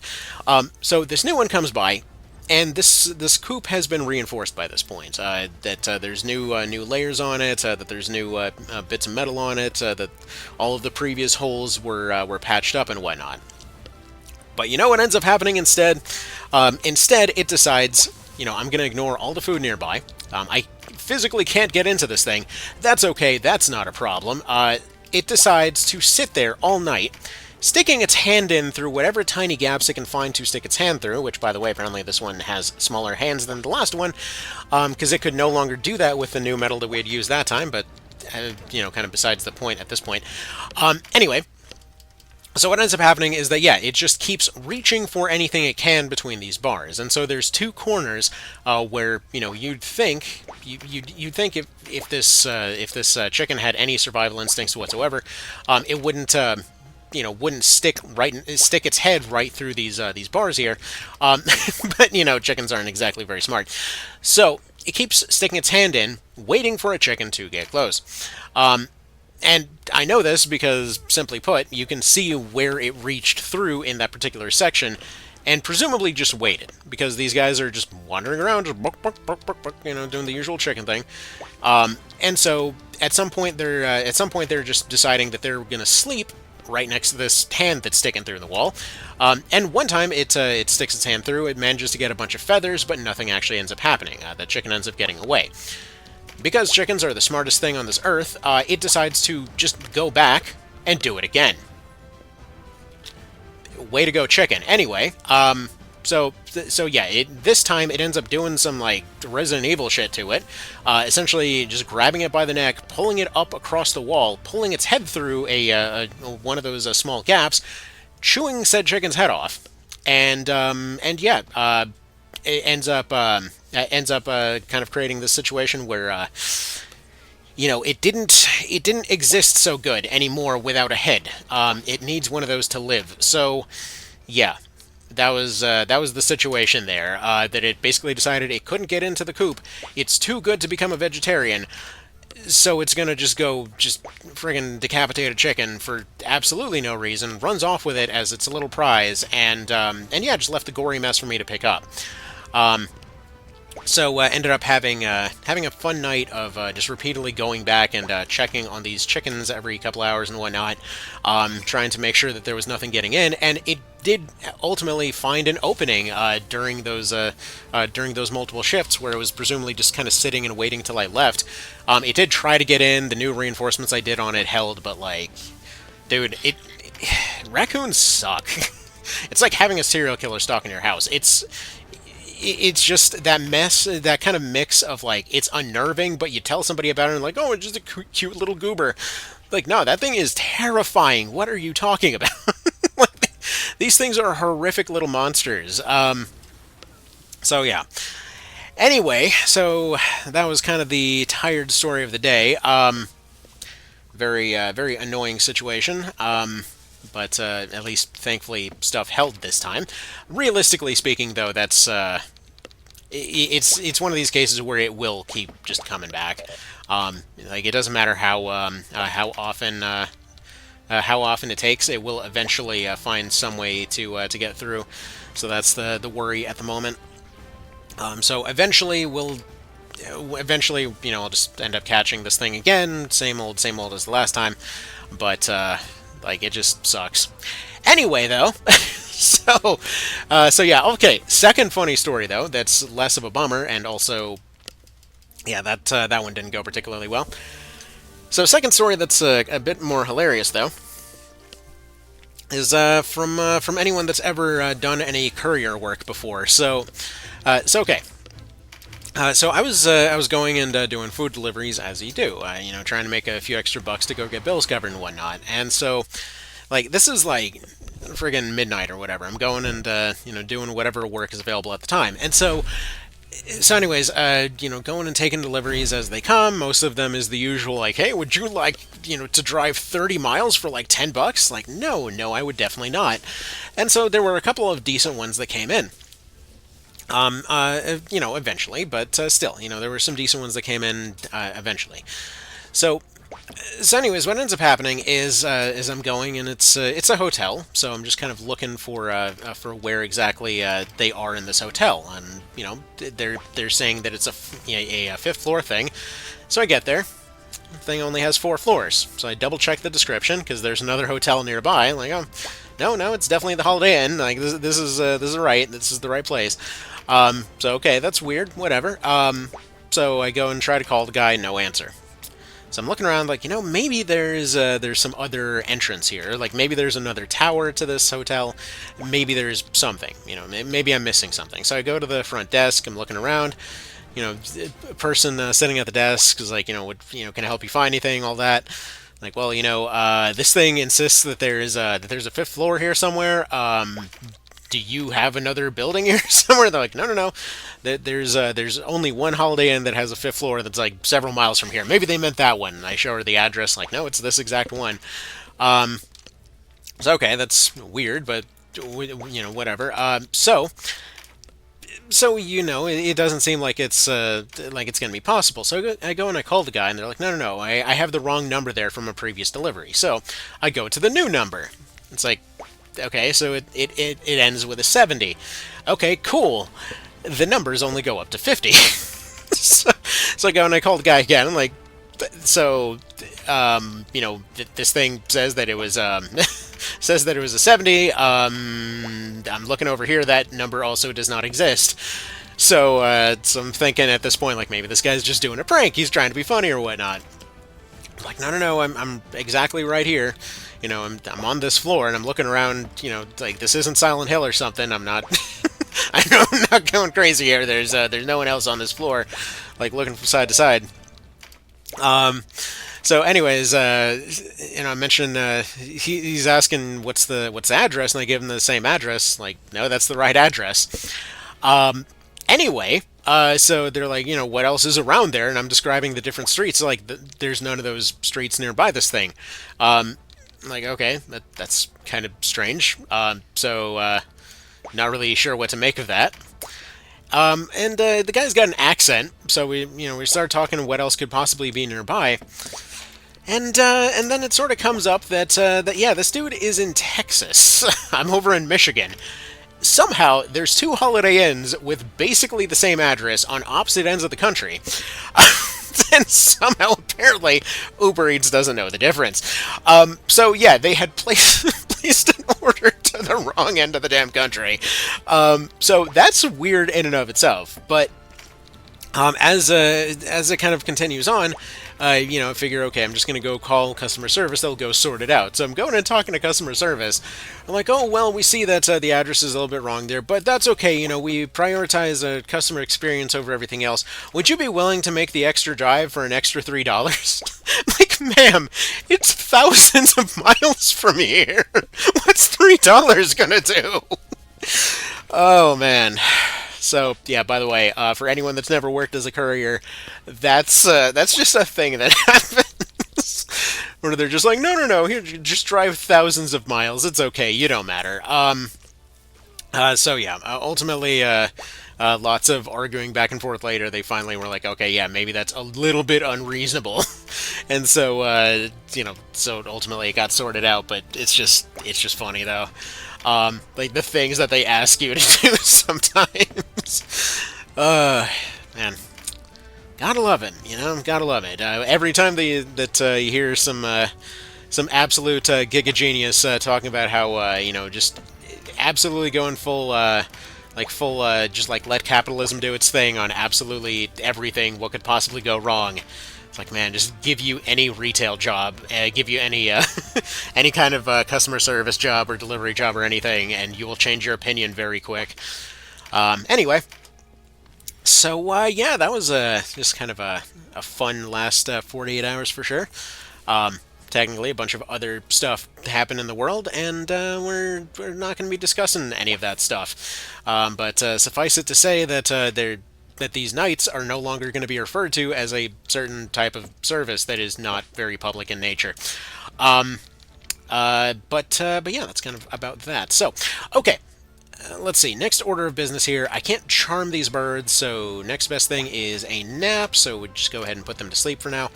One of them's charmed. I forget if I actually mentioned this plan, but yeah, in case I didn't mention it, the kind of plan B for the situation here is the kind of revenge of the Clucks here. So, if and when we wind up in a situation that both of these birds can end up charmed, with the wizard getting close, they should basically swarm him if he's breached, because, you know, number go big, he is wizard, you know, birds eat wizards, all of that kind of thing. So that would potentially be very useful in that situation. And yeah, we'll see if it ends up panning out. Until then, though, physicals and crits for Mr. Canopus, as you do. Let's see, can you by any chance get close enough to go for the poison? You can. Okay, bummer. I was going to say, if we can get a poison off, that would be pretty darn awesome. Unfortunately, he's not the guy that I should have charging forward here. The artificial wizards are generally going to be a lot better just kind of staying put, as it were. Alright, yeah, we're just going to have to go for the heal here. I can't get close enough to drop a breach here. There's a chance that the shield bash would hit, but he's sitting on a bad tile right now. So it is what it is. Anyway, that guy ends up getting rid of his buffs, which ends up working out pretty nicely for us here. And we can go ahead and claim this tile, which allows for hopefully making a little bit more of a corridor for the wizards to get through. Or for the knights to get through. Where did I put my lady knight here? Oh, there's Sarah. I was going to say, like, Sarah's going to be a little bit necessary to make some stuff happen. Where on earth is she? Okay. Let's see. You take this crit, because I don't want this this archer getting a hold of any crits, so you stand right there. You go ahead and pick up this one, and yeah, these level 1s are going to be attempting to do heals wherever possible, but additionally are going to be collecting a lot of cards for the purpose of eliminating them and getting them to spawn somewhere else. So if we occupy this area a bunch, maybe we can get some of these cards to spawn on the other side, maybe get Canopus a little bit of feed action going, but if it doesn't work, we'll just kind of make do with whatever's there. Canopus's setup will end up taking a few turns, so we got to try and buy some time until then. But yeah, we have our two knights, we got our Sarah and Voltaire that are going to be trying to get close, and yeah, we'll see how that all works. That's a bummer. That's a really big bummer as far as pincer goes. Alright, let's see, can you do anything to these guys? Just put the other one to sleep, maybe? Just at least get them out of the picture, if nothing else? No, but there is one wizard safety tile over here, so that helps. Right, if we can get that guy charmed, that's perfect. Actually, MP Restore Griffin here, that is a really good charm target. Because if we get him charmed, he's probably going to start going on an absolute tear for a couple turns, which would be very beneficial. But unfortunately, we don't have that just yet. Okay. Quick little check here, because while I have been going the physical route, what does this look like? 75, 126. I mean, he is a pretty big threat to these guys, but how much does that actually boost here? It's not bad by any means. It's just not worth the effort to try and kill them off, though. And physical is generally what that guy's going to be a lot weaker to. Alright. Please roll this. That would help so much right now. Perfect. Okay. So that one's going to go after Kashua as you do. That's fine. Bird goes there. Hopefully, let's see, Terenius already moved, so Voltaire can actually go get this off. This actually might be the trick right here. This might be the play. Because Griffin guy is probably going to go for his two-tile attack here. Okay. Go ahead and take this. Just kind of move close so that hopefully stuff sees him as a non-threat and tries to get close. Let's see. We get this wizard back up. Does that necessarily help us? Or do we just leave him? I mean, it is an extra body on the field, so that's something. Yeah, probably worth doing. Probably move him back to about here-ish, just to get him away from the general purpose fighting here. Now, this guy's probably going to just end up getting hit. But what we can do is use him to boost accuracy a little bit, so I don't want this guy to miss. So we've already seen that he's capable of missing, so we're actually going to go ahead and boost this Griffin here. And then, while that does hurt us, ultimately I think this will end up helping out a decent bit. We'll see if it's the right play or not, but the Griffin should target the Wizard there, at which point Canopus should be able to finish the job. Should be. Like, there's no guarantee, but should be. These guys continue on their card denial adventure. Let's see, you probably want to heal her, because she's probably the most likely to get hurt by something here. Let's see. You've got a Blessing Stone. We can get Voltaire up here. Should see some results out of him. So let's get Voltaire up. Potentially dropping and Blessing Stoning Canopus would be one way to accomplish some stuff later. But for the time being, let's go ahead and just try to push this guy closer. Anything to get him attacked. Anything to get him attacked. That's such a bummer. I was positive he was going to go for the other one, but alright. Anyway, she doesn't have anything to do here right now, so just go ahead and wait. She goes for her heals, that's perfectly fine. Canopus should have an opening to do some attacks here. So yeah, bit of a bummer. Bit of a bummer there. Please don't run, and he ran, you dick. Alright. Let's see. Just do some of this, maybe attempt to get some damage off on this guy. Well, he got the crit, that's nice. So Canopus is still going to be kind of our sniping option at this point. He isn't using most of his bonuses as it stands, but whatever, it'll be something. Alright, can you... No. Alright, he doesn't have any, or she doesn't have any revives. Can you put this one to sleep then? Because her numbers are looking pretty spooky. Unfortunately not. Very unfortunate. Because she's the only one that can actually reach them in their safety tiles here. Not much for him to do. I mean, if he might be able to crit this guy. Would that even help with anything, though? I don't feel like it would. I forgot to actually give him his heal. He is supposed to have a heal here. But he doesn't have one. Alright. Now, what's this guy got? He's not running any guarantees right now. He's got this, which will do basically nothing. Alright. I guess he's just going to go ahead and dodge, and see if he gets attacked by something. Alright, you just do a heal, I suppose. If we can get a poison, if we can get Canopus with maybe some physical crits on this guy, there's options. So please poison. Please, please poison. Let's see, we actually got... Can't do it. Alright. Try to re-up poison on this guy, because he's got the constant hooks going. Stunning hooks, that is. Or stun breaths, rather, in this case. Alright, well, we got the one guy stunned. That's not nothing, but it's not much that's going to help us either. At least not yet.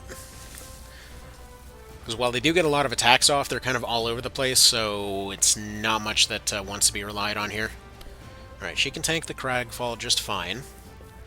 We can put Canopus in. Is it worth maybe breaching Canopus? Main reason I'm asking is because at that point he would end up getting swarmed, at which point we could just sandbag him back a couple times. Unfortunately, we just took a whole bunch of drops there. A whole bunch of units got dropped to the ground. So that's not great. He doesn't have any additional fizz-ups. If he crits a couple times, that would help here. Unfortunately, there's a lot of attacks coming around, and they're all starting to come together at the same time here. Right, this guy is just barely surviving on account of his just powder and stuff here. Or not his powder, but his low health thing here. So I think in this version what's going on... Oh, screw you with that. Now you finally go for a wizard, you dick. So I think what's going on in this version is that it's probably calculating for the maximum possible hit rather than the just maximum hit that they can achieve on something, meaning that it's generally going to be a little bit less ruthless than, for example, the PSP version would have been. So typically they're not going after just like piling on one guy all the time, which is pretty handy. Kind of makes them hesitate a little bit when they're potentially in a state that they could finish somebody off. But again, it depends. Definitely one of those things that caused a lot of folks a lot of grief in the PSP version back in the day, because you would try to train up somebody and the entire AI would be like, nope, kill, kill, kill, kill, kill, you know? Oh, that's pretty convenient if he gets a turn to actually take advantage of that. Is he going to get that turn, though? Because if he crits that, then this might still technically be winnable. It seems unlikely, but maybe. Like, down the road, if we could get him with some kind of two-hander, that would help an absolute ton here. Crit, please? Did not crit. Well, if he survives one more round somehow and gets that crit, that actually could be the win there. Problem is, like, it's completely out of my hands as to whether that can even happen right now. Alright. Because, yeah, Garba's probably going to take him from most of that health. That part's unavoidable. Maybe he rolls some parries? Maybe they get bored and go somewhere else? I don't know. Okay. Interesting choice there. Huh. Well, that would have been cool if he rolled a second block. Probably would have still gotten killed by the archer in the back there. But yeah, wouldn't that have been something? Okay. Let's give this another go then. I feel like the setup is good enough. The problem is we can't necessarily wait too long for him to get close. Alright, give this another go here. Alright. I think what I'm going to do is I'm probably going to put a little bit of a cut here and then just kind of skip to if it was a success or not. Other worst-case scenarios there, Batman. So both those griffins landed up, unfortunately, landing on a crit card and a physical card just kind of immediately, so them odds are looking fantastic. But I think they might be our main weapon here, because I don't think we can afford to even move out of this position right now. Starting to formulate a different possible solution here. I'm noticing that sleep seems to last a decent bit longer than some of the other debuffs, and I'm wondering if it also possibly makes sense to use sleeping units as kind of barricades. Potentially going and attempting to charm the ranged units, and then attempting to just kind of shut down everybody else. It's a bit of a kind of crackpot plan at the moment, but it feels like there's maybe some potential there for some kind of tech in the future. But we'll deal with that as it comes. Let's see. Yeah, we probably should take this crit away. But yeah, these griffins are going to be a pretty major threat at the moment. Oh dear God, that's exactly why. Yeah, the physical with the numbing hook is going to be nutty. But currently the plan is, again, just use these guys to cause a bunch of cards to spawn elsewhere, and hopefully boost up Mr. Canopus here to get him a bit more set up, as it were. I'm okay with at least one physical and hopefully at least one crit on him. That is pretty consistent enough to go pick up with his movement and whatnot, but setup still takes a while. And that can potentially mean a lot of other things. But one of those things that I didn't mention earlier is that if a unit's sleeping, we can potentially get way more chances to roll the possibility to get it to get a charm. So essentially just kind of disable the thing with sleep and then go for the charm. Technically could just go for the charm, but effectively that means that we can use something cheaper like sleep to keep them pinned until we can get them charmed, which combined with other delay tactics could be a very viable alternative to what we're doing right now. But one of the main things that I need to make this work in the long run is going to be crafting. So crafting should open up relatively soonish. I forget if it opens up after this or if it opens up later, because again, usually don't do much law route. So So currently the hope is that it opens up after this, at which point I can go make some Fruits of the Adept, at which point we can hopefully use that as free MP items to then get our casters and stuff set up a lot sooner for a lot more debuff spam. Additionally, debuff weapons would certainly change the equation here a decent bit, but yeah. Right now, we gotta deal with that nonsense up there. So these griffins are going to be a bit of a problem. I'm assuming this one's probably a wash, because that's like the perfect everything went wrong scenario. Especially we don't want this crit hanging out near our caster here. If we get a double crit stun hook, that is just a completely supreme level of fucked if that happens. If we were on equal terms, that wouldn't be too much of a problem. We could just, deal with them accordingly. But with this much of a disadvantage, yeah, that ain't happening, Chief. Okay. That Fizz card is probably relatively safe, so he can go for the double pickup here. Let's see. Is it worth even targeting this guy for any reason? Like, I guess we could try wearing him down for something. He's probably just wasting more time than he needs to here. Because I need him moving. Like, I really shouldn't have him attacking anything. He should just keep moving. But hopefully we'll be safe enough. These casters need, maybe at best, have one more round to try and charm this Sleeping Griffin. And if we can get that happening, that's going to be pretty beneficial. If not, then we're probably pretty screwed. Thank you kindly for that. Okay. Let's see. That's a whole lot of nothing's going to help here. Bait? No, if we bait him forward, then he's almost certainly going to attack. A little bit worried about standing anywhere near those tiles over there. Alright, I need to go get that guy back up on his feet, but as it stands, I can't get anyone over there due to the rain that technically we caused. Oh no, the consequences of my own actions. Oh crap. Well, that's great. So for the sake of context, this is the actual this is the disparity that actually has to take place in order for units to actually get one shot, where you have to be sitting there with a 12-level disadvantage, does he have an elemental disadvantage? No, they're element neutral in this case, but, like, still, you get the general idea. That this is a pretty far way to go for units to actually be capable of one-shotting anything. But yeah, it is what it is, unfortunately. So I think this was just plain everything went wrong before it even started. Does he have a revive on him by chance? No. Not that he would have any reason to, but, things happen. Got her sitting in exactly the wrong place to make anything happen here. Those MP cards would be perfect, though. Actually, you know what? It is worth reviving him, because he can pick up that MP card, which should get us on a far better track here. We'll go ahead and take this crit card before this thing decides that it hits 800 now. Alright. Just dodge. Just pretend that you're capable of dodging. Try. Oh boy, this is a pretty proper scuffed, isn't it? Alright, let's see. He doesn't have any revives on him. He does have one of the better heals, though.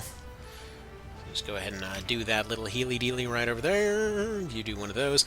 It actually occurs to me that training mode, as much as I was thinking it probably wouldn't help whatsoever, the more that I think about it, it actually might be somewhat beneficial. Because there's going to be certain cases with pickup tiles, and I forget how replaceable some items are, but we should still have access to pickup tiles. So that might help a decent bit. Okay, Griffin... Which Griffin's moving? This one. Please. Ah, crap. Well, anyway, nice knowing you. So something's definitely getting eaten by that thing. Like, if we got the breach off with him with all of his physical boosts, that would be a lot better than Canopus at this point. But he's also way too far away from that guy. Yeah, that's looking pretty unlikely right now, because we would need Voltaire back up on his feet. Although if he's going to stick around here, that might still allow us to weaponize him. I'm still not calling this a complete wash just yet, because of that potential. Like, there's a small chance, like, you got friggin', Doctor Strange over there with a finger in the air, like there's one opportunity to still pull back this absolutely scuffed thing. And it involves Voltaire marching forward here, somehow surviving a couple rounds, getting a breach off. Hopefully his health is low enough that he ends up not getting targeted. Hopefully other units end up getting targeted because they technically would be taking inefficient attacks if they attacked him right now. Hopefully this one ends up... can we put them to sleep? Who's got turns coming up soon? You do, but are you even a threat anymore? Barely. Now,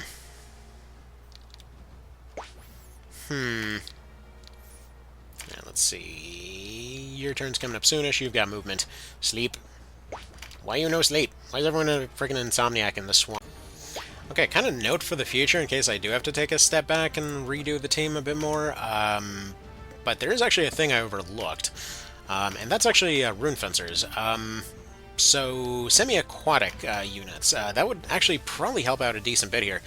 Because there's actually several instances where we might be able to hide them in the middle of the water. And in fact, that actually will be a thing that will come up later, where we've got concentration Caldia using rune fencers. So they can equip the Caldia, they can get the charm, basically they don't need the MP to cast it, and also this means that they can basically just hide in the water because the whole aquatic thing. That will be a trick at some point. Alright, so this one's actually going a hell of a lot better right now. Hopefully the weird audio thing's fixed. So I had the usual situation of something updating in the background, and yeah, it sounded like I was trying to do some kind of recording out of a blender. Anyway, so okay, so here's kind of where we're at right now. So was using the charm method here to get them to fight themselves. We got one guy that's almost taken out on their side. Currently sitting pretty on Blessing Stones and such. We got Canopus partially boosted, but if this all goes well, it should be more than enough. Yeah, used the getting Voltaire knocked out and getting him back up on his feet method here to bypass the front line here. So this isn't always necessary. I don't think I ever brought this up in the previous one, but basically the idea is that Voltaire is the one that's going to be delivering the breach over to Garba. Now the reason for this is because he can basically just use phalanx to render himself near invincible. The thing is, the one thing that clearly gets through him there is going to be Garba, and so the general idea was that I'm using his vulnerability to that earth magic there to go and get him knocked out at around the middle point here to go and drop the breach on this guy. Thing is, even though Canopus can fly, he doesn't really have the resistance to survive long enough to get close to pull that attack off. And additionally, when it comes to kind of buying time there, this means that we can usually guarantee at least a couple of instances that that Garba's going to go target Voltaire instead of Canopus, which ends up leaving him standing a good bit longer. Alrighty, we're going again. I only made one actual change this time around, which was to move over a Blessing Stone from my Lady Knight over there over to Claudian over there on the right. So he's going to be the blue health meter knight, the water guy. No particular reason for him, he just always happened to be one of the ones that was always kind of up front, so we'll go ahead and see how that plays out. But the reason that I did that is because, from what I've seen, he seems to be in a position more often than not to actually go and help with stuff. Additionally, we're going to avoid attacking these guys, just go straight for the charm right away, go for way more charm spam. Kind of defend as best as possible here, and then I'm going to retreat both of them back over the river. The idea for this one is just as before, just to cause as much chaos as humanly possible. Go for a little bit of a stun here, just to keep him at a distance. So stun and charm is going to be our main kind of go-to here. Didn't end up getting any MP on this guy, so he's just going to stick around for the moment. No particular reason, just kind of going to stay there. Additionally, it's actually a cool note here. When it comes to debuffs and such, one thing that I keep noticing is that sleep actually puts people out of commission for a lot longer than I originally kind of gave it credit for. Like, I use sleep all the time, but I never really put two and two together over the fact that when it comes to something like charm, it shakes off almost immediately, in a lot of cases anyway. Like, it shakes off really darn quick, and in the case of somebody like a Griffin, they can actually outspeed their own charm. That they basically will shake it off before the fight's even gotten started. But something like Sleep, I think it might have a set timer to it, because it does seemingly tend to last longer, but I'm not 100% certain on that. Alrighty, so kind of unexpected progress here, so let's go ahead and continue. So last night, was kind of just going and putzing around, trying to figure out some other better ways of going about this, and I did actually figure out some new strats, and also kind of wound up in a position that this might potentially be the dice roll that wins it.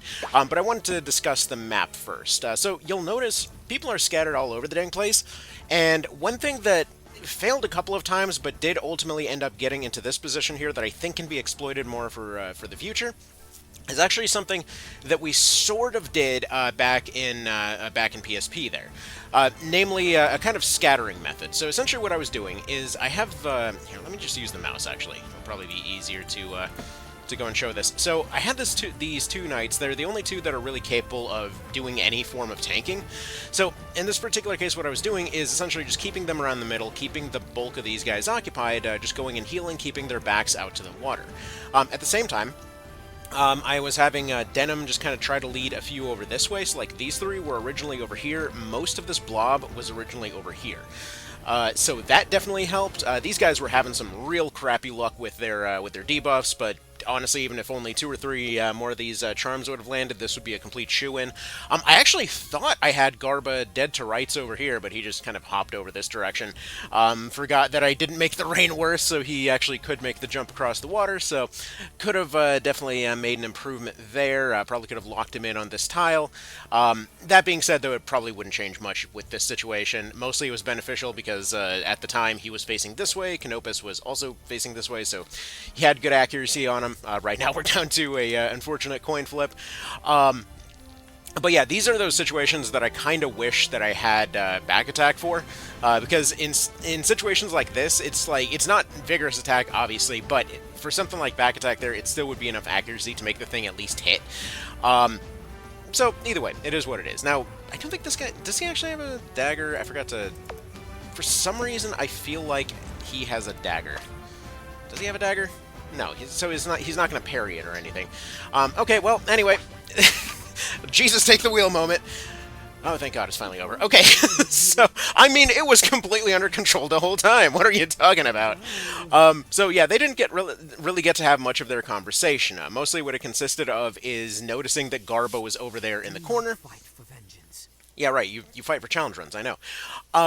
So we got Garba in the corner, got him breached. That was probably the last turn that he was breached. Ended up double hitting him with the claws.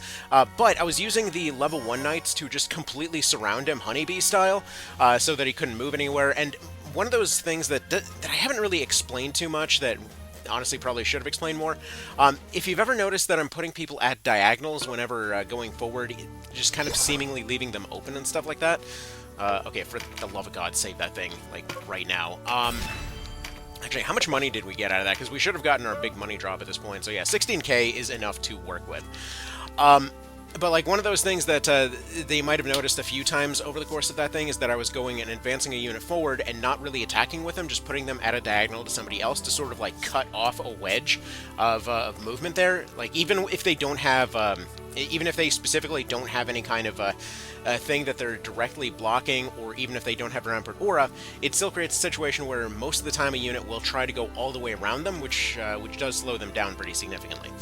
Anyway, so, first things first, we need to get to Yi shop and get some books. So, melee, ranged, armor. Do we even get jewelry at this point? I don't think so. There's nothing we're going to be able to do with jewelry right now, and money is tight, but one thing that we do definitely have access to is Zizvayanda. So, yeah, this thing is non-negotiable. That's going to... I mean, we're going to make a few of these, but this is basically going to replace a lot of stuff that we've been using.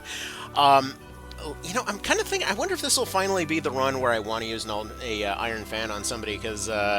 That's basically what the original level, or not even level 1 run, that's what the original no-skill run on PSP was like. There was one of the only times I've ever actually wanted to go and use an Iron Fan. Main benefit to this one is it's a one-handed stunning option. It's not, like, crazy powerful or anything, and its class axis is super weird, but I still think it's going to be one of the better weapons for stuff like our knights, seeing as they're not really doing much direct damage anyway, but for the moment, until we have access to the woods, we won't be able to do much with this. Also, you know, I never really noticed this. 1 HKs, 2 HKs. As far as their unlocking time, I feel like... Wait, they're not actually at the store yet, are they? No, this is just the crafting upgrades. I was gonna say, I'm surprised I never noticed that they unlocked this early in this version. But yeah, no, they're not actually unlocked. They're just kind of over there. Alright, Mage Staff upgrade will be very useful once we get to the woods, but again, we're not quite there yet. Those woods are going to be a big frickin' deal. Dirk, yes, we definitely want the Dirk. That is super expensive, though. That's a bummer. Okay. First off, at least 1 Breach Spear, just to kind of have it there. And then armor-wise, we're going to want some short bows at the very least. Some stunning short bows would be very handy. Bowgun +1, actually. Do we have the means to make that yet? Is that available at the store yet? Yes, but how much does it actually cost? I don't know. Might have to wait until we actually get a bowgun. I'm thinking we actually probably replace one of the, one of the casters with that. Because 30% is all well and good, 100% is better. Rapier, right, that's what we needed. Okay, I think we'll be able to afford the bowgun strat later. Yeah, we definitely want that rapier. I'm surprised I missed that. I say, constantly missing stuff that I should be surprised about. Alright, Voltaire... Get you a accuracy sword. Same thing for Claudian over here. That'll allow us to get up to 40% dodge odds in some cases. Now, how much can we actually sell? Like, what do we actually have to work with at this point for actual materials? Like, 2 rapiers, we're just going to have to make do. I'm just going to sell the 3rd one. We're not going to be able to afford it for now, and once we do, we'll be able to basically afford whatever anyway. Leather gloves, sure, get rid of those. We got 1 robe. Actually, robe's a pretty major upgrade, so we'll probably do something with that. I feel like we get rid of the Xenowine for right now. Just because we're... Realistically, if stun is our biggest issue, then we're in trouble. So, for now, we're going to get rid of that, just because I need at least one more Blessing Stone, because we're running pretty dry on them things, and they're kind of important right now, and by running dry, I mean we're completely out, so that's a problem. Okay, so who's got what that they can actually even use at this point? Because this is so close between success and soft lock that it's not even funny. Okay, so how realistic is the aqueduct? Probably pretty okay. I feel like in that one we probably don't need to revive too much. Josephine, I think is her name, should be relatively quick to smush with Canopus there. What I'm thinking, though, is that it might be worth switching him out from Vartan over to Warrior at this point. Reason for this being that, it's a notable attack upgrade, but also the class itself would give him a pretty big upgrade. He'd be sacrificing 1 movement, which we can make up for by upgrading his pants, which would then allow him to be dramatically stronger at this point, because at 4 he should have access to Blinding Strike, which should mean he guarantees his breach, which means he should hopefully 2-shot basically every boss. So I may regret this later down the line, because the means of actually getting hold of more Vartan marks are dang near non-existent, but we're going to go ahead and do that. We're going to pick up Dread Knight marks, which is interesting. Were they always available this early? I feel like these were not available in the shop until, like, Chapter 3 or so. Anyway, that's useful. In fact, that's actually probably worth changing one of our knights into. I want to say, I kind of want to go Sarah for a Terra Knight. Because, yeah, it would be a downgrade in terms of vitality, but it would be a pretty significant upgrade in terms of being able to kind of shut stuff down. I think they have Fearful Impact at this point. We're gonna save that for just a sec. In fact, I'm gonna save it before we move on to the next fight here, just in case there's anything that needs to be readjusted. I love how we're nearly an entire playthroughs of game time deep, and we're only this far. Okay. So, basically I'm going to do the same thing as last time. Operating off of the temporary save, and then just kind of making whatever changes I can here. So we'll go ahead and do that. We'll go ahead and give him Mighty Impact. We'll go ahead and give him his two-handed swords. We don't have any more Jewels of the Avatar, which is a bit of a bummer, but we do have more Magic Leaves, and basic... Actually, do we give him the +2? I feel like we just go with the basic one, because usually by the time he gets close enough to anything, he should be able to go Mighty Strike on it. So that would be a massive upgrade for him. In fact, we might actually end up going that way on the Knights too, just switching firmly into just overwhelming offense. Okay, in that case, we sell the Iron Claws. They did their job surprisingly well, actually. Just barely, too. Like, we were very close to being utterly soft-locked on that fight. And then we upgrade his Chain Leggings. He's one of the only ones who can afford to upgrade here. Okay, and that puts his movement back up a little bit. He doesn't need an armor upgrade. We don't need Wade. Maybe a helmet upgrade would be useful, but still, that's looking pretty good to me. What else can we actually do here? So the other ones are pretty much doing everything they need to, and for the purpose of, I just need to see if it works. Because if we can do Fear Breach, this entire game just changed. I don't remember when, yes, we have Fear Breach. Okay, in that case... yeah, you know, one of you guys is eventually becoming an archer, and then just using guaranteed archer shots. These guys are going to start whooping some ass now. So concentration, every time that they're not going and cleaving something in half, they're going to go for a sleep. Who's got a sleep that they can spare? I think we'll just go ahead and get one sleep off of you. Alright. Go ahead and put a Zvion. Did I not buy 2? I thought I bought 2. Okay, well, in that case, sorry, Cashua, we are selling your clothes so that we can afford swords. Okay, what else can we do, though? Oh yeah, we had one robe. Who's the better of these enchantresses? I kind of feel like this one by a unexpectedly wide margin. Why is that? Like, her stats are slightly lower, but she's got better health, better MP. That's pretty noticeable. Like, way more resistance. Vitality goes down by 1, but, man, avoidance is way freaking higher. What is your deal? I don't know. Anyway, Sarah is apparently really good. Anyway, we need another Zweihander. I doubt we can afford one, but, once we can, that would be good. Oh, Volge. That's what we spend money on. Right. Should I just go Fencer on Canopus then? No, I mean, he... I did it dumb. Okay, let's see. Let's go ahead and sell some stuff in here. Okay, sell some Zoyadrot. Hopefully that's not going to be the top end of our problems. I don't think we'll actually be able to make much use of a Berserker. Holy Water. Are we fighting anything undead anytime soon? No. Sacrifice that. Coral Harps, that's some money. Filters of Ashes, are we dealing with any... We are dealing with the Archer before we get access to the woods, so yeah, we're going to need these. Mercurial Files, are accuracy things going to be an issue? Yes. Yes, they're very much going to be an issue. Okay, that's fine, whatever. We've got some stuff to work with. How much is that Zweihander upgrade? Like... We don't know. Okay, we need to have a... Yeah, Tinus King's meat costs a lot, that's the thing. Okay. Let's see, how much... So let's just go ahead and kind of piecemeal this stuff out and see what we need.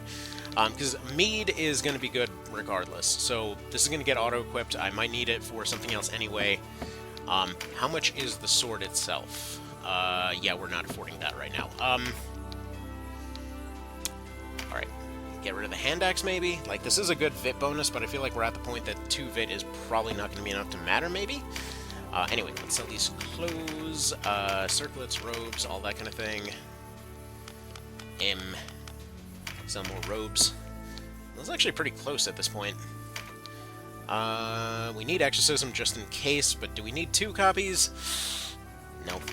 We'll be fine with without one of them. Deadshot, I feel like we've got other means of doing stuff, maybe. We're not going to get rid of Ice Blast. Thunderflare, we're pretty much completely not going to be using. So, quick note on... Ooh, Ninja Magic. ninja magic can go bye-bye for sure. Okay, in that case, that lets us upgrade that weapon now. Okay, quick note on overheads. Why were they so important in the back in PSP? Why were they not so important this time around for the challenge run? They had a property in PSP where they would be unavoidable. So, like, basically, no matter what you did, overheads would always be 100% chance to hit, and it was... It literally only came in handy once, but it was technically a thing that could be useful. Okay. So, let's go ahead and get this, just barely enough. Probably should have spent that money on Blessing Stones, to be fair. But we're going to try the more offensive route here, so we get our Svyander. That's going to be a big frickin' deal if it works. In fact, we're going to go ahead and go Mage Leaf +2. Just, like, feed her all the leaves at this point. That might be relevant. Accuracy is no longer a problem for her. Same thing for Canopus. I kind of wish he could be a Terror Knight, then he would be a Terror Bird. Anyway. Okay. Let's go ahead and actually make a new save file before the other non-save files. Give this one little attempt, and then we're off to the races, you know? So, if anyone dies, I can't even afford to replace them at this point. We got 3 more fights to survive. Yes, I know last time I said it was 2. Now we've gone up to 3 before we can make this work. But we have access to crafts now, so that's the important part. They are at a significant advantage as far as levels and stuff go, and realistically speaking, sniping is our main way that this is going to happen. This spawn, I forget exactly how the spawns go in this map. From what I recall, there are situations that that can happen here where you don't have that many kind of terrifying spawns to happen. But we're gonna basically do the classic sniping strat here. So we're just gonna go and move everybody over to that direction. The debuff units are gonna try to kind of charm everybody as best they can. And then Canopus is just going to collect whatever he can and just friggin' YOLO rush Josephine over here. So, right off the gate, before Breach, before any bonuses, he's actually already doing 10%-ish, which is not bad at all. So, he's going to go here. Additionally, it's worth noting that at this point, he's already got access to, what am I saying access to? He's going to move slower. Or, sorry, he's going to move faster than he did before. He lost 1 movement, but one of the Vartan's whole things is that its movement cost is higher than many of the other classes, just to kind of offset that higher movement range. So yeah, in his case, that's a pretty big deal, that now he has functionally the same movement that he had before, but now he's an improved version of it. Okay, also, let's go ahead and shove these knights over here. I need to have some knights going down the middle. Sarah primarily is going to be used for shutting down offense. So one of the things for fear here, if you're unfamiliar with the debuffs in this game, for whatever reason, I don't know why you're watching this without familiarity of something like that, but anyways, when it comes to the fear debuff, it basically shuts down all stats across the board. So any unit that's potentially a one-shot or something like that suddenly becomes far less of a threat. So, anyway, main thing that we're going to go for here is trying to charm these guys. This is probably going to be just out of range, yeah. So we want to charm them so that they walk away, and then we need Canopus flying forward. In fact, actually, wait a minute. I do want an armor upgrade on Canopus, because I need him to go in the water. Alright, we'll figure that out next time. We're just going to run this as a test thing to see what we're dealing with for the time being, and then kind of upgrade from there. But yeah, I think maybe there's some more stuff that we could maybe scrap in order to get him at least some like upgraded chainmail or something. That should be pretty cheap. Chainmail's always been one of the cheapest things to upgrade. So I feel like we probably should be pretty safe there. But the reason that I'm excited about the 50 that we were doing to Canopus, or sorry, that we were doing to Josephine there, is because we've barely explored any options there. Obviously, we don't have a Dark Charm to give him a bonus there, but like he's basically coming in already at that kind of at that power level. So that's something. How is he? He actually can overpower this. Interestingly enough, that's interesting. I almost want to have him do that so that maybe they fall back a little bit, but No. Okay. Well, anyway, interesting to see that there. So he already overpowers basic enemies like this. Against her, that's 81. The reason that this is significant is because that's, functionally speaking, like, we're going to assume 160-ish once the breach hits. He picks up another one, you know, probably 200, 300-ish. Realistically, he can scale this up into a 2-shot. That's what matters. So we're going to go ahead and move him there for now. I need to... I actually do have access to a stun archer. What am I doing? I needed to have one of the casters replaced with that short bow. I completely forgot that I got the short bow. Because that tremendous shot can go ahead and do that job already. Get it together. Come on. Okay. So we can completely waste a turn by using the Horn of the Savage here. If you're wondering, by the way, why I haven't sold it, because the obvious answer would be, why on earth are you still keeping that thing? Sell it. You know, it's... you're not going to be able to make it rain here. I don't know if it'll be useful during the aircell fight. It might be the make or break thing that actually makes that thing work. Alright, so there we go. Let's make him go to sleep, and that's why I love using Terenius for this. Even when they completely don't have the stats for something, they can just absolutely shut stuff down. Okay, let's go this way. I mean, in fact, I really prefer Terenites to basic wizards in most situations for that exact same purpose, because in their case, it's like it's literally just like it's 30% either way, and in that case, they have higher movement. They've got they're a bit safer in the front row there. Like, it's just good stuff. Okay, actually, Paralytic Wave could potentially see all of these guys shut down. If only this guy had Spell Strike. If only I remembered to actually put that on him. Way to go, Brain. Way to completely flub that one. Anyway, one Paralytic Wave coming up anyway. Go ahead and see about zappifying all of them dudes. Okay, perfect. That should be a nice, happy shutdown. Like, realistically, the Terenites are more or less like, hey, here's everything that you could possibly want, or here's everything that you're typically using a caster for outside of Charm. You know, why don't you go ahead and and just give them some armor and a really good weapon and a unique debuff and stuff like that now. So it's really useful there. One thing I do see potentially screwing us over here is going to be these kind of standalone pillars. Because if that happens, like if she decides to go hang out on one of those, we definitely need that armor upgrade. Okay, well, anyway, he doesn't need crit cards anymore. He can just go full stack for crits. So before Breach, we're talking, what here? 108? Oh, beautiful. Yeah, this is before Strengthen, this is before Breach. Like, these numbers are going to go wacky. As long as he gets close, like as long as these knights can keep him safe, which just happened, like, honestly, he is good enough right now that he just needs to get close, and the job's done. So I'm feeling pretty confident here. Let's go ahead and top him off for good measure. I would like him to have some dodge or something, but I feel like archers are probably going to be the bigger issue. There we go. Now he's fully locked. Yeah, you're one tile away for doing Strengthen. He can't do anything more than that. Yeah, we'll just go ahead and leave it right there. We'll attempt to roll Fall Strikes at some point. But for now, it's not the most important thing in the world. If you're wondering why that guy did 220, it probably was that power over there. Okay. Let's move her over here.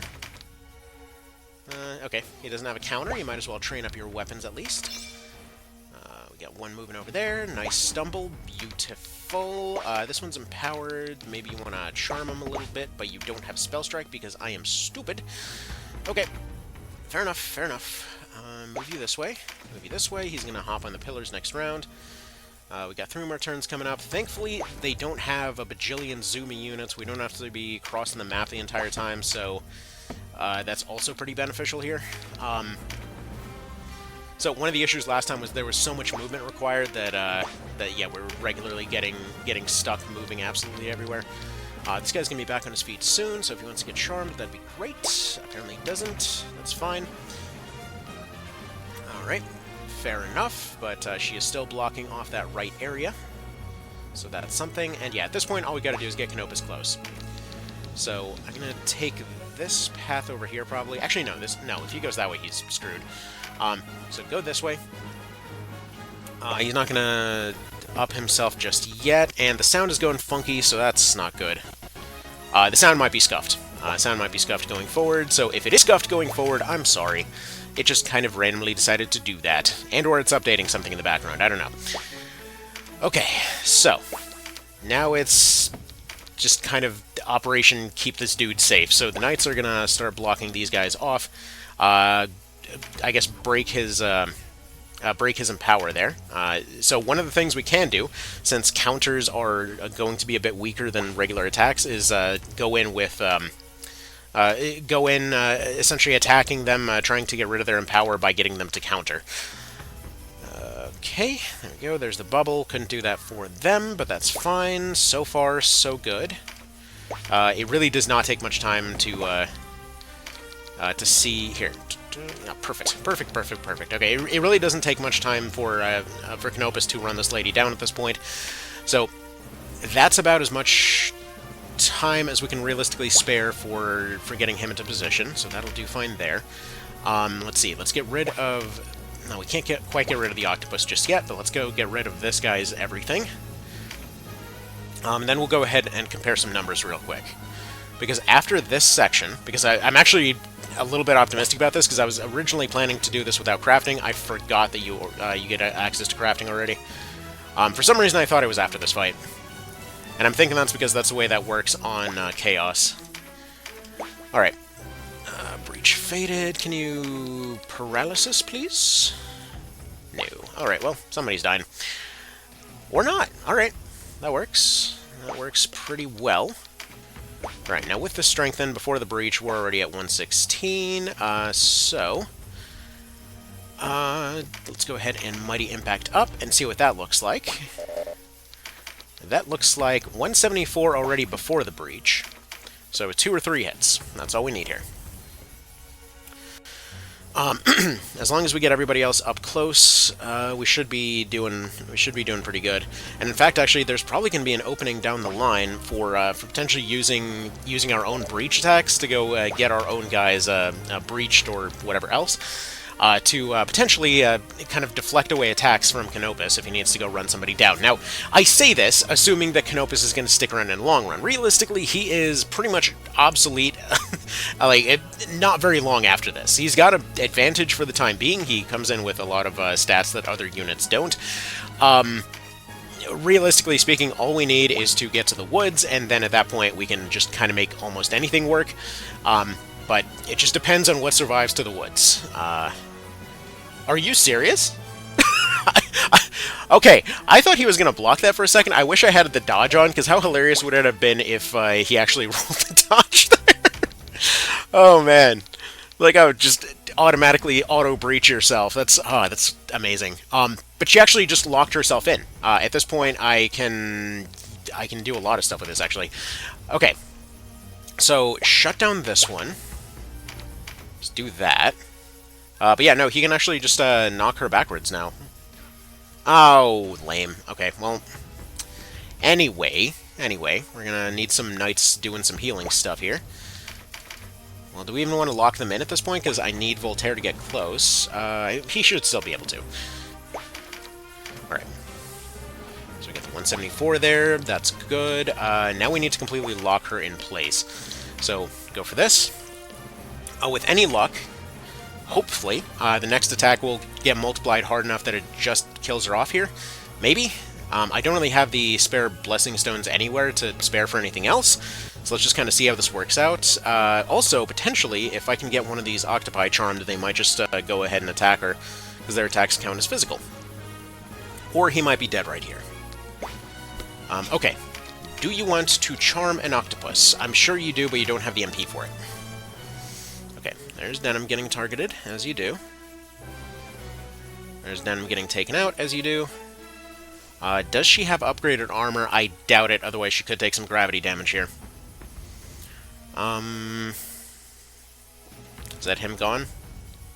Almost. Survive. Come on, survive. Ah, that would have been a great time for a miracle parry. Still, that was very close. I'm going to try again without the armor upgrade, but that was very, very, very, very, very close. That was way better than I was expecting it to be. Alright, anyways, I gotta get going. Alrighty. Let's go ahead and get going. This is, what, 100th attempt, probably? But let's go ahead and keep at it here. So, ended up going for a bit of a different approach this time around. See, was experimenting with a few different formations, locations, all of that kind of thing, and there was one that I found that had a far more interesting setup. So we'll go ahead and go for that one this time. So basically the idea is something a little bit like this. I've been kind of mentally calling it the fork, but the general idea is that rather than going for the Terenius in this case, the sleep spam would be a lot more useful in, for example, a situation where we had access to more items. But right now our access to everything is extremely limited. So, basically can't afford to do much of anything. So, with that being said, the reason that I'm calling it the fork is that this time, rather than going for Terenius, Sarah ends up staying as a knight. And so, essentially what we're using is a combination of those knights, skill cards, which are definitely a lot easier to get a hold of than the rest of everything, as well as awkward positioning. So what we're doing is we're sending Sarah over to the right in order to do sort of like a fake flank of sorts. So Voltaire takes the center, tries to take any skill cards he can along the way, and Sarah goes and tries to do a fake flank along the right side. What we then do is we then take these positions over here with the knights and casters. So the knights will essentially body block for the casters. They'll go ahead and body block at the bottom of the stairs, while the better knights are going and circling around on the right there. Now, what this does for us is it creates a situation where ideally the knights are able to out-heal whatever's hitting them, courtesy of their phalanxes. Canopus can go around setting up for the kill, and additionally those two knights are kept in a position where they can essentially swoop in for one big moment when they're needed several turns down the road. So, let's explain what that moment is exactly. So, what we're doing here is we're basically funneling them all to the left side. See, if we have Sarah over there on the right side, most of those ranged units will not really go too intensely towards that right side bridge, because that tends to let them get us surrounded.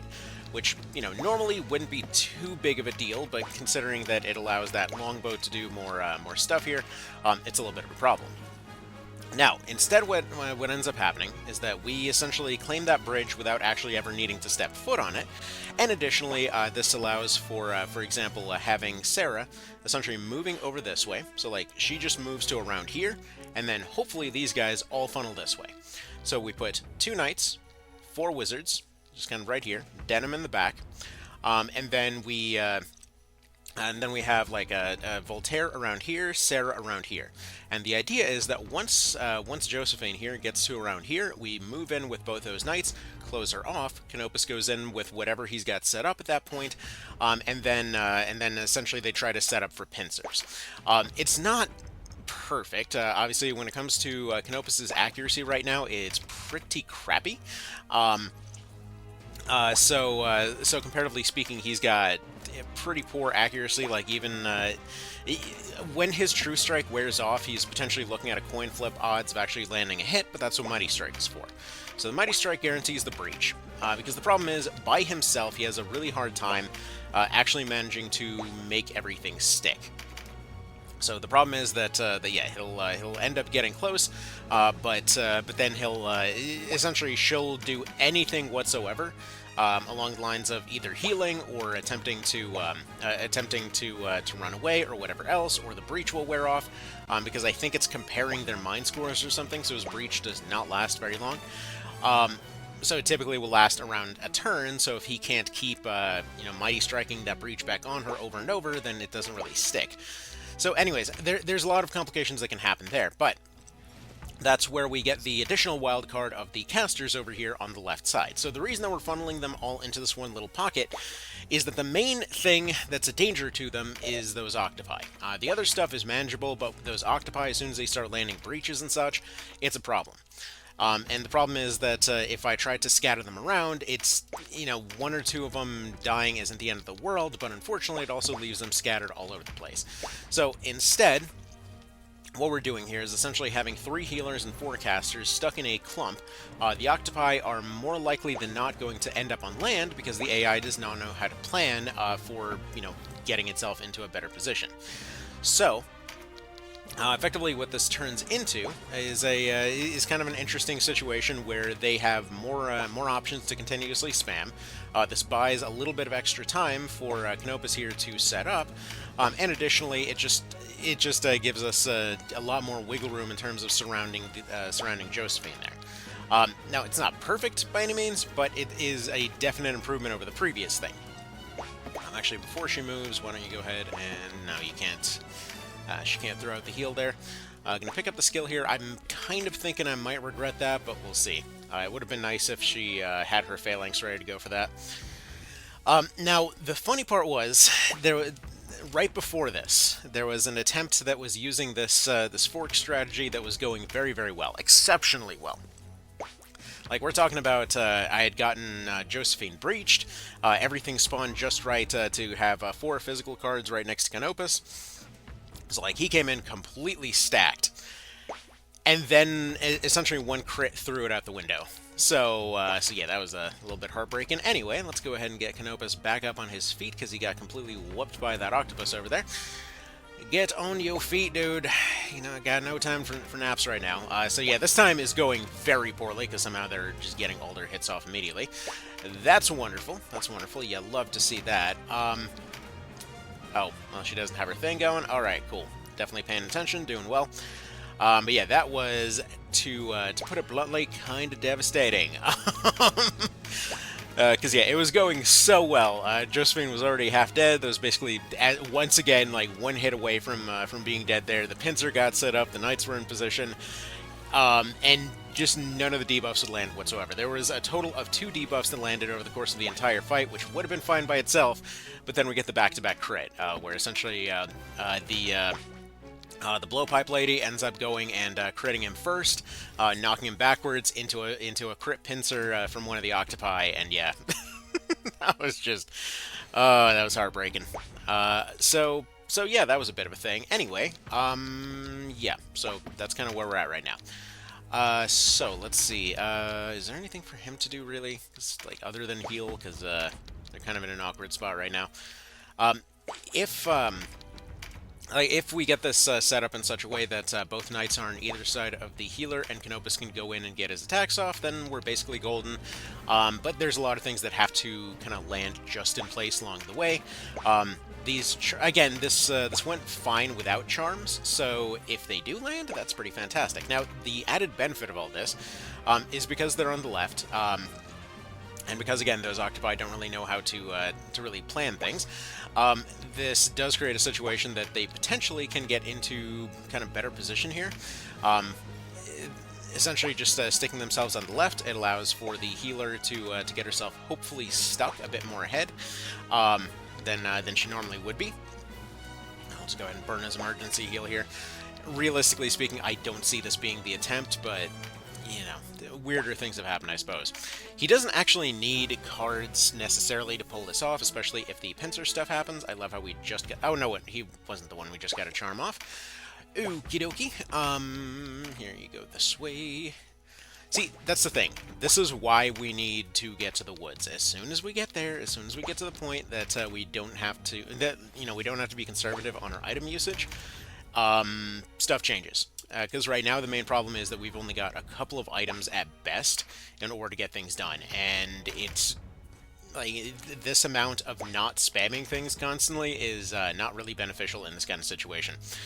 But again, a lot of it is going to come down to positioning and whatever else. Like right here, part of the reason that we ended up losing several people early is not only did stuns and stuff not really happen up to this point, but additionally, for some reason, Casual wasn't being targeted, so a lot of those bigger hits that usually go to her ended up not going anywhere, so it's kind of weird as far as that goes. Alright, now we can have Sarah retreat. Yeah, he's got one of the heals on him. So I've got a couple of revives on them for the revive strategy there. So for those that missed it, because it was one of the things that was discussed during the stream and whatnot, One of the potential ways that this can play out is that we have Canopus go and charge forward. He gets himself knocked out after landing his initial hit, and then from there we can kind of revive spam him along with pincers in order to kind of chain attacks back to back. Now, the problem with that is that he won't have Mighty Strike available for anything past that first attack, so that's got some problems. But still, it's one of the potential ways that stuff can play out here. So we can wind up in a position that we are completely broke, yet paying $2 grand for every single attack. Alright. You get up on your feet, please. And then we'll go from there. How the hell did this lady get all the way over here? Why is Charmed Warrior Lady over here? Did you guys let her through? Alright. That's fun. Anyway. Yeah, you just go for paralysis, I guess. So, ultimately, one thing that I was experimenting with is dropping more poison in order to potentially create a situation where the healing is distracted here, but even with the others at lower health, they would need significantly lower health for her to not prioritize herself. Apparently, Josephine is super selfish, so that's also a bit of a thing. Also, go ahead and go for the charm there. I probably should be looking to re-up the warrior lady here. We'll probably do that right now, just to be absolutely certain that that's sticking, because we don't need her uncharming right now. And hopefully she'll just go find some other awkward location to shimmy off to, and that'll be that, you know? Alright. So, is this, I really don't see this being the one that does it, but she is getting closer, so that's something. And he is tanking pretty good, and this is why we want to set up that phalanx thing. It is a little bit counterintuitive to have a team that is this completely just outclassed in everything, potentially tanking things, but if it works, it works. The problem is he's kind of operating on a hope and a dream right now because he's only got the one card keeping him on uptime. It's doable, just not ideal, you know? Actually, no, you stay right there. Alright. Yeah, she gets close, then the knights close in. Unfortunately, we have that doofus right over there that decided to start moving his way on this way, so I think we'll finally take that opportunity to go this way, give herself a little bit of a heal. Probably should have gone for the better heal, but she's going to go for just picking up that skill card real quick. She is the one that lags behind the back, so she's got a couple turns until she's needed, and hopefully it's going to be enough. Let's go for the mass poison over here. Well, that's unfortunate. I really should stop targeting Denim, but realistically speaking, he's just kind of there anyway. And thankfully, they're going to use up their items to go help us out, so, you know, good on them. Good on them for being nice. Okay, so you just heal, you guys spam. Hopefully we can spam some charms to get them right the hell out of here. Please move backwards. Thank you kindly. Yeah, this is it's funny. This is the different ways that this can play out are just so completely vastly different between different attempts. Like right now, I'm constantly spamming this just for the sheer purpose of hopefully getting them back out of here. Because as it stands right now, they're just kind of all stacking up and doing unfortunate things. And there we go. That's nice. Also, how does this lady keep getting crit cards? That's the third attempt in a row that she's walked away with a crit. But yeah, the plan doesn't necessarily rely on charms, but they certainly improve its consistency.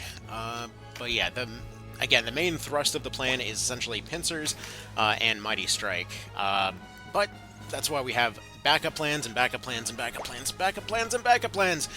And eventually, all of this gigantic stack of backup plans will pay off. But for the time being, we've got this, you know?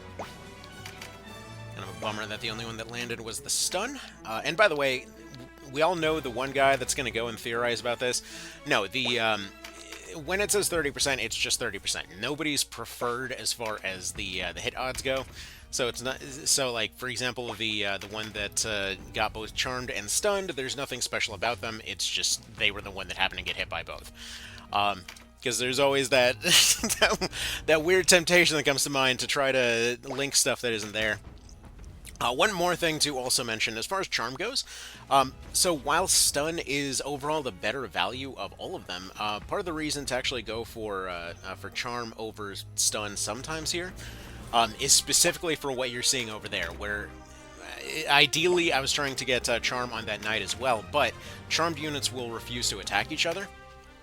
So if they will, like, if they essentially see that everybody's charmed nearby, they'll just go another direction, you know? So, okay, we need to re-up that charm before that lady is a problem. Please do it. It's like right there in the middle of everybody. Going all bull in a china shop over here. So yeah, unfortunately, her being there is kind of screwing up our setup up here. Alright, throw more on her. Now, one more thing I've been noticing is that there's also a surprising tendency for the AI to target units that have activated skills. So like right here, he's got his Mighty Strike active. There's a non-zero chance that they will start targeting him seemingly for that reason. So that's a thing as well. Okay. Alright, that works out. That also works out. Actually, we can have the wizard out of here with that next attack then. That's actually another one of those things that's been pretty regularly useful. If we can get this guy charmed, that would be really beneficial, because he might go for Canopus. That's a bummer. Alright. Well, hopefully he doesn't go for Canopus and waste that that Mighty then, because he very well might, because he's got the elemental advantage there, and no, he decided to go for the water instead. That's perfectly fine. Alright. Alright, I mean, we're still here, so that's something. Probably give this guy a little bit of a heal, because he's going to get whopped by the next thing that comes his way. Yeah, Voltaire needs to back up a little bit, because he is running out of juice. We've got Canopus coming up soonish. We've got you doing the charmy thing. Do the charmy thing on this one again. No luck. But thankfully, because they all have to sit still, and they're all... Oh, damn. Well, sure glad she got recharmed. Anyway, Well, how would you like to get recharmed then? Re-recharmed, as it were. Alright. Oh, one more thing that I didn't bring up last time that I probably should have. When it comes to skill cards and things, one of the reasons that they were kind of left in other positions here, we kind of needed skill cards for the casters and such. Now, okay, that won't quite get the job. You know what? Okay, wizard guy is damaged, but we can essentially encircle the healer right now. It's something. He's at least in position to do something here. Do you guys want to go ahead and get charmed? That would be real funny if for once we could actually pull off the swarm. So the ideal strategy that's as of yet has not been possible is the whole swarm strategy of just getting absolutely everybody to go completely dunk on Josephine, but unfortunately has not quite happened yet. So we're gonna try and position them to go that way. See if that helps a little bit. The Archer and the Octopi are the most likely to do it, but actually getting charms on them is pretty unlikely. They're just kind of way out there. Alright. We need Voltaire and Sarah to start getting into position now, though anybody else can kind of currently take their job. Okay, stumbles are fine. Let's see. We might as well have Denim pull up here. If he's, sorry, stumbling over my own words today. If he's going and pulling up front, hopefully they might attack him a little bit more. The hope here is that maybe, just maybe, we could distract him long enough to get everything in place. But seeing as they don't want to swarm, we actually might be able to completely lock away the rest of the team here. Not exactly what I was going for, but it might just work. In fact, actually, one more thing. We might be able to go for the poison here. Either poison or stun would have a similar result, but we'll go ahead and throw that out there. Okay, so she's more or less locked in there. We're going to go for the stun next, because that's going to have a bit more range on it. Or I guess we won't, because she doesn't have it. Go for the poison. Shame. Alright. Yeah, everyone's gonna be pretty exposed to the... No way! Okay, hold up. Okay, not really what I was wanting to do there. Got a little bit too excited and mashed the button. Okay, okay, hopefully the pieces that I'm seeing here are lining up like I'm seeing them. Okay. So, heal Canopus. Let's see. Which knight is that going to be that moves, though? Is that going to be... That's going to be you.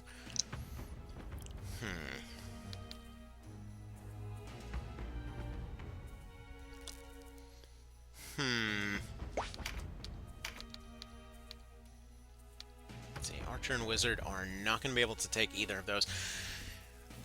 Let's see. When are you moving, though? You're moving way up there. Are you the one moving sooner? No. You are, though. That would be completely wide open for... Okay. Okay. So you're going to go for the heal. You're going to go for this one right here. Hopefully his True Strike from before is still active, because this is when we need it. So activated buffs from items typically last a lot longer than the automatic variants. So what we're going to do right here is we're going to go ahead and take the Mighty Impact, go ahead and hit her with it, and wind up exactly right here. The reason that this is important is because we can go ahead and activate our pincer then. So, with all things being ideal, we should hopefully see this activated soonish. Unfortunately, almost locked myself out of that, courtesy of that poison from earlier. She's going to stumble. That's perfect. We really should be spamming that more often. Alright, you're going to go for the axe hit here. Then we get the pincer. Beautiful. Then we get you. And then hopefully we should be seeing one more follow-up attack from this as well. So you go ahead and go for... It's probably going to be same odds for both of these. There we go. Go for the dagger. Go for the pincer. Beautiful. You go over this way. And then as soon as we get one more attack going, we should be just about sorted here. So, can we get the miracle crit? Please give me the miracle crit. Okay, she is almost down though. She's almost down. We've got Sarah up there going and body blocking. Perfect. I needed that to be a block. If she decides to go for the attack, he gets pincered though. Alright, she goes for the shield bash instead. Interesting choice, but she did get away from the pincer. Alright. Let's see. Wizard guys up there. Can we just stun, charm, anything? Just go for the poison. Alright. So we really do not need much to finish this off now. Because she's the only source of healing on their team. Okay. Heal Canopus. His turn's coming up. Just gotta last until then. Is anyone able to take that spot? Okay, no. He's getting attacked from behind. That's alright. Warrior guy's nowhere near there. So he's fine. Beast Tamer guy, what's he doing? Beast Tamer guy has no access. Okay. Go over here, body block, and heal Canopus. If this winds up working, then we actually managed to pull this off without even using any Blessing Stones. Okay, is there anything they can do to still pull this back? I mean, that's sort of. That's sort of. Not quite, but sort of. Strengthen might wear off here. Hopefully it doesn't, but we've basically just got the one attack that needs to land here. He's got his Mighty Impact. He's already fully charged up because he's been... There we go. I thought myself prepared for death. Yeah, wow. That took a lot. I know that seems mundane. We managed to use an entire team to kill a frickin' cleric, but like... Oh my god, that took so many attempts. Okie dokie. We gotta save that shit immediately. With our no experience gained. Alright. Save it, save it, save it, save it, save it, save it, save it, save it, save it, save it, save it, save it, save it, save it, save it. Okay, so at this point, we've got Ravenous over here to be saved. In her case, it should be a lot easier because basically Charm Spam should just do the job immediately. They should hopefully just kind of allow her to do whatever. We get Canopus in, we breach their leader guy, she goes after him, bing, bang, boom, done. You know, hopefully that shouldn't be too big of a complication. What did we get as far as resources from that fight? Let's go ahead and take a look. Like, I didn't even look. So we got practically nothing. Thankfully, we also spent practically nothing on that one, which is a very welcome surprise. Also, I haven't even sold these coral harps. hell yeah, dude. We fight better in the storms, so yeah, we don't need those. Alright, so that's nice. Actually, we might be able to wind up with one more thing here. Additionally, we might as well use Throwing Rocks instead of Zolia Draughts, seeing as we won't run into any charm units for a while. So we'll go ahead and buy one more Blessing Stone. Oh, did we use 2? Was this not the one where I had 4 Blessing Stones set up? Maybe we did use a couple Blessing Stones. Okay, well, anyways. Anyway, we're at least at 3 of them, one way or the other. So that's that, though. I would expect... See, when it comes to Aracel, like, in her case, I would expect that we have a far easier answer in her situation. Do we have an elemental advantage for Canopus by chance? Because that's really the big one here. No, we can make him neutral, that's about it. So, okay, also we're out of Arion Plumes, apparently. I might just take items off everybody just to kind of, like, restack this a little bit. Okay, let's go ahead and remove all on you. Let's go ahead and remove all on you. Just kind of figure this out. And then we'll go from there. So I'm going to go ahead and throw... You know what? We're going to go ahead and save it. We're going to throw one quick attempt into getting Ravenous recruited, and then we'll go from there, I think. So... go ahead and do that real quick. I would expect that this initial attempt is probably going to faceplant pretty hard, but let's go ahead and just give it one quick shot. You know what? Maybe it's feeling like a lucky dig. I don't know. There's not really too much that we're going to be able to really plan for it just yet without kind of getting face first into it, you know? So, we need to kill off the Night Guy, who is triple our best guy's level. Not that levels are necessarily the biggest deal, but... this does give us that. Is it even possible to recruit her? I don't know. She is technically as a guest on this one. She shouldn't attack us. I vaguely recall her attacking us anyway. And they've actually got heals and things. It might be impossible to recruit her anyway, to be honest. I don't know. Because we can't really afford spell strikes at the moment. Okay, because yeah, if we don't get her right now, she's just dead, which, yeah, might be possible, might not be. Realistically, she's not the main thing that we needed here, and she's not really going to be the crux of anything. So, if abandoning her is the way to go, it's the way to go. So, does he even harm this guy? No, he completely doesn't harm him. So, we'd need to use Ravenous in order to make that happen. That's a bummer. And then we basically have the same situation as their previous cleric for taking out this cleric. So, do we do that? I honestly don't know.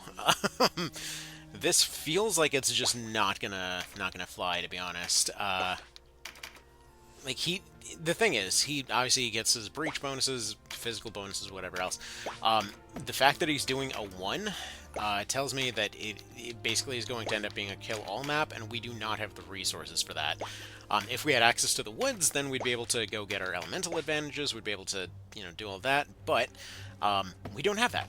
We have access to 2 elements for Canopus for the time being, extremely limited items, but, I mean, maybe we could use Ravenous to beat all of it. It just seems extremely unlikely. Like, astronomically unlikely, and if it was more worth it, I'd say that would be the way to go, but I think we've kind of just leave her to the wolves here. Like, we can keep... Okay, what skills does she come with? Like, is there any justifiable reason to do this? She's got her Meditate, she's got her Spears. Like, it's not like it gives us any benefit right now anyway, because she basically would be in this position forever. I can't even afford to use the spell strikes on the casters there, because while I think the next fight is all that we really need them for, that might not actually be accurate, so we'll see how that goes. Okay, so they immediately go after him instead. Like, if we land a breach on their leader, and then somehow everybody just decides to just leave him damaged, that's about the only way that this is happening. So, yeah, I was thinking, for some reason, I remembered her team, or her fight here, not having some of the things that it does. If we could... let's see if there's some way we might be able to multiply Ravenous or something. Like Shield Basher into some crit cards or something. That seems like it might help a little bit. Best we can really do is just kind of form up a line here. I was going to say if she retreats, that gives us a little bit of an opening to slowly grind this down, but yeah, it doesn't look like what she's interested in at the moment. Let's see about charming this dude. So basically got 2 units that can effectively charm. The other ones are just going to sit twiddling their thumbs. Yeah, 'cause she's just going to keep getting targeted. I'm thinking we probably just abandon this one. Like, it just doesn't seem like there's much to be gained here. Because basically what we get is that around Chapter 3, we would be able to go and hire her, which would be useful around Chapter 3. It would be useful to have another White Knight. That would be one of the main useful things for her, and I believe she would come in with Velocity Shift. That said, we also already would have two knights. And additionally, here, where's their leader at? Can you do anything? Yeah, even... I mean, granted, it's multiplying decimals at this point, so it's not like that would necessarily change much. Alright, we're going to see if we can deal with them one at a time. Because this is the only way that this becomes useful. If we can deal with them one at a time, and then Ravenous winds up dead anyway, then this fight might be winnable, but the only way we're doing it is if there's no resources spent. If there's anything that has to be spent, like if we can't just maintain ourselves and call it good, then it's not worth it. Alright. They go for that, they go for that. Any breach? No. Like, if she was less aggressive, this would be far more realistic. The only realistic way that this kind of sort of happens is if she stops getting all up in their face, if we get several skill ups on our knights, who then hopefully can hold position here. That would kind of sort of do it. Problem is, we still have to have Canopus over here dealing with everything that comes our way. We have to deal with keeping her alive, all the while hoping that, you know, that doesn't happen. Additionally, yeah, we've just got downsides galore, quite frankly. There's actually one way to potentially do this, which is if we shield bash... I don't know, we're not going to get any benefit out of that. I was going to say if we shield bash them into Canopus, but I don't think that's going to work either. Bummer. Anyway. Because, yeah, even if we can get them shield bashed into Canopus, it's like one extra attack at best. It's not really going to do much for us. These guys are just going to collect cards to collect cards. We might be able to use them, again, for that shield bashing thing. If we can get them close by, so that they don't have to do anything particularly special, that might do it. I don't know, though. Alright. See about charming that dude, maybe? Yeah, I'm thinking more and more that it's looking like Ravenous is getting left to the wolves here, because, again, thinking about it, as soon as we hit the woods, we're basically going to have our endgame team ready to go, so it's not like I really need her for anything.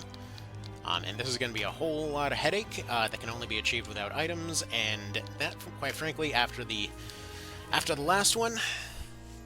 Well, actually, hold up. Does that knight have a heal? I don't think so. That actually might be our opening right... No, he does have a heal. Okay, that sucks. But that might be our opening. So this is going to be, I think, maybe our one attempt. We'll see. What I want to do here is see about getting Canopus in there to kill off that cleric.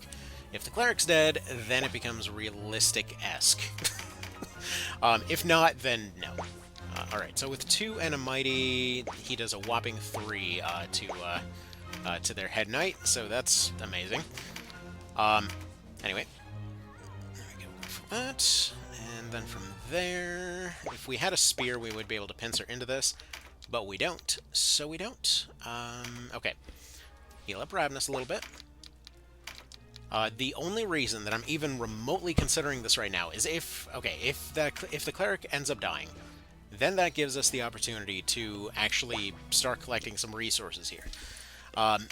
that's one of those few cases where this might actually end up being profitable enough to work. Because if it's profitable, then we're potentially able to buy more blessing stones. If we can make more money off this map than we're burning by going here, then it's worthwhile. That would require probably another 4 or 5 charms to land. So far, we've landed none. Problem is, oh, that is some crap. Alright, fantastic. That's already a great sign right there. Yeah, go ahead and heal him up if you can. He's just sitting there taking all the hits. He needed a dodge item, but again, we can't afford to buy more, so that's fun. But I'd really rather just move on here, because I think this is theoretically possible, but it's firmly in that pile of I'm not sure I care. It's like Ravnus is a pretty annoying character, and then we don't really need her. So that's a thing. Anyway, we'll see what happens, though. Alright, we'll keep doing that. She heals herself. Ravnus, do you go for the kill? Because if you do, that'd be great. Then it's an opening. Then it's something that happens. There's Canopus taken out, so it's basically impossible now, give or take. If we, let's say, go over here, we end up getting, let's say, a charm off on, oh, let's say you, because the warriors are the biggest threat right now. Then maybe there's something here. Why? Of all the units you could attack, why? Gotta love it. Although the double parry, like, she's over there just twinking various things out of the air, that's hilarious. But, like, ding, ding, ding. Alright, and they finally get Kashua. That took absolutely ages. Is there any hope of this succeeding? Actually, yeah. I mean, in all reality, it's really not that bad. Like, looking at it over and over. Because the pieces are there to shut off their healing. Their main kind of thrust of their attacks can mostly be mitigated with knights and such. And then once we get about this close, then, you know, we're getting somewhere. But, yeah, I don't know. I guess it depends if the... Again, it entirely depends if this is, like, doable with the parts that we have.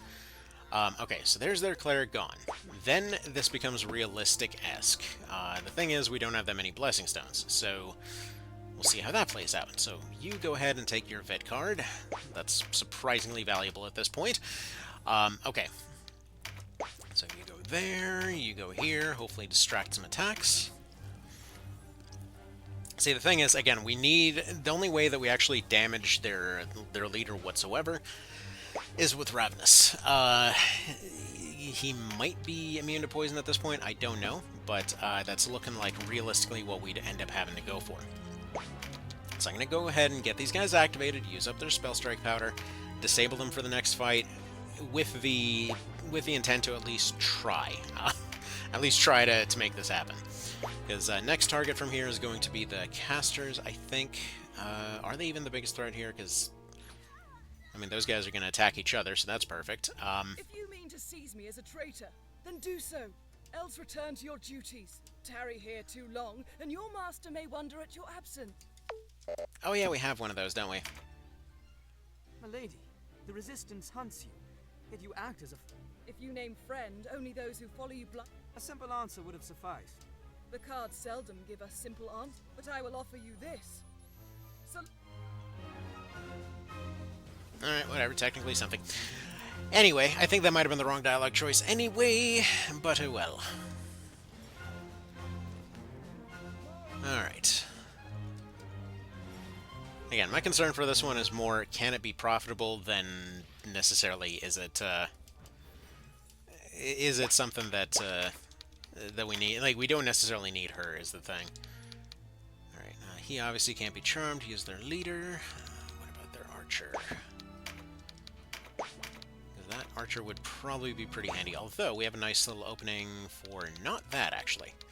Okay, go for poison. Nice. Way to go. Bravo, bravo. Okay, you know what? That's actually a pretty decent amount of equipment. Maybe it is worth doing. Because one of those piles by itself would probably be enough to get us a pretty decent chunk of change. Gonna have to compare this with the Aerosol fight, see how bad things are. Because the thing is, after Aerosol, we still have the fort. And the fort can be a little bit harsh. But I forget if we have to do the fort now or if we have to do the fort later. I can't remember. Like I said, I don't do law that often. So I'm thinking we probably have the fort afterwards. Otherwise, it's just a straight shot to Omarka. Alright, let's see. That's not going to help there. Let's go for this one. Alright. And then one more Heagle on Voltaire. There we are. Pick up that magic card just to get it out of the field for the moment. Because, yeah, if they're all going to be dropping that much equipment, then this becomes decently profitable. Alright, go for this guy, go for this guy. You could have finished this guy off, Ravenous. Just saying. Alright. So he's carving through them decently okay at the moment.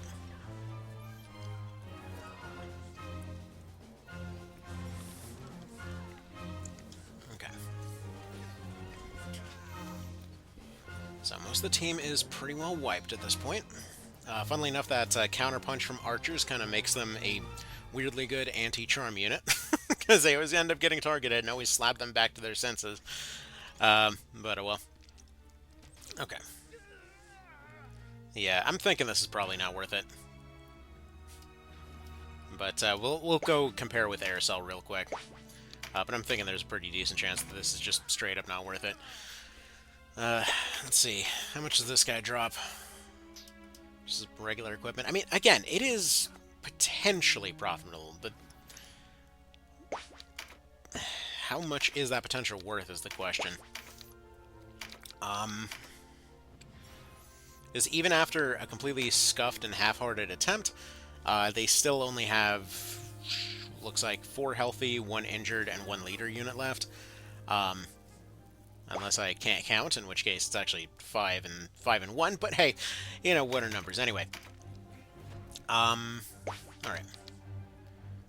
Tell you what, give Ravenous an opportunity here to go do something interesting.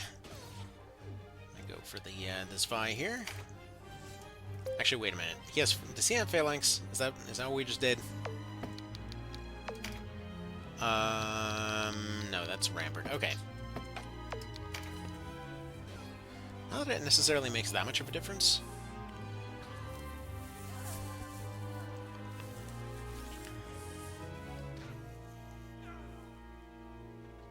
Alright, so that's everybody on our team gone. Does she target him, though? Or no, almost everybody on the team gone. Does Voltaire have another revive item? Because I was kind of curious to see... No, he doesn't. Okay. I was kind of curious to see whether he would get targeted now. Specifically, I wanted to see how much Canopus does to him after a breach, and then if Voltaire will bother to go and attack him. I'd assume not. But if he is breached and potentially put in a position that he's in a 2-tile spot, that might be a way to get him targeted out early. So it could work. It could work. So I'm thinking we go back to that previous save then. We go ahead and try the Aerosol fight and just kind of see how that goes. Here, let's go for this one. Not that it makes too much of a difference, but let's go for this one. Okay. Because again, we're on law for a completely different reason. It's got nothing to do with Aerosol. So. Oh, we don't even... Oh, right, and we have Aerosol later. Ah, shoot. Do we have... Oh, man. We're going to be fighting all the Clash. This is why I should have prepared more for Law. I was routing this through Neutral or Chaos. And yet, here we are on Law. Okay, so... that... Not the worst thing. The problem is that we've got 3 counter units over here on the right. The other 2... Well, actually, no matter what way he goes. I mean, he's got the rooftops to potentially get close. She should still be squishable one way or the other. And we've got plenty of time to set up, courtesy of the terrain around here. Golems are typically pretty slow, so we should be fine grinding this one down. The casters have I would assume, pretty awkward access here, because they don't have access to their range extensions yet. So as it stands right now, they're going to be pretty limited in terms of their usefulness. They've mostly got damaging missiles. Probably just have these guys go fight each other. Like, this feels like it'd be way easier. And then we have to fight Aircel on the way out. So we've still got 2 more. This is the endless, like, 2 more slog. Alright, anyway. That'll have to be that for today then. I think we're just gonna go this way, because, yeah, forgot about this fight being part of it. Okay, let's continue on then. Alrighty, screw it, let's just go ahead and take a swing and see where we land here. Because right after this, we should be seeing a little bit of an influx of money here. So current strategy is just going to be to make them fight themselves. So we just block off a couple houses. The wizards will take forever and a day to get here, so we go ahead and use up our spell strike powders, what little we have left, to kind of make everybody fight each other. We'll use 2 right now. We'll save the rest for later. So those 2 are going that way. We're going to have knights in the choke points, the other 2 knights on healing duty, and then just keep having them fight themselves, and have Canopus build up in the meantime. Hopefully he finds some openings. Let's see what he can do. He can barely scratch those guys, can do pretty decent numbers against everybody here, and Nadia would absolutely whoop his ass. Fantastic. So that's a start for sure. Anywho, let's see here. You go about here. Okay. Yeah, this is one of those cases of, hey, can you please stop being interesting? Alright, we move you here. Let's shield bash you into one of those cards, because we need you prepping up as quick as possible. There we go. You go there. You potentially get her in position in the same way. Kashra should be moving soonish. So you're going to get ready to do that. Get her in a position to take that card. They can then both hopefully swarm down and take other cards. And then from there, combination of either charm and poison and stun and whatever else to get those dealt with. A lone golem by himself gets poisoned and stunned. The rest potentially get charmed. I'm thinking maybe just charm the human units. Canopus should be able to do some pretty okay stuff there, but we'll see how it goes over time. We also need a couple skill cards for the casters as well. You guys just kind of stand by for the time being. Let's see. Where you go here. You actually go ahead and shield bash this lady into position if you could. Thank you kindly. Oh man, it's too random. You can't possibly prepare for anything. Aw. Alright. Well, that's a bit of a bummer, to be blunt. Okay. You're just going to take your accuracy boost for now and just kind of sit here. He's going to get punched. He's going to just kind of eat the hit, and then we'll go from there. Okay. Do you maybe want to get charmed and go punch the other guy instead? Yes. Yes, he does. Perfect. Okay, and then you... do you, by any chance, want to go ahead and paralyze somebody back here? Oh, it's worth a shot.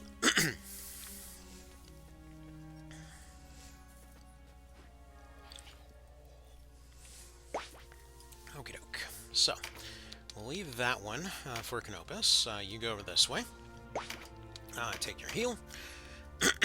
And one of those cool things with those Fall Strike Rapiers is that now they'll have a little bit of a chance to go do their thing. It's not going to be immediate, but they will have a chance to be useful here. And additionally, we can see that Claudian would actually do better in a 1v1 versus these golems than Canopus would. So, apparently level 1 guy would do better than one of our aces. So, that's kind of cool. Anyway.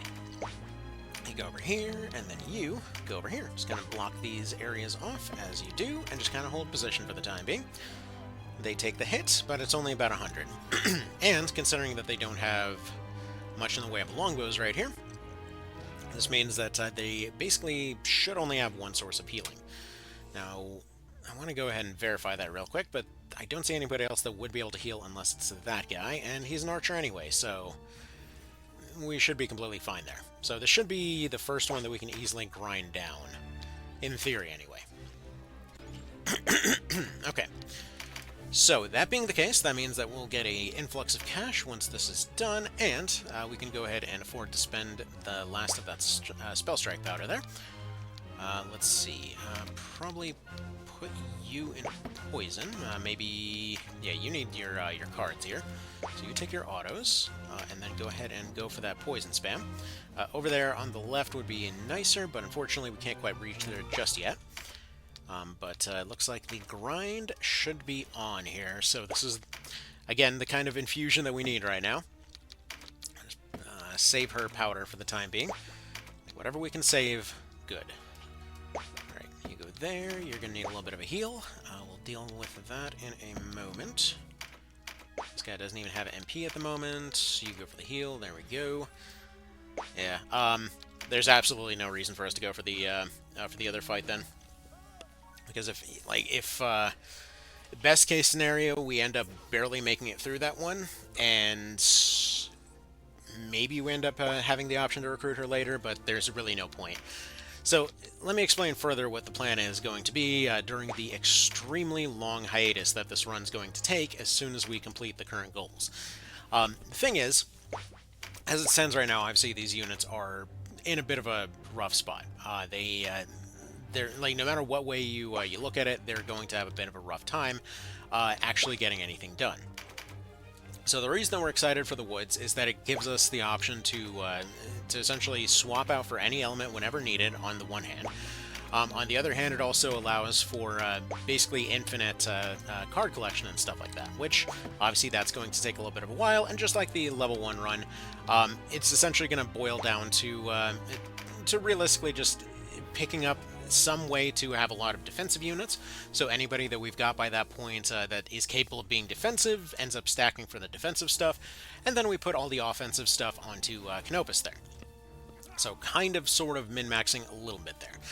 Now, that being said, shortly after that point, when we start doing everything else on the other side of the map for like an entire chapter, there's going to be no access to anything, so pretty much as soon as we get there, the plan is to basically get a hold of whatever resources are needed, and just kind of hope that that we don't need anything else, right? Because if we do potentially end up needing anything else, there's literally nothing that can be done until we can access the woods again. So it all has to be done right then and there. So whatever we're getting has to be completely prepared. There's no other question there. It is just then and only then, and that is the only time to get it done.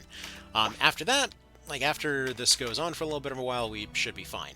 But this allows us to build up whatever money is needed. This allows for potentially collecting whatever charms are needed, potentially getting whatever boosts that we'd like on any of these units, because honestly, if we wanted to, we could just basically turn Canopus into PSP Canopus at that point. You know, just give him a longbow, give him a preposterous amount of dex, and have him run around one-shotting stuff with a crossbow again. I mean, hell, that might even be what I end up doing, but that's just kind of where we're at right now. So that's why it's considered so much of an end goal to get there in the first place, because while it doesn't solve all of our problems, it does solve a lot of the problems. So, can't do anything about the skill access, that's still, you know, locked away behind everything. Holy crap. That lady is strong. What is your deal? What, double... That's only what... Wow. With a disadvantage, too, damn. I mean, okay, well, to be fair, she had the Mighty Strike active, that would be why. Okay. Well, we're not losing you to that. Maybe pick this up before somebody else gets a hold of it. Yeah, kind of a dangerous weapon. I need to have my actual tanks there, not the level 1s. And it's kind of worth it to get them back up on their feet, because, well, we kind of need them. We will get an influx of money after this. The level 1s are replaceable, but only to a certain extent. So you go that way. That's fine. He'll continue melting away. Yeah, thank you, Voltaire. If you ever want to take your turn, that'd be great.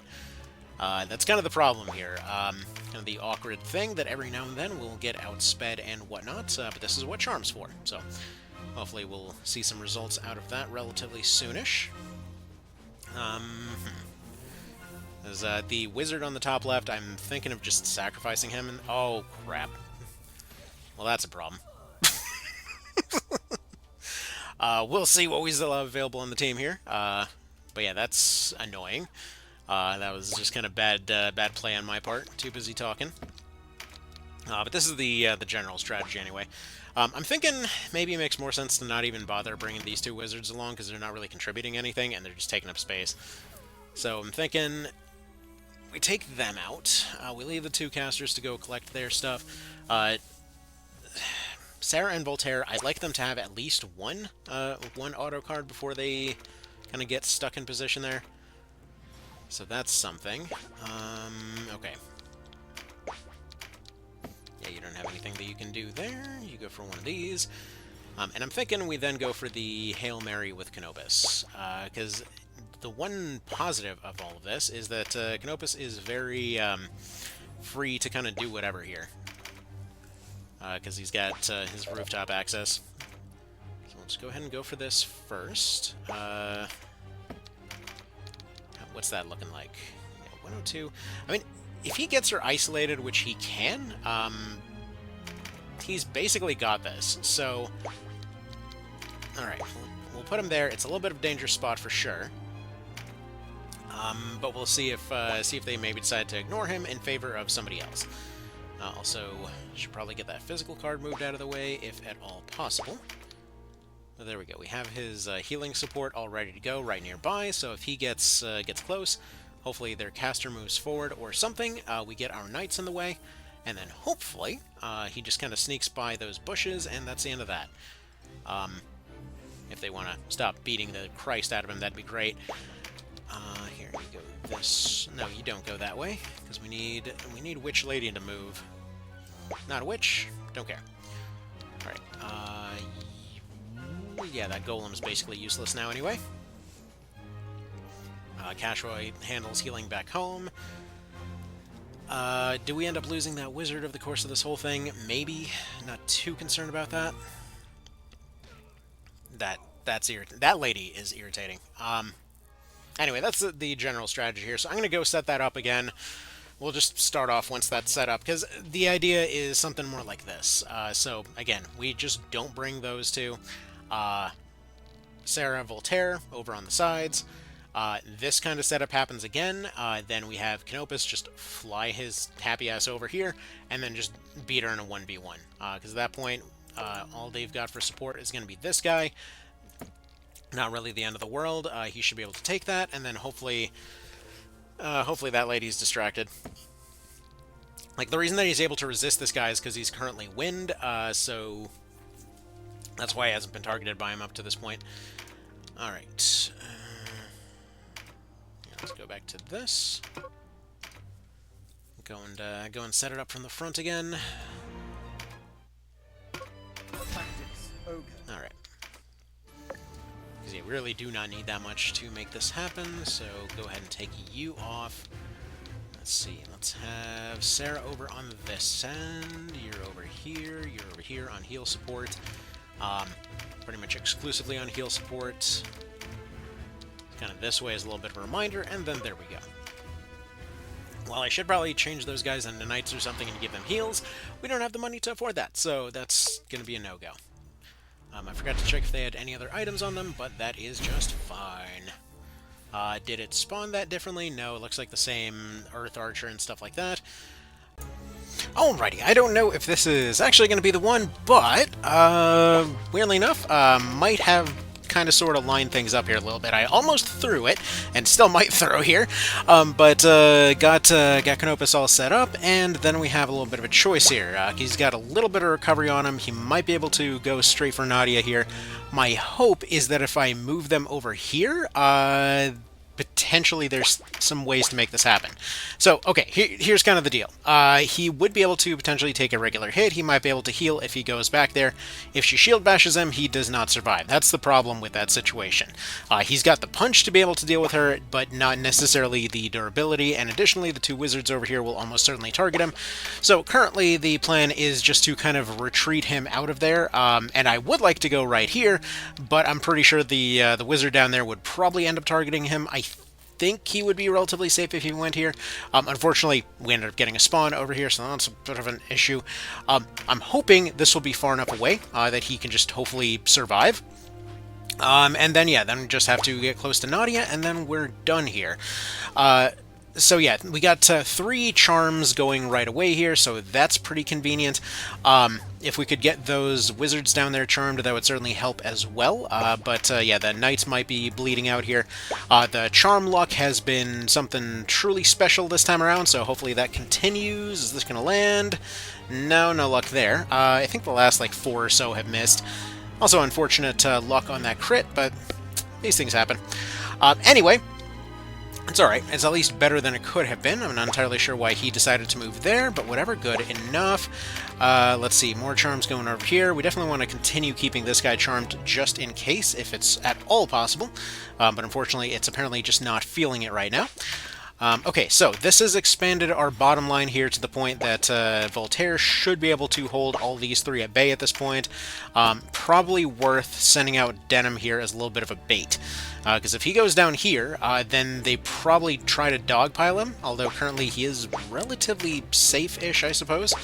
So if we just back up 1 tile here, we might be able to still kind of keep everyone filtering towards Cashua there. Maybe. That's the hope anyway. So Canopus is probably good enough at this point to be just fine.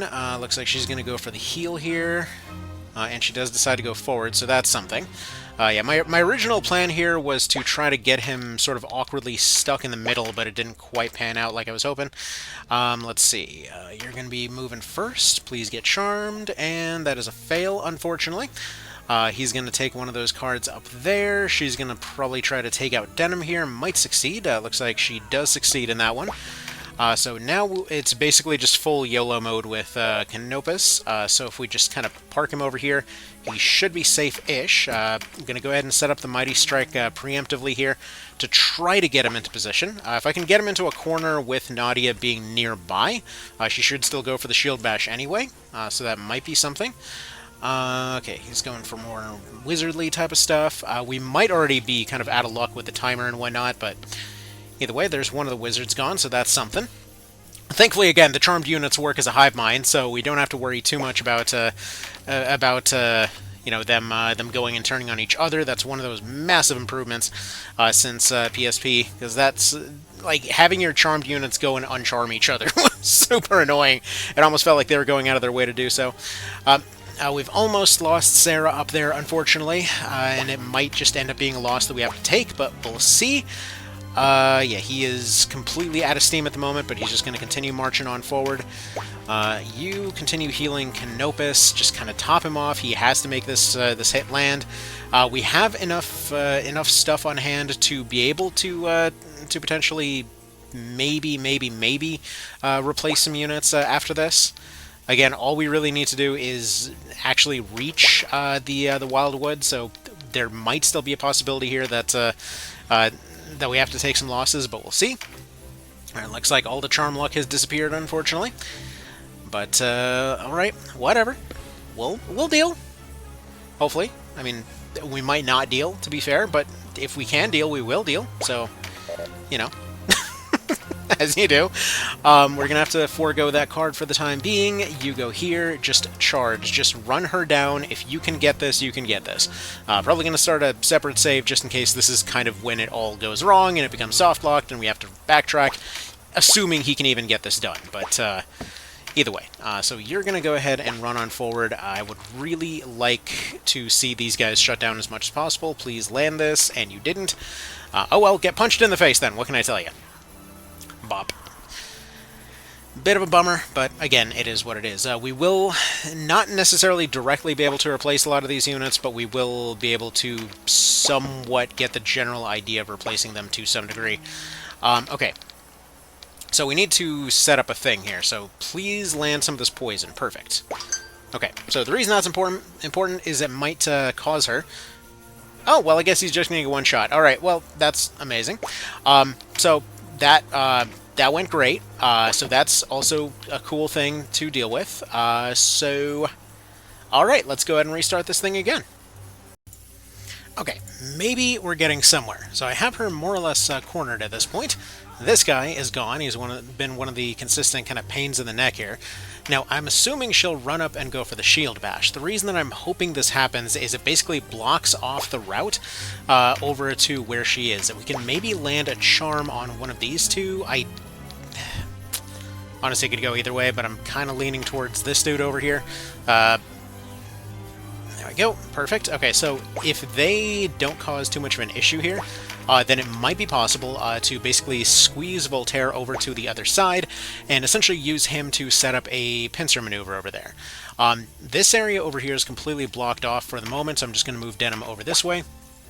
And then the plan is, again, just to try to completely take this corner here, hopefully.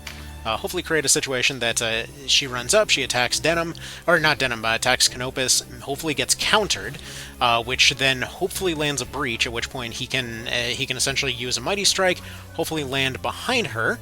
Please don't suddenly run him down. Please go for the Shield Bash. Okay, she goes for the... Oh, crap. Well, that's not going to help. Anyway, so hopefully we have something somewhere to bring him back up on his feet. You know, we just had this issue. You'd think I'd remember. But apparently I didn't, so cool. Way to go, Brain. Thanks. Appreciate that. Alright, she's poisoned. Do we have anybody that can revive her? Because we had a problem where I was setting up a revive chain over here with Sarah as a backup plan. She got dunked on by multiple back-to-back pincer crits. We have... Who else has one? Does no one else have one? Because in that case, this plan is hosed. Okay, well, that's a bit of a bummer. Because, yeah, basically the plan here was that she runs up. She targets him. Hopefully he survives. I think what I need to do is find a fortify item somewhere. But anyways, she runs up, whacks him, he survives, does a counter. Ideally this would be with a shield, but she's got MP, so that's probably not necessarily going to work out. But anyways, counter, gets breached, gets hit with a Mighty Strike, Knight goes forward, hits her from the other side, she gets pincered, basically checkmate at that point. So it didn't really work out here, but that does seem like the way to kind of bait her out here, because the problem is she always ends up delaying for one more turn. Unless maybe we can pull some charm-related bullshit here somehow. There's no one really that would go out of their way to specifically target her in this situation.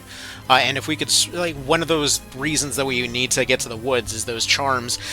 Because if we can give him an elemental bonus, that would be a massive kind of means of basically getting past anything that we run into, though at that point I'm kind of considering just switching him over to bows, but we'll see how it goes. But yeah, general lack of resources on the team right now, because we keep burning through whatever tiny bits and pieces we have left. The one way I see this potentially working is if she still decides to charge forward here or something, which doesn't seem to be happening. So either way, okay, bit of a reset, let's try again. Alright, so I decided to take a quick little detour here, because I noticed one of the things that probably isn't the biggest deal in the world, but it certainly would be something that would help here.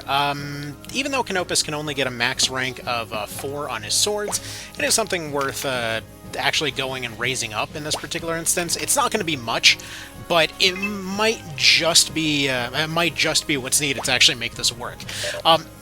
Granted, we already know that it can work without it, but it's something that's just kind of bugging me in terms of I know that it's doable, I know it's something that I should do. So, yeah, let's see if it makes a difference.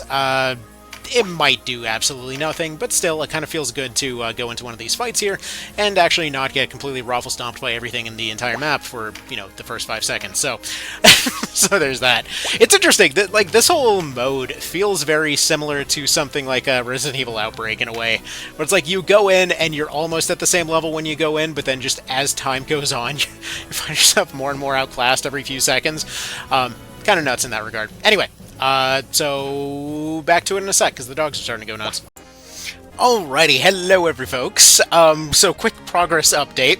Now you might hear that I'm weirdly happy about this, despite the fact that we're clearly still stuck on this lady right here, because after multiple attempts, I actually went and had gotten the sort of dream scenario here, and well, there were kind of two different branches that came off of this. See, during one of those attempts, and what I was trying to recreate right here, I was able to get Canopus with back-to-back crits. Now, the thing is, there is a very specific scenario that can happen that allow this to potentially progress.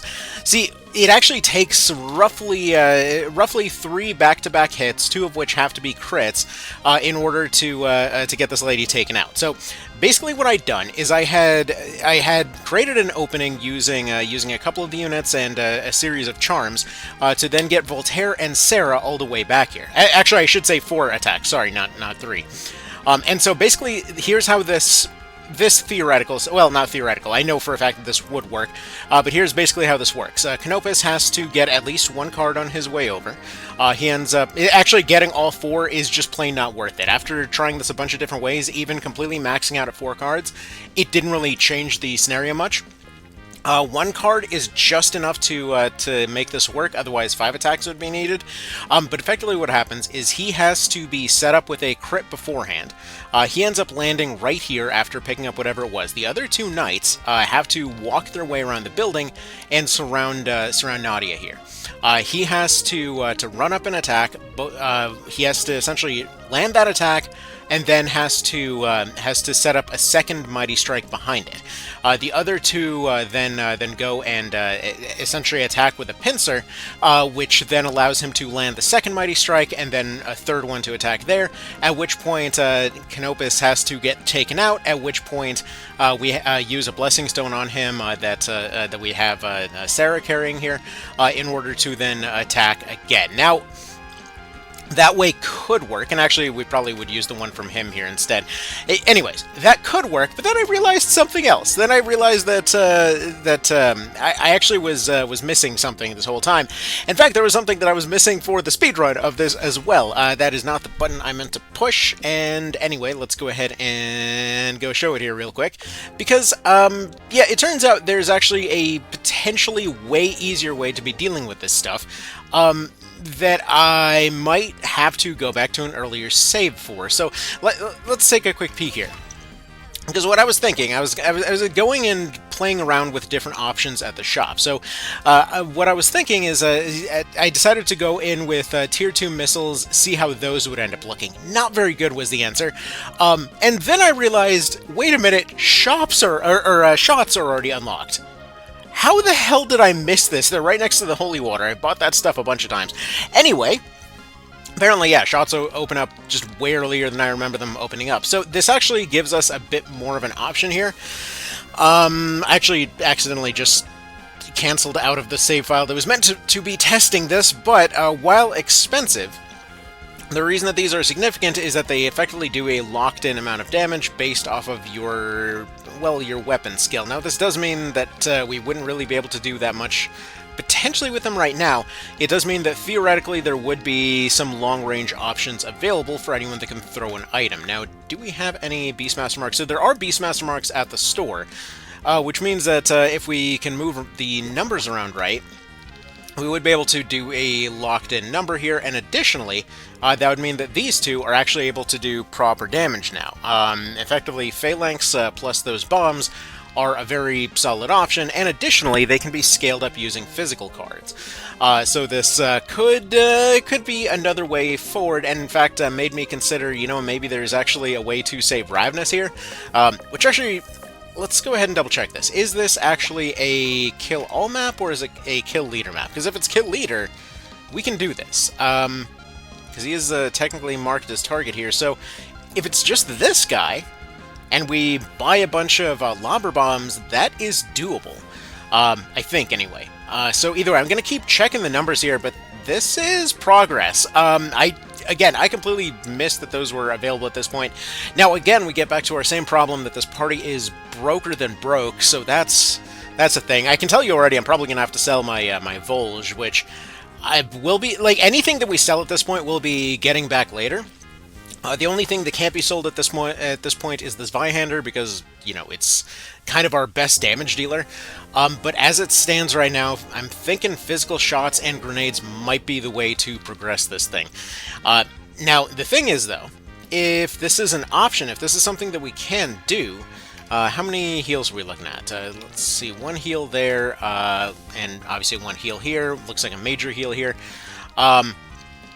In theory... Oh, now wait, another heal there. In theory, it should be possible to rush this guy down. Anyway, dog decided to make noise. I go deal with dog. See ya. Bye.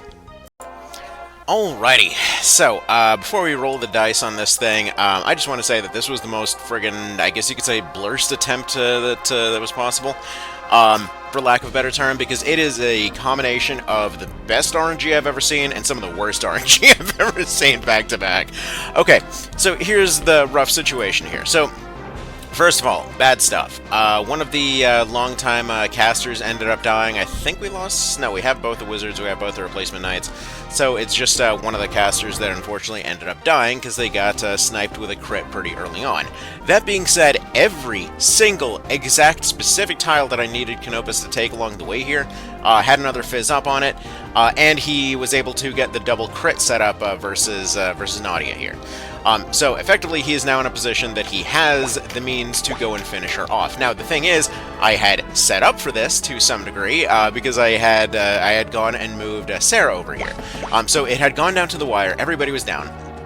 And by the way, I would pull up the Warren Report, or not Warren Report, I would pull up the Chariot menu at this point, but even opening the stupid thing counts as a usage, which I think is dumb. Anyway, effectively what I had was I had Voltaire go and get Sarah back up on her feet. She used her healing item to go keep these guys at bay, to buy time for Canopus to do one last attack. Unfortunately, she got crit backwards, so yeah, she ended up blocking off the sideways tile that would have made this a likely to hit kind of thing. So functionally speaking, this is a coin flip of a situation to see if this finally ends or not. Now, I'm not super happy with the results. I'm not exactly too fussed if we just go and do this again, even if it takes several more attempts. Losing that one caster is enough to make a separate save file.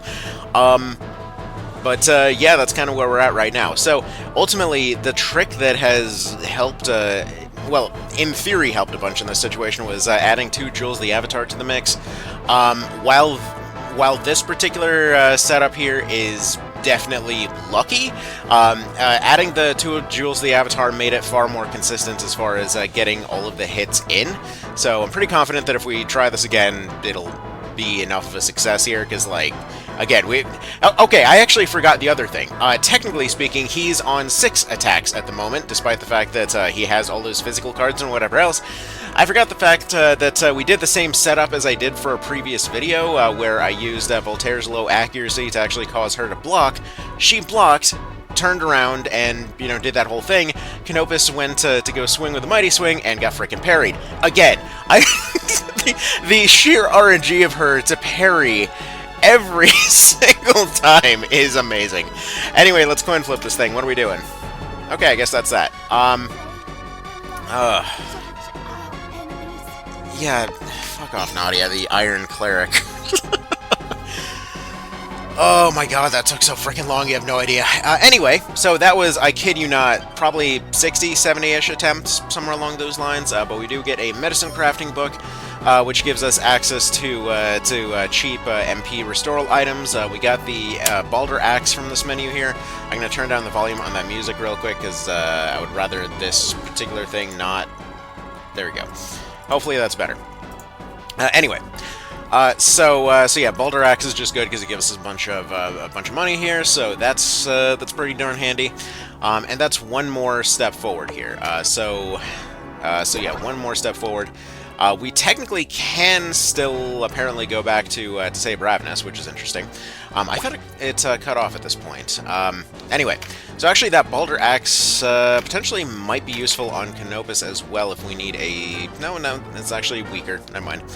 Alright, so that's just plain for selling. For some reason I thought Balder Axe was actually better than Zwei at this point, but that's perfectly fine. Now, shop-wise, actually, first of all, save that thing before we forget. Shop-wise, so our next fight is going to be Aircell. We're probably just going to go roll the dice on it real quick, just going to see how it goes. Anyways, as far as this goes, for the Adept, it's just basically 140 for every one of these, so if we want to do any kind of quick MP-related setups, that is a great tool to have on hand. As far as consumables are concerned, it gives us, again, access to the ability to tweak some of these. Really, it's for the Adept that's the main one here. For this next one, though, we've got Lightning. Do we by any chance have an Earth Charm? No. But he's not like completely weak to it or anything either, so there's that. How much does selling that Baldrax give us? Like 4 grand or something? Because them suckers are pretty expensive. No, 5 grand is the purchase price, so it gives us 2,500. So 7 grand to work with ain't bad.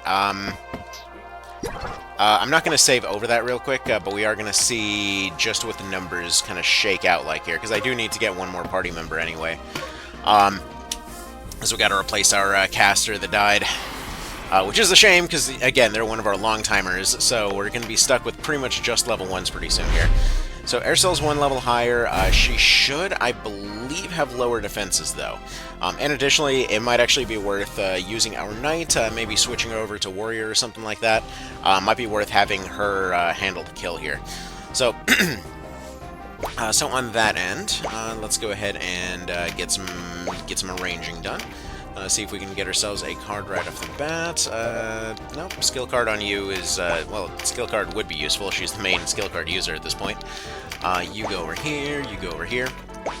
I already have a Filter of Ashes on my water guy preemptively, because Aircell's absolutely going to bully him, and that should cause a lot of potential issues for them. Okay, so let's see. What do your numbers look like in this case? 40... I mean, we don't actually have to finish her off, just to get her down to critical. This is better than I would have expected. Still not great by any means, but still, it's doable. She doesn't have as much kind of support on her team here, so we'll see. We'll see what the Knight's looking like, because I'm thinking it might be worth just using the Knight for this. That 30% advantage is probably going to be a good bit more than the stats that he's working with. So we'll go ahead and push you up here. That being said, Sarah should be able to push forward to reach Aircell pretty consistently here. Seeing as they don't have enough, or they don't have, they should just have these two for area denial. Let's go ahead and double check this party real quick. Looks like, yeah, just Balder Bow on you, so relatively short range. That's a good setup there. These two longbows will be bullying someone, but not really a huge deal. We've got one healer. What are these guys running? Heal 2s? Not ideal. Alright, yeah. It's workable, one way or the other. I would say that she's definitely a lot easier to reach, because she has a tendency to rush forward. Either way, again, we'll just roll the dice on this once and just kind of see how it goes. Because the main thing we need at this point is to get access to Farumpa. I forgot to check if, by any chance, it decided to open up early for absolutely no reason. It should only be once we have access to Tynemouth, because that's how you get there. But you never know, you know? Alright, yeah, they take their shots as they do. Good, good. That's perfectly fine. Okay, some more healing items on Canopus are going to be necessary at some point. You are out of Spell Strike Powder, so you won't even be contributing as of yet. I need to pick up more of that whenever possible. Take a swing at this thing, get a crit, dandy dandy. If I sound a little bit nasally, I've been rocking a cold, so that's fun. I gotta love when that kind of stuff comes up. Any darn ways. Yeah, she is currently not doing much of anything. So, you go this way. You just go completely swim in physical cards, quite frankly. I'm thinking he probably should be able to grab this one, the other one, and then we'll go from there. Now, how's this shaking out this time around? So he should be able to 3-shot her with a 3-card setup. Alright, fair enough. Probably heal before taking that move, though. So you throw one of you this way, you go this way. And then like after this, I would assume we're pretty well set, because as soon as we get one more unit in the form of Aircell here, we're then suddenly in a position that we can make use of Lobber Bombs, and once we do that, well, we're good. Anyway, We are on law, though. That does change the equation a little bit. Here, you keep moving this way. Hopefully we get more phalanxes going pretty soon here. Just kind of top off heal on Canopus. Would be good to give him that Airy Ion Plume. That should improve our numbers even more here. Also, we'll keep throwing rock on this. Also, apparently that bush from before has immediately regrown in the couple of days or so since the last fight. So, you know, nature always does find a way, they say. So that's all well and neat. So we've got enough healing to kind of put up with a lot of her attacks here. So I think we'll probably be okay. Because even at 1, he does take a decent bit of punishment to put down. Thankfully, we got a parry there. Was about to be proven wrong, but anyway, now actually did get proven wrong, but it's fine. We'll ignore that little detail. And we'll move on with a little concentration here. So I'm thinking, they don't have any earth units, so that's a bit of a bummer, but if we can just send a couple of them against each other, that's something. Would be nice to have more, but we've got what we've got left, you know? So, a couple spell strike powders for next time. She's got a smaller team, I believe, than last time, so that does give us a little bit more to work with here. Her team is really not that spooky compared with her other versions. So yeah, that's workable. Especially once we get the crit going. So we're going to go ahead and use up one of these here, since we have access to a renewable source of these now. We'll go ahead and set up the Mighty early, since there shouldn't be anybody that can cause his counterattacks up there. She gets a crit, as you do. That might... No, didn't take her out. Okay. Is workable. I need to use that sidestep powder. Or sidestep... whatever. The sidestep stuff. You know what I'm talking about. Dang nasaliness and whatever else being a bit of a pain today. Brain is all like, no. Alright, let's shield bash you to claim that tile with your dead body, so you go that way. You go ahead and go this way. We did not turn on that sidestep like I was planning to, and then go ahead and heal this guy up. So there we go. Alright. Throwing rock here is not happening, but you take a step back, you go ahead and throw that rock, because we need to break through this bush to have a chance. Alright, I mean, I guess technically there's still a chance anyway. Realistically speaking, the cool thing about this is that the only kind of effective attacking option Aircell's got against him, if we keep everybody else up as a distraction here, is basically to let herself use her shield, which she probably won't do. Probably. Maybe, but probably. We'll see. It also might be worth switching over our caster to an air element or something, for the purpose of not letting her be a target, and letting the others take that job. So we'll see what we do there. You go ahead and charm this one. Okay, that's going to be a miss. So not exactly... Well, this wasn't a serious attempt anyway. But yeah, we need to come back with actual equipment and things. We should have enough for the consumables needed to make this. I don't think we need any stones for this. I'm thinking everybody else should be able to distract long enough for Canopus to get the attacks he needs. Because we go over here, they probably focus on everyone else. There we go, we take a swing this way. This sets him up to be able to Mighty a second time, at which point, again, they just continue firing on everyone else. And then one more might be enough to throw her within range, maybe. Depends on how aggressive these guys get. So here we go this way. As long as we keep presenting targets, we're good.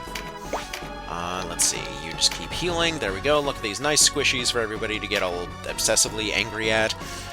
Then you should be able to not quite take the tile that I wanted you to take, but you should be able to block this, or to open this up.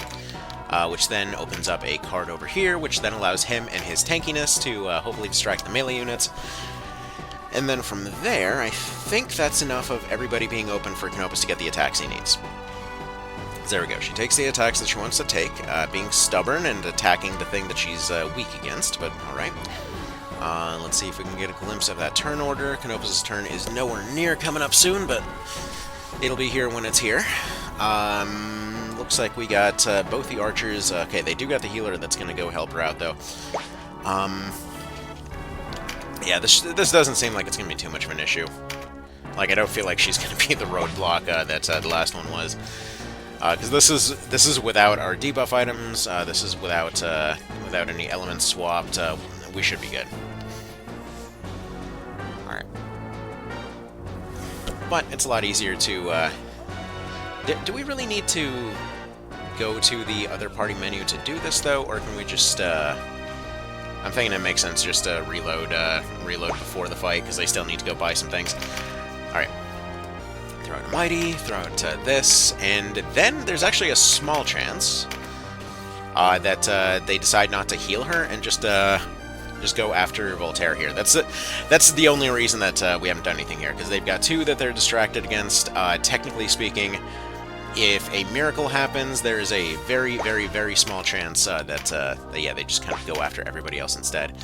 Actually, this was even without Strengthen being active, so that's another thing to consider here. So without any Strengthens, without any dodges, I would think actually we might be able to get more sidesteps and dodges over on our level 1s here. Because looks like we will probably want to have Pincer active for the purpose of getting this done. Okay, he's got another turn coming up relatively soonish, though. So maybe it's possible to get him into a position where this still works. Alright, well, I guess we'll find out in a moment, won't we? Because that'd be something if it did.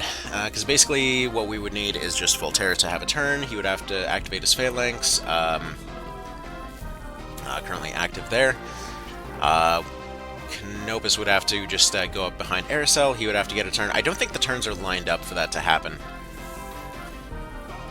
Yeah, no, that ain't gonna happen. But this is all we need, so we should be good there. Alright, so would you like to save? No. Would you like to return? Yes, and let's go ahead and reload that sucker. So yeah, that should be all we need. So let's go ahead and load this up, and let's go ahead and head to the shop real quick. Wait, wait, hold up. What? Oh, that's why. Okay. Alright, so let's go ahead and just buy a couple of items here. So for one thing, do we want the other plume? Yeah, because they're pretty cheap this time around. So we get another one of those. We get 5 of these, I think, or 6 of them maybe. We get a couple more of these. Just get some more Spell Strike powder going. And I think that should be everything that we need here. Actually, it's probably worth investing in some fairy powder here. There we go. We'll see how this plays out, but I'm thinking, here we go, you.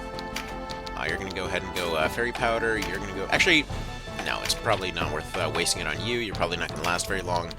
Let's give you a fairy powder, let's give you a fairy powder. We won't have any revives for the moment, we'll get one more replacement unit as well. He's already all stocked up here, so that's pretty good. We'll have one of these guys. Let's see, he's got fairy powder, he's got fairy powder. I'm thinking you are going to go ahead and carry the horn, because we specifically brought the horn for this, to make it so that her attacks don't land, though I will say its sell value is a good bit more value to us at the moment. Like, it does potentially mean that a lot of her attacks will miss. I kind of just want to maybe not do that at the moment, actually.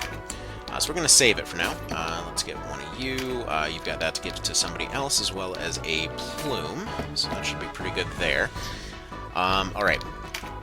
Other stuff we want to do. Ideally, I would upgrade his armor or something, but that's not going to happen at this second. We got the powders, we got the other stuff, we got the Healcraft stuff on there. What else do we want to do? Switch weapon types, for one thing. You're using the wrong weapon type at the moment. Not really like it makes a huge difference for the purpose of what we're doing, but just kind of good to know. Replacement unit, that's what we needed. So we go to the shop, we go ahead and trade this axe for a human being. So let's get rid of this. Let's go ahead and hire a unit. What do we got here? Do we maybe hire something else, though? No. No, we definitely hire one of these. Let's get a cooler name. Ulrich, there we go. You sound like a cool name. And we'll do... is there any point that you'll counter? No. Okay, we'll go ahead and make you Earth, so that you resist what we're doing here right now. And we'll go ahead and set you up. So we get some Spell Strike powder over here. Maybe not. Actually, we'll give you a few Mend Leaves. Who's got some extra Spell Strike powder? You do. Alright. Slap that sucker on here. Everything else should be fine. Staff, dagger, as you do, it is the best shield that he can have at this point. Get a robe, get some gloves, get some pants, get a defender ring. It saved the last guy, probably. Poison, charm, sleep, and slow, as we need them, and the most minor of defenses against the most specific of stuff there. Okay. That should be everything good. So let's go ahead and throw this another attempt. There you go. Go to Ashton, do their thing. Skip the dialogue here. So we need less of less physical cards, more just people getting close. So the knights are just going to focus on bum rushing forward. They're going to take quick actions to do that. It's just kind of volume of attacks that we need for the moment. All of these guys are going to go ahead and turn on their spell strike powders early, because this is going to be a quick and dirty one. Except for you. You are going to try to get a skill card. If you can get one, you did get one, but it's going to be a bit of a second until you can get to it.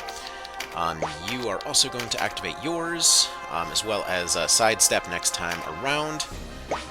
You are also going to go over here, and then you are also going to spell strike. There we go.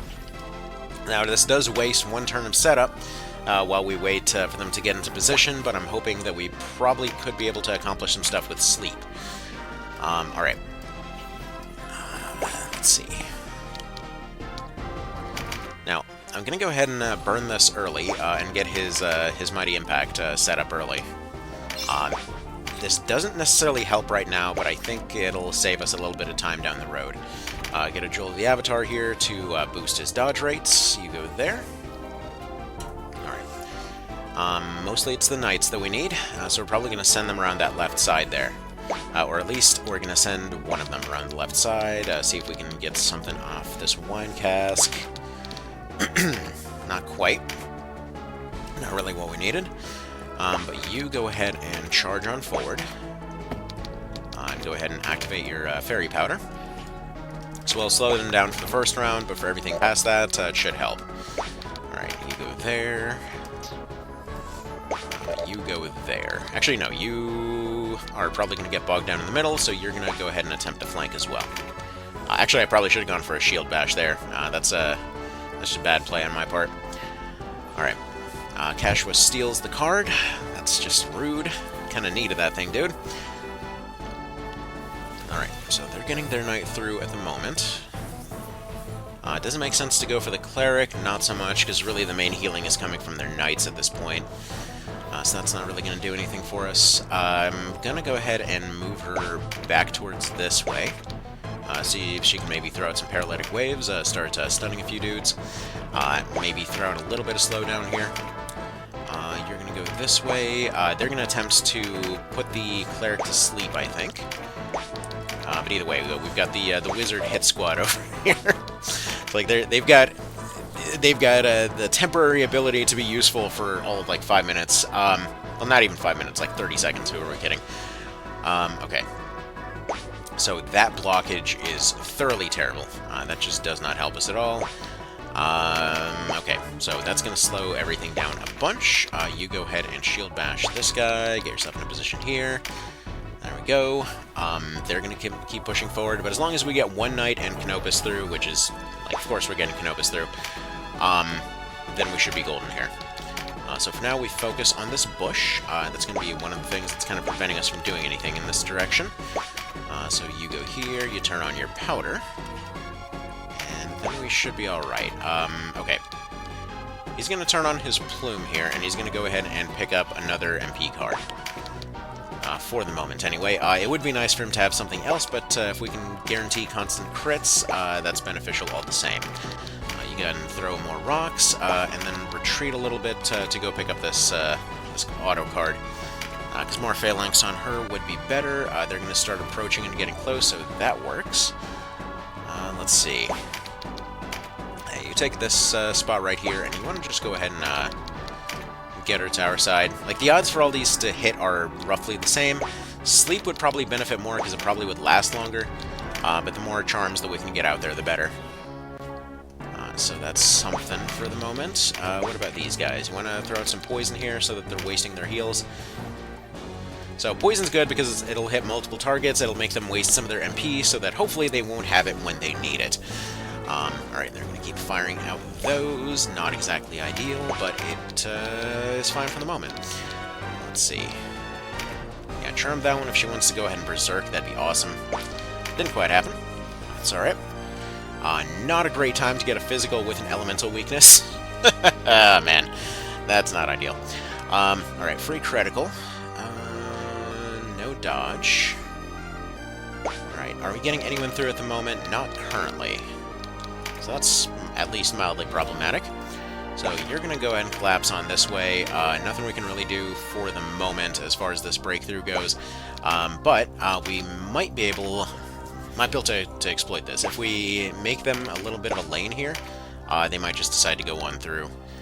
And if we can separate the knights from their actual healing element here, that could be beneficial. So we'll go ahead and turn on our dodge in case she does decide to shield bash here. Take our free heal from that cleric. Yeah, they just decided to keep on pushing that lane, so that works for us here. Okay, Phalanx will take the 20% heal boost to go heal her up. Probably should have given them more space, to be honest. But this is fine. So she's actually... Ooh, that's not great. So there goes that one. But that does mean that she's way more forward at the moment. So yeah, that could give us a good opportunity to surround. Basically, if we can get anyone through and surround her, then we're good. Unfortunately, the odds of that are not terribly great at the moment, especially with the bonuses that she's picked up along the way. But we'll deal. Actually, one thing I probably should have considered is picking up a weaken, but it's just so much shorter of a fight here that, like, I'm not too concerned about picking up a weaken in this case. Alright. What about poison? Can you poison her? Yeah, you can. Alright. Let's see. Well, let's stun the knights first of all, if at all possible. Because that is one thing that we definitely do need. We've got one member of this squad left. Go for the poison here. Alright, it's going to be like that then. Anyway, he's blocking off this path. That works out well enough. That's going to be a bonus. That is not great. But we can at least trap Aerosol here. Alright, he's going to start taking damage, so he wants to go move forward anyway. So they're all highly aggressive. I'm thinking maybe the better approach here would just be to let them push through. And it's looking more and more like that's the best play here. Because, yeah, if they're all full aggression mode here, then we just kind of let them pass and just kind of circle in behind them. Alright, you go ahead and go there. We need Sarah to move at some point so that they actually do allow us to get through. If we had some other flyer, like a Griffin, would be so useful here, but... Actually, no, you know what? We can push this guy back and do a little bit of a pressure play here. Alright. Actually... There's a weird opportunity here. So technically speaking, we might be able to push her forward to like around... If we push her here, then maybe we get our knights through if they decide to move and we break this. That's a maybe, but then she maybe goes this way. If we push her this way, I wonder if it's possible for the wizard to get around and attack from there.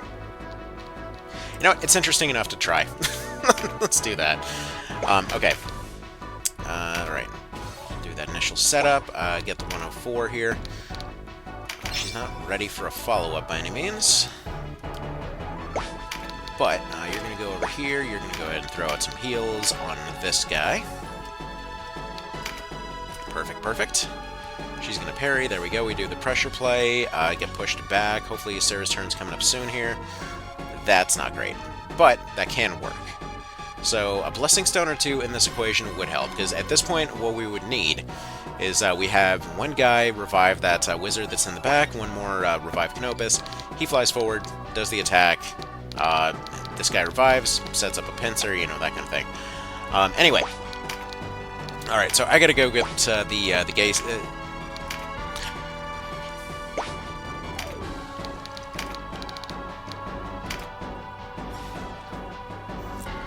Alrighty, I gotta go get the day started then, so that will be that for this attempt for the moment, and then we'll be back to this next time. Alright, see you then.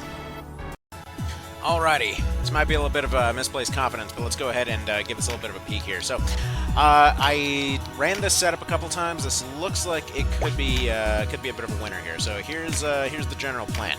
So we're going to do a kiting maneuver that we've done on a few previous runs before. Namely, we're going to go ahead and set up with whatever kind of we have on hand at the moment. After that, we're going to set a little bit of an ambush here. We're going to set an ambush, and we're also going to set kind of like a wound trap. We'll get to that when we get there. Basic general premise here is that we want to pull all of their entire team over this way, and we want to have several heavy hitters pile on Aerosel at once. You know, classic ambush type of stuff. However, we're going to be changing a few things. Namely, for whatever reason, Aerosel is, like, absolutely hell-bent on attacking the thing that she's strung against. I was actually not aware that the AI could even have that function, but sweet, apparently that's a thing that can happen. So this means that we can use a Basin of Time over on Sarah over there, as well as switching her over to Warrior, to essentially kind of opposite bait her into attacking. Additionally, we gave a Magic Leaf over to Voltaire and switched him over to Terenius, so that he can hopefully go and break down another unit on the way over here. This functionally leaves us with no tanks, but we'll make it work. In the early phases of this whole thing, we can use the walls here as a little bit of a setup. So we can use these to essentially serve as cover until they get close. So we go and peek off to the sides, kind of more or less reenact the intro to the game here. It turns out they had a point after all. What we're going to do is we're going to wait for her to get close. As mentioned before, and also this music's way too loud, let's go ahead and turn that down a little. As mentioned before, she has a short bow, which means that her range is somewhat limited. Additionally, this means that she's probably going to, well, not even probably going to, she cannot fire beyond range. So this gives us a lot of options there. And then from there, we will be spamming the ever-loving bejesus out of our debuffs in order to cause as much chaos as possible. And then from there, we will pull the two water units back to the water line here, fittingly enough, in order to guarantee that she is going to aggressively go after them and not anybody else. What this creates is a happy little bit of chaos that causes Aerosel to pull forward ahead of her entire team. I know that this works because I've already gone and tried it a few times, and it did pull her over here. I had a few mishaps as far as where units wound up, but I'm perfectly confident that this is going to actually go and work. Alright, we'll go ahead and collect whatever we can as far as upgrades along the way, and additionally I'm going to throw out some additional attacks here and there. So for example, just throwing out some extra damage on her is definitely something that's worth sparing at this point.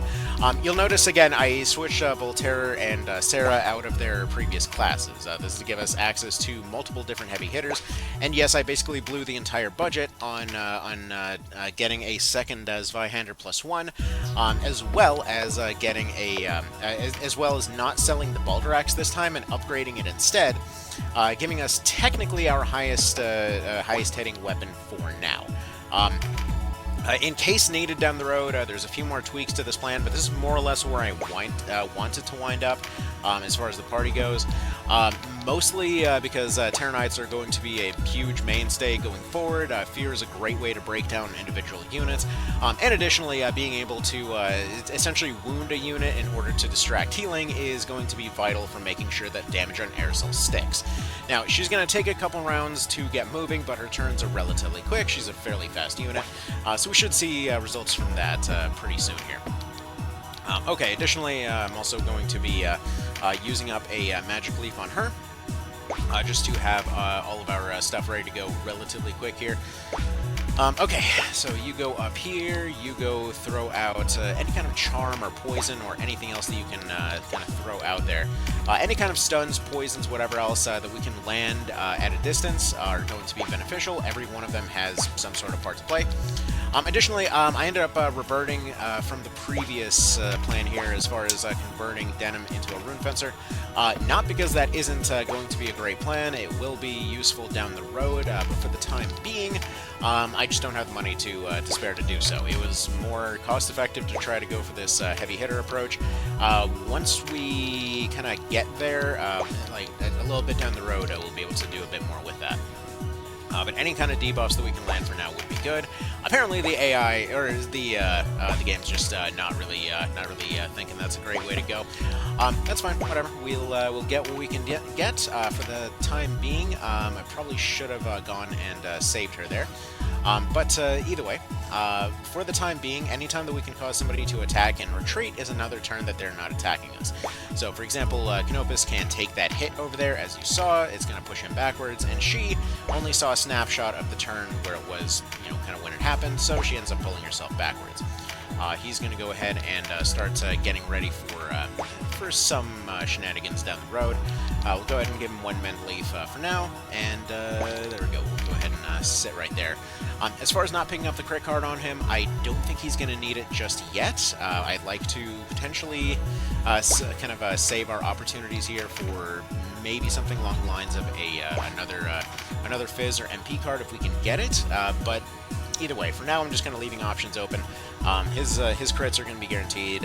Yeah, those crits are going to be taking longer than other options. I feel like that'll probably do the job well enough for the time being. Anyway, throw out whatever poison we can just to distract their healing, especially if it's nearby their knights. That's hugely beneficial.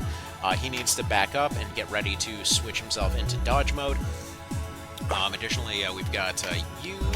You're going to have to go and heal up Catherine over here, and we're going to be sacking our fire guy over there in just a moment. Just kind of pushing him forward. We'll pull Denim over this way so that hopefully they decide to do something similar. And additionally, nah, I don't think I made the crit card on him. Not like it's going to really do much of anything. Okay. Let's see if we can maybe get this archer to go fire on their cleric. That would, again, cause a lot of delays. Anytime that we can get the archers on our side, they will typically fire on clerics. That gives us a lot of advantages. For the moment, I'm going to go ahead and probably take this physical on Voltaire here. It would be ideal on Sarah, but we've got this knight moving up relatively quickly. She can't really reach it. I guess technically that is also a thing. Because Canopus is not necessarily the main one that has to be doing stuff. I think actually maybe instead we'll leave him in cover for right now and completely whiff on what is otherwise a sensible plan, because I realized that his concentration didn't roll. Yeah, that's actually the other reason that we're going to be using Terenites. They're going to be able to do concentration sleep pretty often. It helps if I pay attention to that for sure. Cold's gonna cold, what can I say? Alright, anyways, we're all in cover for the moment. So far, so safe-ish. Let's see. If we do this, guarantees that she's going to be fine. Otherwise, we might see somebody pulling back to attack that the caster in the back. Hopefully not, but we'll deal as we'll deal. Alright, he gets himself leadened. Of course he does, and... Alright, so far so decent. They're going to take their tanky guy, they're going to go move forward, and they're currently seemingly afraid to step on that tile, which I am perfectly okay with. Alright, you stay where you are. You go ahead and pick up that fizzy over there. And this puts us in a state of basically permanently dropping crits. Now, in his case, when he's going and attacking her, this means that he's going to be able to do like 137-ish, give or take. He's going to plume up at this point. We'll get his crit ready to go. Actually, we'll get his crit ready when it's needed. There are multiple attackers at this point, so just making sure that they all attack at the same time is going to be better. And we've got some nice, happy, weird lag spikes going on in the background. I'm not sure what that's about. Additionally, one of the reasons that we kept one of the casters over here is poison spam. So she is poisonable. We can hopefully get a little bit of value out of that. We might be able to reduce the number of hits needed by at least one. So that'd be pretty darn beneficial. And additionally, we can now open up this corridor. So we've got a way open to Aircell at the moment. We could do damage to this one, but we're not going to.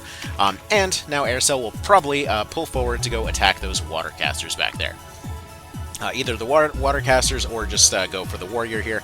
I'm hoping if I pull a water caster forward, she will decide to take this couple of steps forward. So you go ahead and go up here. You go ahead and spread a little bit of poison around to keep those units distracted. Let's say probably put you about here-ish. Put a little bit of this action over here, and hopefully we get a little bit of value out of that. There we go, 2 out of 3, not bad. Same thing with a charm here. If we could get potentially one of these guys switching sides. Your thingy is not currently active. Okay, never mind. You go over here. Let's go ahead and throw some heals out here. Heal up Canopus because he took a little bit of a hit. I'm not going to worry about the water casters for the moment. They want to be nice and tempting, so we don't want to have them in full or critical. Full is going to be a bit of a waste of a heal. He's going to go and trap this knight into place so that she's not a problem. Alright, she goes for the Tremendous. She goes for that snipe, interestingly enough. Not really what I would have expected there, but it'll work all the same. We actually got a nice placement for that Fizz Guard for Canopus, though. That could be beneficial. We don't have any revives, and unfortunately she's currently blocking over there, but we might potentially just be able to put this guy to sleep. No such luck this time around, but we are going to go ahead and head down towards our corridor here. Going to take a few turns to head down that way, unfortunately. But we'll get there when we get there. Now, those guys are completely blocked off by that dead knight right now, so we'll go ahead and pick up this Fizz on you. We'll go ahead and take a look at our numbers right now. So 122, so we should be seeing, like, with the crit, we should be seeing, like, 160-ish, somewhere abouts. So let's go ahead and leave you where you are right now. He's got decent MP regeneration, so if we manage to make it a more long-lasting fight, we might see some better value. But for the moment, it's not really the biggest concern. Right now, our main concern is just getting there, blocking this guy, or getting past the tree. That's probably how I should be putting it. All right, yeah, Cold Brain, I tell ya, Cold Brain is no bueno. Thankfully, she gets knocked into critical. Hopefully, that leaves her somewhat safe. Interestingly enough, she's not able to take that tile over there. Let's see if we can maybe charm this. Actually, no, don't charm the cleric, just in case she ends up healing our critical fighter over there. Try to charm that guy instead. You guys just continue doing whatever to be tempting targets. Go for the Filter of Ashes for a chance to dodge. Look at me, I'm right in the open. Take the shot. Take the shot! Hopefully. Alright, goes for the TK. We are a little bit blocked at the moment. TK is really the only one that's going to need a little bit of a top off here. Let's go ahead and throw that towards you. Pick up some additional crit for absolutely no reason. But these guys are blocked. Like there's nothing that needs to be done there. Looks like TK will not be joining this party. However, actually the TK can be useful here. So TK is going to go for one of these. So we need this guy to stop being a threat with his arrows. So what we're going to do is we're just going to go ahead and shut down his offense right here. Get him nice and frightened and breached and whatever else. Canopus is going to go and absolutely wreck this guy with a pincer. And now this means that they have a wounded unit that they're going to put a lot of priority into healing. So as soon as health starts dropping low for Aerosel, she will typically prefer to go on offense at this point, and that's beneficial for us. So, we're going to go ahead and go for the Mighty here. Hope that we cause enough chaos for Canopus to just kind of get away with this. So he goes and takes the nice big swing. She goes in to attack our bait unit with full stacks of everything terrible. He's going to go ahead and set up a Black Lizard Powder, hopefully baiting more attacks over this way. She's going to go and head in this direction. Not really anything to do aside from just attack Aerosel. So hopefully, we have kind of a safe bet on either one of them attacking, or potentially both. There we go. Canopus eats that hit instead. Now, if we could just get a charm on that cleric, charm on the cleric would be really good right now, because they potentially might heal Canopus. There we go. We got the charm. Go ahead and head over this way in case they want to bait out any attacks in this direction. Berserker's going to do nothing. Most of them are just kind of trapped away right now. They're going to heal the wounded unit. Heals going towards the wrong places are always something you love to see. Alright, Aerosol's going to go after him. That's not great, but I believe I do still have a... No, I don't have any revives left. Damn. I was going to say I recall there being a revive left on my warrior unit, but apparently not. That would have been very beneficial. Anyway, let's go ahead and see if we can maybe... poison. Just poison everything. Poison everything and hope for the best. Okay, and then you... Cannot reach at the moment. But let's see. 56, and then if we were to Mighty, probably would be like 80 or something. Okay, 112. Okay. So that ain't gonna work right there. I want to try one more kind of adaptation here between these guys. So, first of all, Blessing Stone. What the hell happened to that Blessing Stone? I know I had one somewhere. Did I seriously just take it off the party entirely? Did I just forget to put it back? Wow. Okay, well, anyway, just put you right there for now. They're going to go ahead and finish it off, and then we're going to figure out what happened to that Blessing Stone, because I know I had one somewhere. So it's kind of weird that it just disappeared, but that is the general plan that we're going for here. Just get her isolated, use the water units to hopefully bait out Aerosol. That time, I think I moved them a little bit too close, because she just took the shots and ran. If we put them a little bit farther away, because like the first time I was doing this, they were a bit farther back, that did the job a little bit better. Okay, what the hell happened to this Blessing Stone? Because I was sure I had one. Like, did we use it earlier or something? I must have just not had it this time around. Okay. Alright, whatever. Anyway, let's run it again. Run it again, kind of see where we land here. Because I feel like this is going to be the way to do it. I mean, hell, it got really damn close there. Probably just a couple of heals or so. Alright.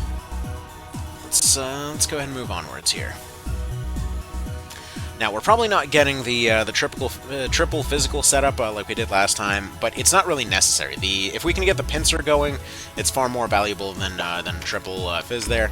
Mostly because one of those little quiet things that will get missed about those physical setups is just how much time it takes to set them up. In this case, time is not our friend, so it takes a little bit of a while to get those going. Anyway, yeah, that'll go over there. Not really super useful, but we cause more cards to spawn over here, so that means that they're not spawning over there. Gives us a bit more to play with. What about you? What do you have? We've got a physical over there. I will take that over the MP this time, just because it's kind of convenient for him to run the flank this way. Additionally, we're actually going to start off with a... I want to start off with an aggressive flank with you. Let's try that, because she was regularly getting targeted last time. I keep wanting to take the MP card with him, just because of that Speed Star setup that one time. We will get back to that. That's kind of his end game build. Eventually, he's going to be running just like short bow, probably a true flight of some variety, some unicorn hair, just for the one time it gets a chance to be useful. And then just kind of speed starring the whole time. Speed stars, heals, that kind of thing. That is going to be really useful for him. He's never really going to get much access beyond that, but either way, it should be pretty good for him. All right, so throw you this way. They'll travel as they do. Travel, travel, travel. Do what you do. And then hopefully we can trap them away, circle them away, kind of grab the arm, ignore the punch, so to speak. All right. We're going to grab this one just because it's here. Maybe get a bit more stuff popping up nearby us here. I think... Oh, Ennokos got a very convenient spawn there. Okay. So maybe multi-fizz is actually going to be realistic this time around. I did think about go and break down their healers and stuff like that, but just distracting the healers is going to be more beneficial here. Let's see. I would like... Alright, if this... Oh, her concentration didn't... I really need to start paying attention to that concentration. I keep doing that, and that is not good. Because, yeah, when the concentration isn't there, it's just a waste of MP, and we kind of need that stuff, you know? Anyways, we're going to have both Sarah and Ennokos just kind of do their thing. Do we go aggressive with you? I feel like he can survive one round of going aggressive here. We'll take a quick action there, mostly because I was wondering if maybe it would cause them to go the other way as I slap my keyboard. My bad. Let's have you go this way. So he's going to go pick up another Fizzy. Let's go ahead and... do we run MP Leaf at this point? This is going to seem dumb, but yes, I want him to set this up ahead of time. Because right now, they're not in contact yet.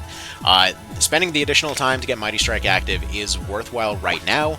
Hopefully, he doesn't need to go and do anything until then. Let's see.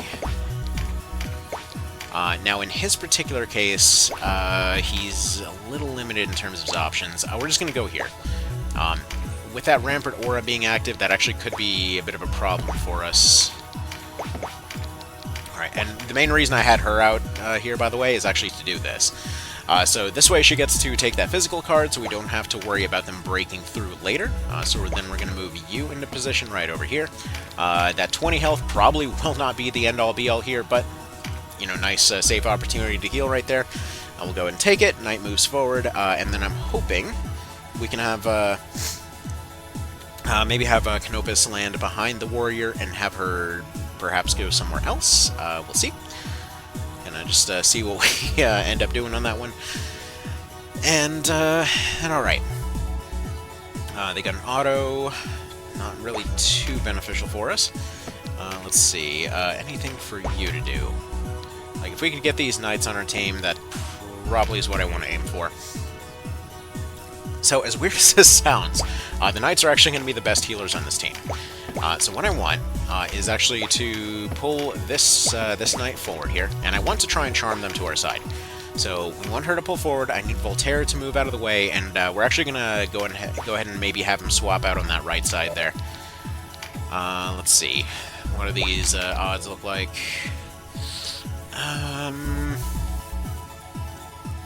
She's got an advantage. She would potentially waste a Mighty Strike here, which we then can heal up. But I'm thinking maybe we just reroute her this way, because then this way she'll go towards where Kashua is, and that keeps her out of the fight a little longer. Alright, next let's go ahead and talk to this knight. Please join us. We need a little bit more healing. She's not feeling it. Alright, whatever. You do you. And Spell Strike's not active. Thank you, Brain. You're not active either. Great to know. I think we might be about to lose that one, but anyway, we'll just kind of see what happens. It's tempting to put her to sleep, but I'm going to go ahead and go over here and try to put the soldier to sleep again. This whole sleep spam thing, once we get more TKs going, I feel is going to be really, really beneficial, because mass sleep spam is going to be our way to shut down a lot of offense down the road. So TKs are basically going to take over for our primary thingamajig there. Let's see, Wyatt. You're fine where you are, because nobody's really got an advantage versus this guy, and we're just going to do the double knight stack. So with her being over there, this kind of extends our little barricade situation over here. So we got this thing that's going to provide some cover. Basically, whatever unit's here is the main one getting attacked. So with her stacked up there, it kind of extends this two directions, or two tiles rather. So that might be a better position for us there. And let's see,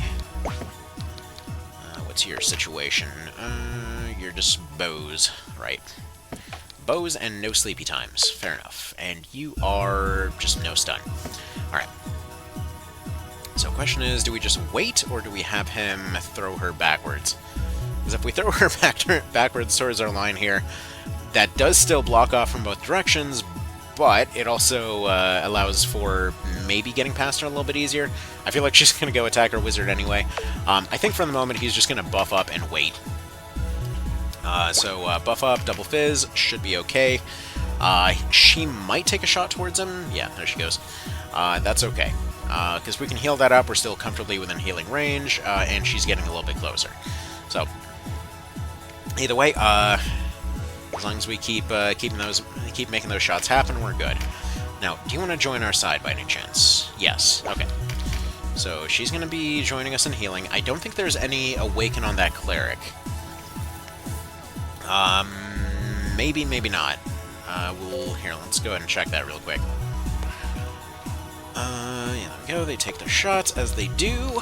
Now, what's the story with this cleric? Do you have any awaken on you? No, just heal 1, or heal 2 and major heal. So, anyway. That's perfectly fine there. And by the way, for anyone wondering about those heal situations and stuff like that, the reason that the AI will run builds like that, and why it's more practical for a player to do like heal 1, heal 2, major heal, whatever else, is because in the case of the AI, they will just kind of use whatever the cheapest option is available. So in their case, it's more practical for them to program it in such a way that they just kind of you know, don't run into that problem, where they just don't spam the wrong thing over and over. Now we'll go ahead and go for poison over here to set up a little bit of a distraction, follow that up with some stun relatively soon here. He's going to take that hit as he does, and we'll go ahead and throw a little bit of a heal on Canopus here, and then we're going to pull all of our squishies back. Just mass runaway, because the AI does seem to understand that this is a thing. And then we'll go ahead and use Voltaire to start inflicting some fear on stuff. So we'll pull back our knights, and we'll see if we can pull everybody, just kind of like filter them past Voltaire here. See if we can use him to trap everybody in position a little bit better. And then additionally, let's see, do we have any heals left on Canopus? Just the one. So we're actually going to go ahead and move him back. I'm going to say probably back here. It's probably a bit safer. And maybe not. Maybe we just move him here, actually. He probably is not going to be the main one getting attacked out of this bunch, and additionally, I need to get Air Cell pulled out of there as much as possible. So you go ahead and heal right there, get this guy all set up, you stay where you are, you need to try and get somebody else healed up, though. Like, I have a feeling the other ones are probably going to be fine. Cashua might take a hit here. I want to make her a more tempting target by giving her more health to shoot at, so we'll go ahead and go there. He's going to go ahead and see about setting up that breach there, and there we go. We've got Air Cell towards the back, and actually, if she decides to face forward here, she does not. Bummer. Okay. Interesting. Okay, that's unexpected. I was expecting the knight to go and heal, not attack their commander. Also, sorry for hitting the mic twice. Not really what I was intending there, but alright. Anyway, let's re-up that charm, I guess. This might actually set things up a little bit better than I was hoping. I mean, don't get me wrong, I would have preferred the heal, and it does cause them to be in a weird spot, but it might be something. Anyway, let's see. Yeah, you just magic leaf up right now. Go ahead and do one of them. That's bad. That's really no bueno. Okay, so one of their longbows got a fizz up, and we've got basically no defense to defend against it. So that's fun times. You go right there. More than likely, we're going to see we're going to see our knight over there kind of drop out of mind control pretty darn quick. Let's see, that knight moves there. There's still a chance. Like, there's still somewhat of a chance here, but that might screw us over, because she's right there. We need her to theoretically attack again. Hopefully it doesn't shake off. If she attacks again, that puts us in a really, really good position, because then, you know, effectively, you know, she's already breached. That gives us something, but they almost always shake it off within round one, given where we are right now, since we are running minimum effectiveness. So if it sticks around, if we get the high roll on that, that'd be amazing, because then that's basically a checkmate. If she attacks and moves, that means that we win. It's kind of the end of that. Right, either way, she's gonna take the shot on her, interestingly enough. And she puts herself right there. Alright. I mean, it's an action for sure. That's kind of interesting. Alright. Anyway, well, let's fearful impact some stuff here, see if we maybe can cause a little bit more chaos here. So I don't know when this guy's going to be up. I'm just going to go ahead and break down this guy a little bit, and then retreat somewhat. See about pulling back a little bit. Let's see. Cleric's probably going to heal Aracel, unfortunately, but we might have her in a good pincer here. No kidding, she actually went for it. She didn't retreat though. But warrior unit should be able to take the mighty and then retreat, and if that happens, yeah, if this all lines up correctly, because they don't have anyone that should be able to land in where she's at right now, that might be checkmate right there. So let's see. Hopefully he decides to go for literally anyone else. Okay, no knockback. That could have been a death sentence right there. Heal up Canopus in case they feel like rushing him down, and this depends entirely on where that Birdman's going to land. Where's Birdie landing? Right there. Takes the shot on Denim. Good. Okay, where's Canopus at? Is he taking this turn yet? Because Aracel's going to be moving pretty soon here. That's her down. That's unfortunate, but it is what it is. What are you doing? You're attacking him. Alright, Canopus, please take your action soon. Alright. So, we've got her right there. Is anything active at the moment? So he's got his Mighty Impact right now, so let's take a peek here. Is this going to be enough? Because it might be. It's enough to put her pretty low. I don't know if this will be enough. Please be enough. Damn. Alright, well, that sucks. That was so close. Is this game over yet? I mean, maybe we're okay. It depends on how much he gets hit here. Because Aircell can't really attack him. She's completely trapped, and surprisingly, that knight is still doing stuff. Like, huh. Alright. Anyway, whatever. This is the play, though. That was, like, it was that close. But let's go ahead and just skip to when it's done. Alrighty, let's go ahead and give this another bit of a swing here. So I swapped around the party a little bit, moved some stuff around after last time as well. Actually, originally noticed that the save that I was using from last time, there were actually a bunch of adjustments that had wasted a bunch of money and whatever else, unnecessary setup. So I went back to an earlier version, decided to stick with the two-knight approach, but I did actually decide to kind of take a little bit of a sidestep on one of the options that I kept sort of throwing away there. Which was the Volge. Now, I figured with the Volge, it's a situation that, the thing's been around for a little bit of a minute here. I haven't had a chance to use it. It's weird how it's only been like one fight between the two, but it feels like forever that Volge has been around. But the thing was, it wasn't necessarily as useful as the Zwei +1 in this situation, because it was, simply put, just not really up to scratch by comparison. But specifically what I wanted to give a little bit of a shot to here is a bit of a mix of all of the above as far as the setup goes. So I wanted to work in the pincer route, but I still wanted to have the tanks on hand. I still wanted to have the healers on hand, so I swapped them out for the Volge and heals. But I used one of the level 1s for this, and additionally used Instill Lightning along with him being the water element guy and having no shield in order to hopefully bait Aircell's arrows and hopefully be able to resist an extra attack. Because before, whenever she got herself pumped up, she typically went and one-shot him. I'm thinking that that shield might be enough to protect him in this case, but I guess we'll see. Additionally, the 2-tile range on that spear means that the forgiveness for being able to potentially reach some of the targets we're looking for should be a lot greater. So I'm not 100% certain how this is going to go, but in theory this should work. So kind of what I'm picturing here is we end up surrounding the middle rather than letting them collapse through. And then we essentially have the Fencer and the two Knights attempt to kind of fish for pincer attacks versus Aircell. See, part of the problem that we keep running into here is not that she can't be killed, it's the fact that she actually keeps turning her back. So this is interesting, because I didn't realize that the AI was actually capable of turning their back on you. That we're essentially in a situation that she sees the pincer coming and actually goes and actively avoids it. So that's a little bit of a fun discovery there. But anyways, what's interesting about this is that yeah, she's a very fast unit, and it's very difficult to get her to attack from the back. So we need somebody that's able to potentially attack from a long distance, to potentially inflict a breach beforehand. Maybe, we don't necessarily need that, honestly. We could have been doing this with a bronze spear for all intents and purposes.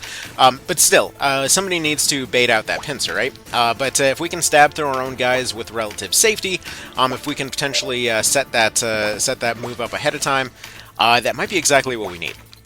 Because if we can get more attacks coming from different speed characters, that potentially allows for outspeeding Aircell, and kind of finding those opportunities to do those extra attacks. Because on multiple times now, I've gotten extremely close to finishing her off. And I do mean extremely close. I mean, we're talking like, there was 30 health needed on one of the attempts to actually have this fight over with. And yeah, she still made it. Because all we have to do is put her into critical. We don't actually have to finish her off. So yeah, so it's gotten very close. And so, yeah, I also introduced... I still wanted to use the speed strategy from before. So say hello to our new cleric, Hope. She's going to be over there, hopefully speeding everybody up, because I hope she has enough MP to make that happen. We'll figure it out. So, yeah, we're going to go for the same physical setup on Canopus here, obviously. I gave him some lighter heals so that he could hopefully tank a few hits, and I should not have had him facing that way. Damn, well... Might have screwed that up already. This is surprisingly precise, actually. So far, I've had multiple attempts to potentially get scuffed, because I've been doing this thing where my thumb twitches, and I end up going and healing the wrong unit. So, like, I'll go for a heal on somewhere else, and I'll just instinctively double-tap this. And, yeah, I don't know why. That's just been a thing lately for some reason. Anyway, we'll improve Voltaire's accuracy for the time being, and then hopefully we can do this thing where we just push him sideways. The reason that we're doing this is so hopefully the knight decides to go forward. So we push him sideways, we go here, hopefully she decides to take a step forward, and then runs past these guys, which then hopefully allows for getting everybody else through. Now, you know, through, not through, we'll see, but... There's a lot of kind of football shenanigans, I guess you could say, as far as our units go. Unfortunately, the knight decided to screw us over there, and we ended up losing him there. Now, part of the reason that I was doing what I was doing earlier, that's funny. Part of the reason that I was doing what I was doing earlier as far as going back and saving some money on that second Zweihander and stuff like that, is to be able to afford some Blessing Stones. So we do have a little bit more forgiveness this time around. I know I said this already, but I am nowhere near as concerned about the kind of true final fight of this whole thing, which is going to be Darza in the next fight. And this has been getting more and more consistent. We've been consistently able to reach her and you know, start putting in some damage. So I'm thinking this is realistically possible. So there's a few other kind of notes that I want to throw out here. For one thing, we want to stun those knights. They're in reality still the main source of healing here, so we want to deal with that as much as possible.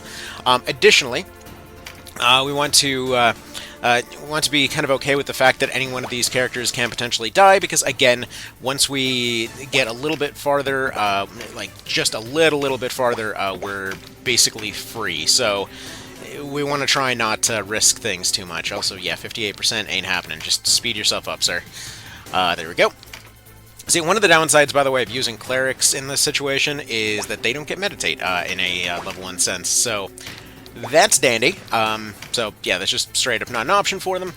So we'll go ahead and throw some of those out. Did I ever... yeah, he does have a spell strike active. I was going to say, did I ever remember to activate that? Apparently I did. Alright, anyways. So we're going to set Canopus up here with a sidestep so that whenever his arrows decide to... or whenever he decides to go eat some arrows, we have that option there. And additionally, we have a card for Voltaire to pick up, so we'll go ahead and give him the heal right here. And she's going to go ahead and step back and pick up this skill card right over here so that we have some phalanxes going. I expect at least one of them to attack Kashua. I expect one of them to potentially attack that fencer. And yeah, realistically we've got some other options here, but for now I want to do something like this. This might not be the best setup, but, you know, we'll see how we do. We'll see how we do. Because he should be able to go forward here and then heal him up, and then we should be safe-ish.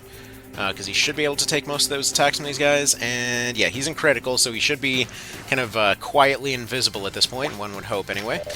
We're going to go ahead and heal up Kashua to go ahead and give them more incentive to go after her. So please, please do. Oh, nice stumble. Alright, fantastic. Thank you, stun. Oh, double stun. Beautiful. Alright, so that's pushing them back a little bit. Aircell decides to go forward, takes the bait, and okay, that's a little bit of progress. Just a little bit, though. We're getting there. That coffee's alright. Okay. So, let's see about moving you here. So, while the ideal is kind of increasing max hit through crits and things like that, one thing that is worth considering is that on Canopus, just an additional crit card might potentially save us some time and everything else down the road. If we get ourselves into a pincer position where we can do back-to-backs, a critical card just by itself could be the difference between winning and losing. So, yeah, that's kind of where that situation's at. You just keep spam firing those magical flashbangs. Those have been doing a pretty good job. The occasional charm is helpful. Yeah, her thing hasn't activated. What am I doing? This is like... I don't even know how many attempts in a row. I just apparently cannot brain when it comes to figuring out not to do that particular move. Anyway, let's go ahead and move you here. He actually will probably need to be revived after this, but we are going to go ahead and use him as a bit of a tempting bit of bait here, as well as a block to that particular location. We're going to see about recruiting this knight. Actually, no, we can't. Bummer. Alright, just go ahead and go for the stun then, if you could. That's a miss. Shame. I also noticed that I just missed a barrel down there, but we'll have to make do. I should not have healed him. I don't know why I did that. I just made him more of a tempting target. Alright, so, now that we're actively going out of our way to screw up, let's keep this thing going. Yeah, just do one of those. I didn't have the kind of spare funds to do a regular heal for her, so she's running just major heal and BOS at the moment. And while no part of this setup was really ideal here, that BOS is really the main thing that she's here for, so if the other stuff happens, it happens, but yeah, it's pretty good. Also, we're going to go ahead and heal him. He's probably the most tempting target here. So we'll go ahead and do that, you go ahead and do that, and then hopefully they won't decide to go for a Voltaire. Alright, you move this direction and heal up the Cleric. Hopefully that won't cause her to get hit by arrows, but again, we'll deal as we'll deal. There we go, that's fine. So, as dumb as this sounds, the kind of current plan here is actually to have one knight circle around, and then hopefully revive our Fencer there. It depends on where Aerosol decides to go. This is kind of what makes this a little bit of a tricky setup, because where she decides to go can be very temperamental. Like in this particular instance, you know, she's kind of just all over the dang place. So as soon as she does her first finisher move, that's when we can start getting a little bit closer, because that finisher is basically a death sentence for Canopus, and she does like targeting him with it surprisingly often. Anyways, now with him out of the way, if the Berserker moves, we simply revive our Fencer and have them move forward, because they seem to be trying to slink away a little bit here. Additionally, if we can throw out any poison here, that would potentially help out a ton for distracting their healers, since they do seem to like topping them off. Her team is pretty aggressive, though, so that's also potentially something to consider. Anyways, finally, 2 auto cards later, we got our concentration rolling as you do. It's practically guaranteed at this point. There we go, take your charm. Hopefully he goes after the Cleric. That should provide a nice, happy distraction. Do we risk it? I feel like it's worth the risk. Actually, no. Go 1 tile further. And then, go ahead and just have no risk and all the rewards. So there we go. Perfect, perfect. Alright. She is out of MP for the moment. Yeah, keeping her funded is a bit of an issue. We'll deal more with that at the moment. Again, we're just kind of extremely skimpy on material right now, so it's kind of just where we're at. Okay, so I'm gonna do a heal and a quick side step away with Voltaire here. And actually, no, if we go back here, we should still be able to go forward and right, and then revive our guy. But if we completely cram through the center here, I'm hoping this will cause Aerosol to go towards the right side. What's interesting about this situation, by the way, is I've tested this again and again and again, and she seems to kind of go out of her way to try and avoid getting pincered as much as possible. Again, I didn't know that this was even a feature the AI had, but you'll notice she always sticks to the wall. She'll always turn her back away. Like, it's interesting that she does this. I don't know the exact mechanics of what's happening there, but it's interesting that, yeah, she seems to get out of her way to do this.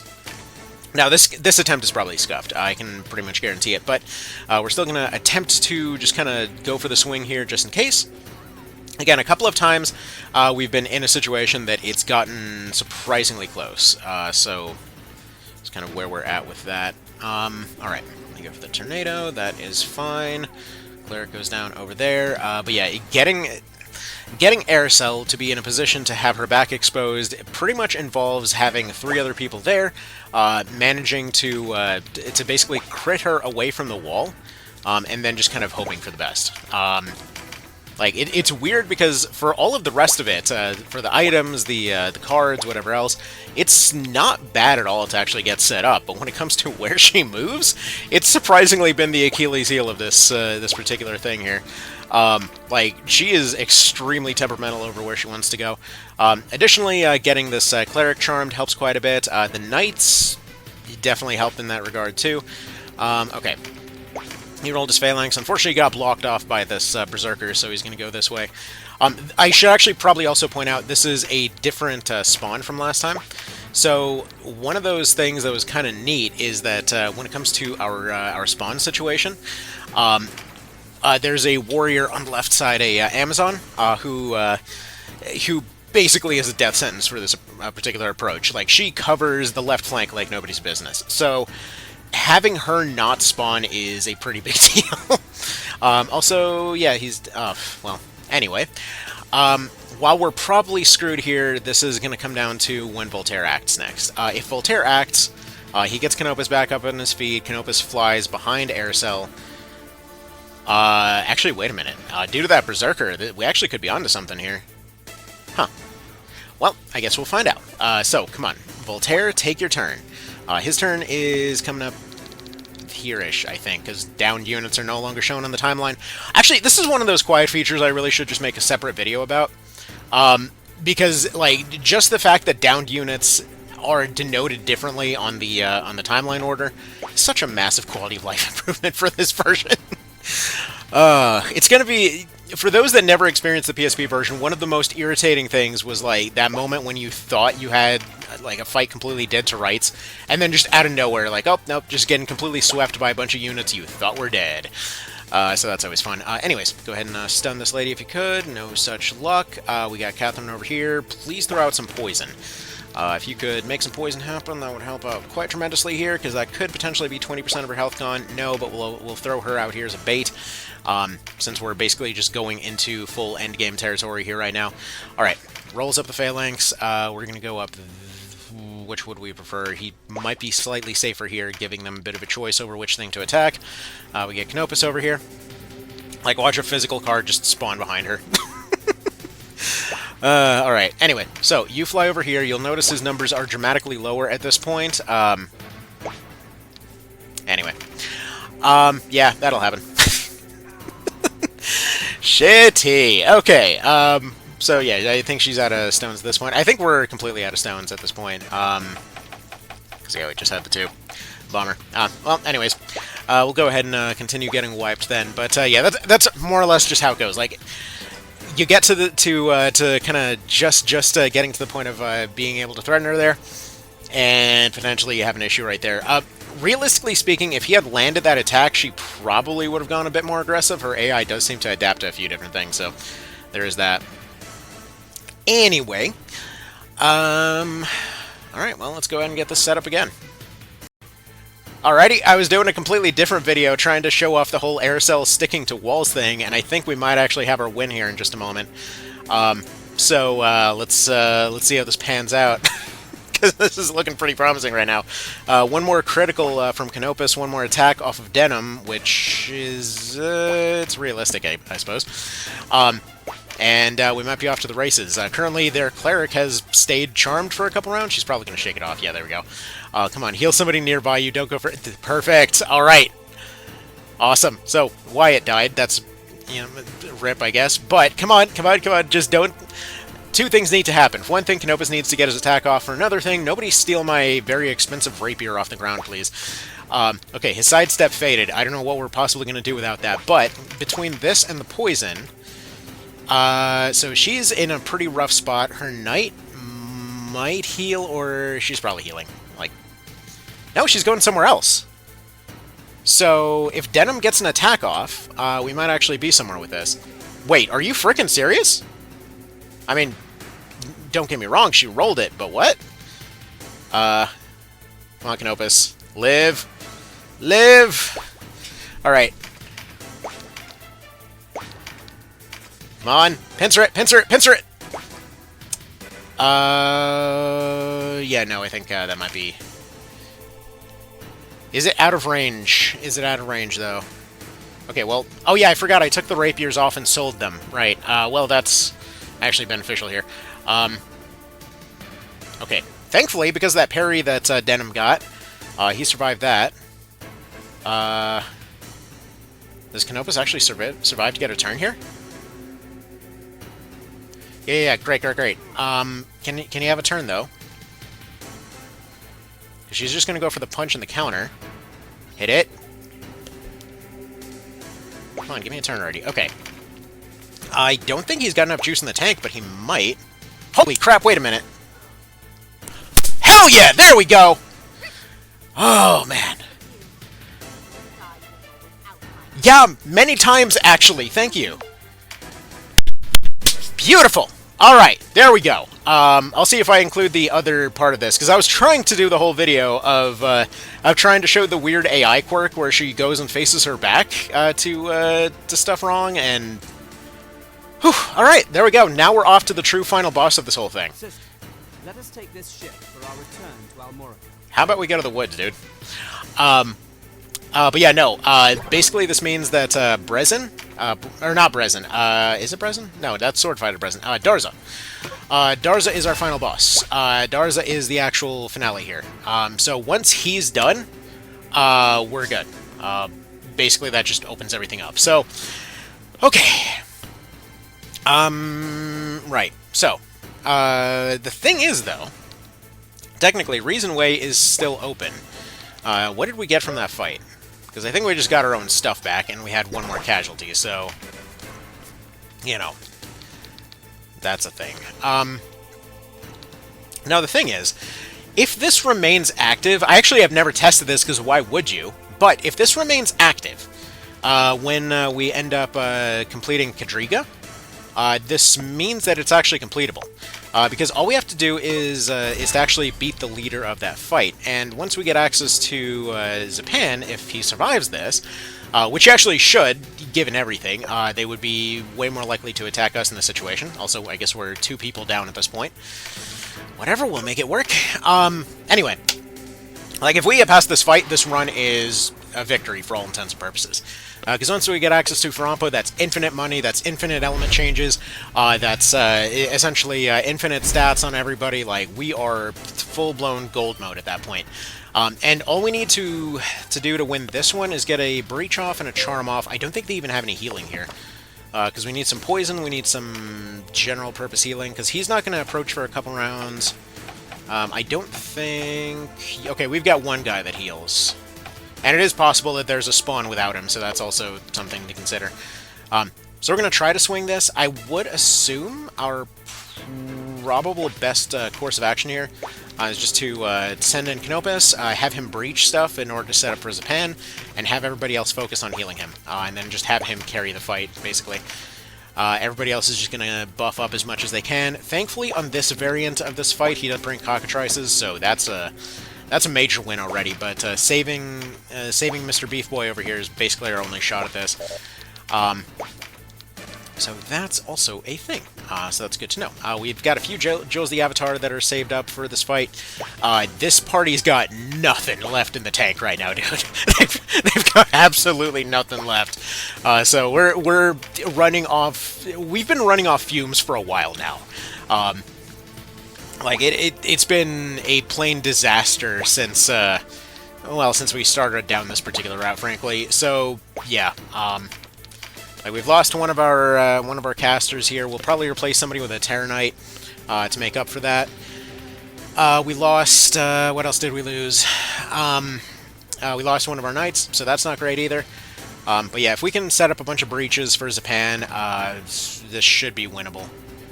Because realistically, Zapan hits like an absolute truck, so I would assume he'll be fine. We'll get her retreated a little bit to do a bit more healing here. And this is actually one of the other things that would have been really helpful in terms of recruit, because at this point, I don't believe we can actually buy Heal 2, but we can recruit Heal 2 all day. So we could have gotten multiple copies of Heal 2 at this point. I mean, even for just the finances alone, it would have been great to have access to what we did before. But anyway, you know, challengers are going to challenge. So yeah. Let's see. Go this way. Lightning bow. All right. All right. Now, let's see if he can breach this guy. Actually, breaching this guy might potentially be better. I don't know. Really, his main goal is going to be to breach the captain, though. Okay, no breach, but he did get the block. He did get... we're gonna have the Mighty here. Hopefully he'll be able to dodge and do something here, but keep Zapan alive. As long as Canopus lives, as long as Denim lives, as long as Zapan lives, this run has legs. It can be completed. Let's go ahead and heal up on you. We just gotta keep everything going. We gotta try and surround Dars over there. Now, that said, does he have Pincer? He does have Pincer. Okay, that's actually really beneficial for us here. He's not only has good equipment, he's got Pincer on hand. That should be what we need there. Alright, save your powder for the time being. You actually, no, you need to go over here. You need to see about stunning these guys.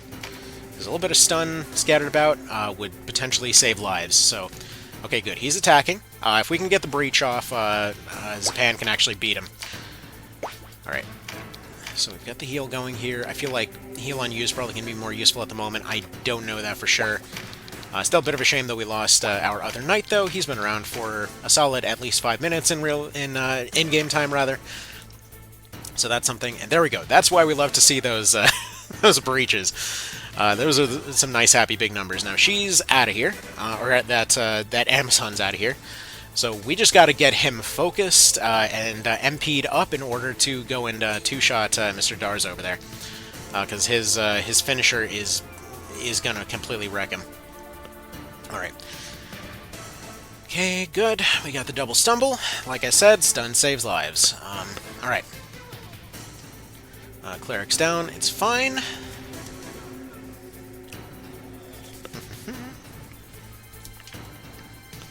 Okay. Now, if we can get some charms going, specifically, I'm thinking you, because I need somebody that's a little bit of a caster. Okay, that's something. That's step one. You've got no juice at the moment, but you just go ahead and take some hits. Why don't you? Let's see, he's down. Knight should have one more heal in her, so we'll do that. At least those casts aren't going towards us, so that's progress. Anyway, you go ahead and get Mr. Canopus back up on his feet. He will then go after the Enchantress up there, which should hopefully give him a good bit of MP, as well as convincing our dude guy to hopefully go towards the center. So he's at 16, that's pretty decent. We'll get more healing going in a moment. Let's go ahead and heal up Zapan, just to be sure. There we go. Alright, there we go. Now all we need is a breach on that guy. So as long as we get the breach going, this might be a quick little win. So this is definitely winnable at the moment. I would expect their Enchantress to probably go target somebody else, so Canopus is probably safe. Where in the actual fudgery are you going, sir? I mean, I'm glad for your numbers, don't get me wrong. It's great to see actual triple digits happening sometimes, but it would be cool if you actually helped us out here, bud. Alright. In that case, we might have to sacrifice everybody and send Canopus into hiding. Alright. Let's see. Does he have jump? No, she's just gonna go for the crackball. Okay. Well, anyways, we'll reattempt this.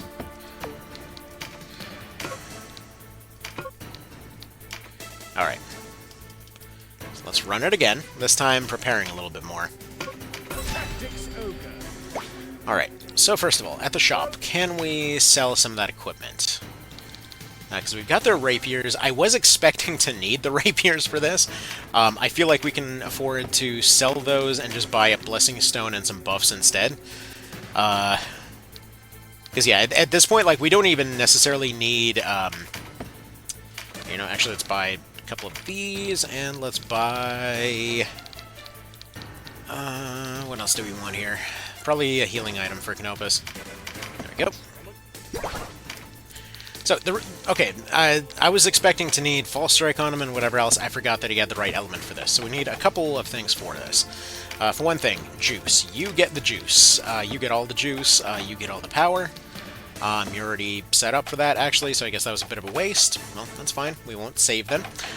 However, you've got a pretty decent chance to get close to our guy, so you are going to go ahead and juice him up there. Okay. Now we run this again. Now we see how this goes, because, again, as soon as this fight's done, we've got everything. As soon as this fight's done, we're off to the races. We can just go into the woods, we can go get everything we need. And then, for all intents and purposes, this becomes a just gigantic buildup. Like, the forest is basically the hyperbolic time chamber in this particular situation. I don't remember much about that show, but I remember that. So there's that. Okay. So, let's see. This time around, we've got a few auto cards to get our phalanxes going a little bit better. Did get let down by those somewhat last time, so we'll go ahead and get that going. Here, you go ahead and get Canopus all dodged up. Have him run forward. I am not apologizing for this choice of music. It feels more appropriate than anything. Here, get yourself dodged up. Somebody else had a Spell Strike Powder on them. We'll see what they decide to do. You get yourself juiced up, because we need to get some speed going on our main Beardly man over there. It turns out Zapan, for being a colossal piece of shit in every other situation, has basically become the Barry Burton of this run right now. So, we've got that going for us anyway. Alright. Dodge. Sure. Everybody dodge. Everybody use every item we got, because this is our last fight. This is our Independence Day. Alright. Really, Canopus? Now? Now is when you roll your 20%? Asshole. Alright, here, if you're gonna feel so unlikely about these things, here, just go get a lucky knockback then. Fine.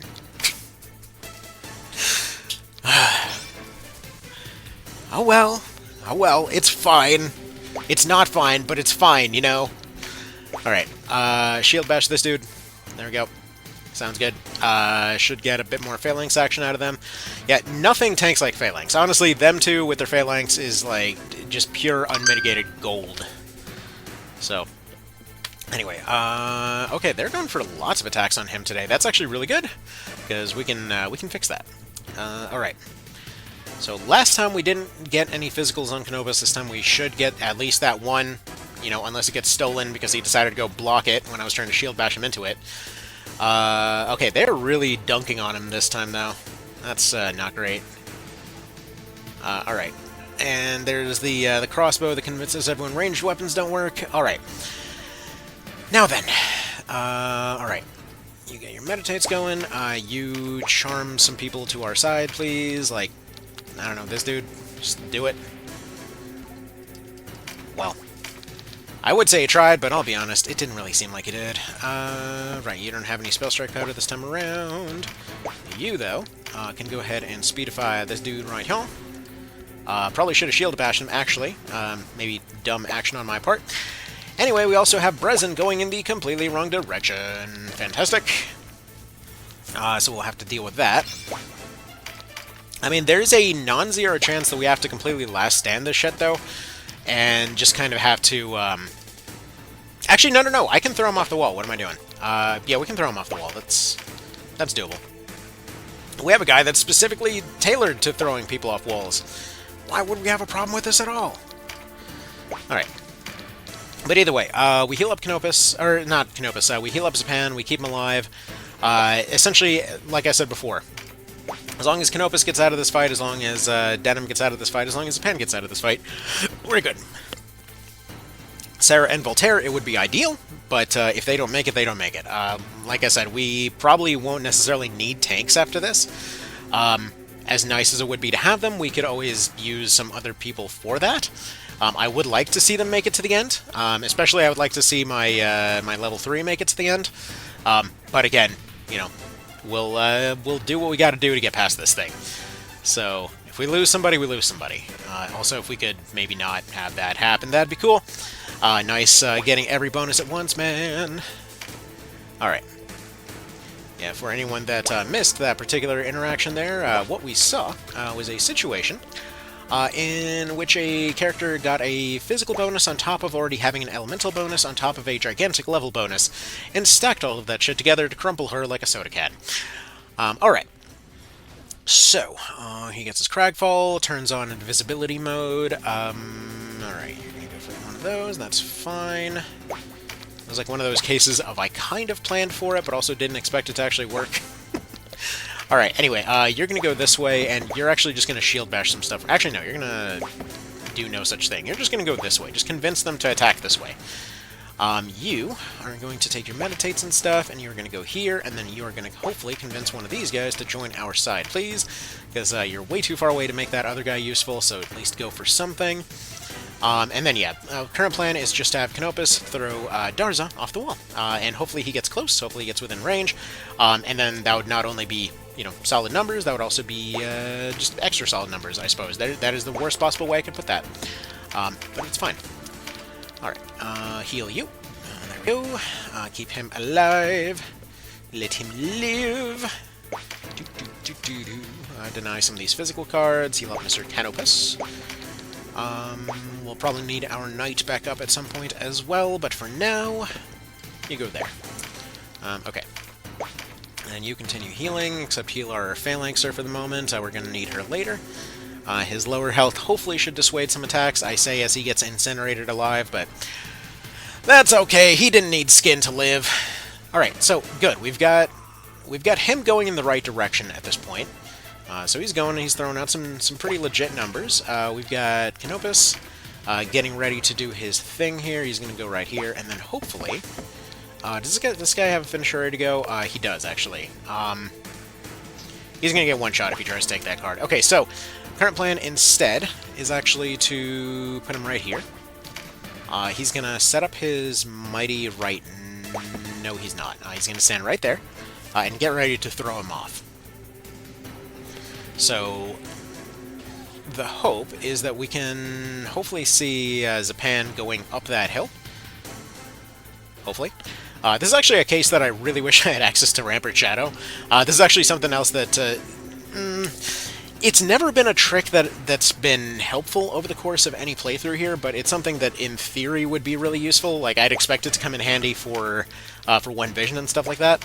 But being able to, let's say, convince a unit to go the other direction by blocking off their way with any kind of barricade-type skill.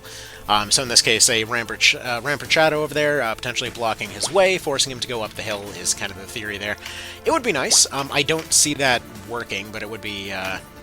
like, as in, I don't have access to it, so it wouldn't work, and he might just go the other direction instead. But it, you know, it would be useful if it happened. Alright, let's see. Yeah, you're in kind of a bad spot at the moment. Alright, you're gonna waste your... Actually, no.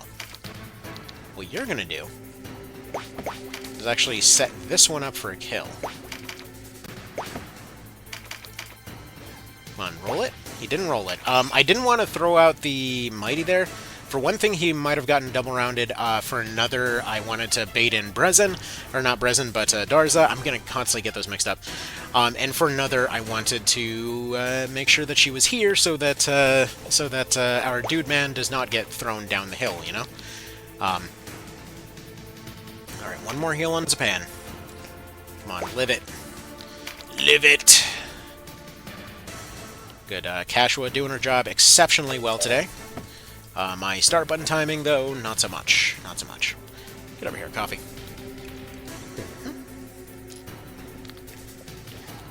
Beautiful. Alright. That's progress. So now,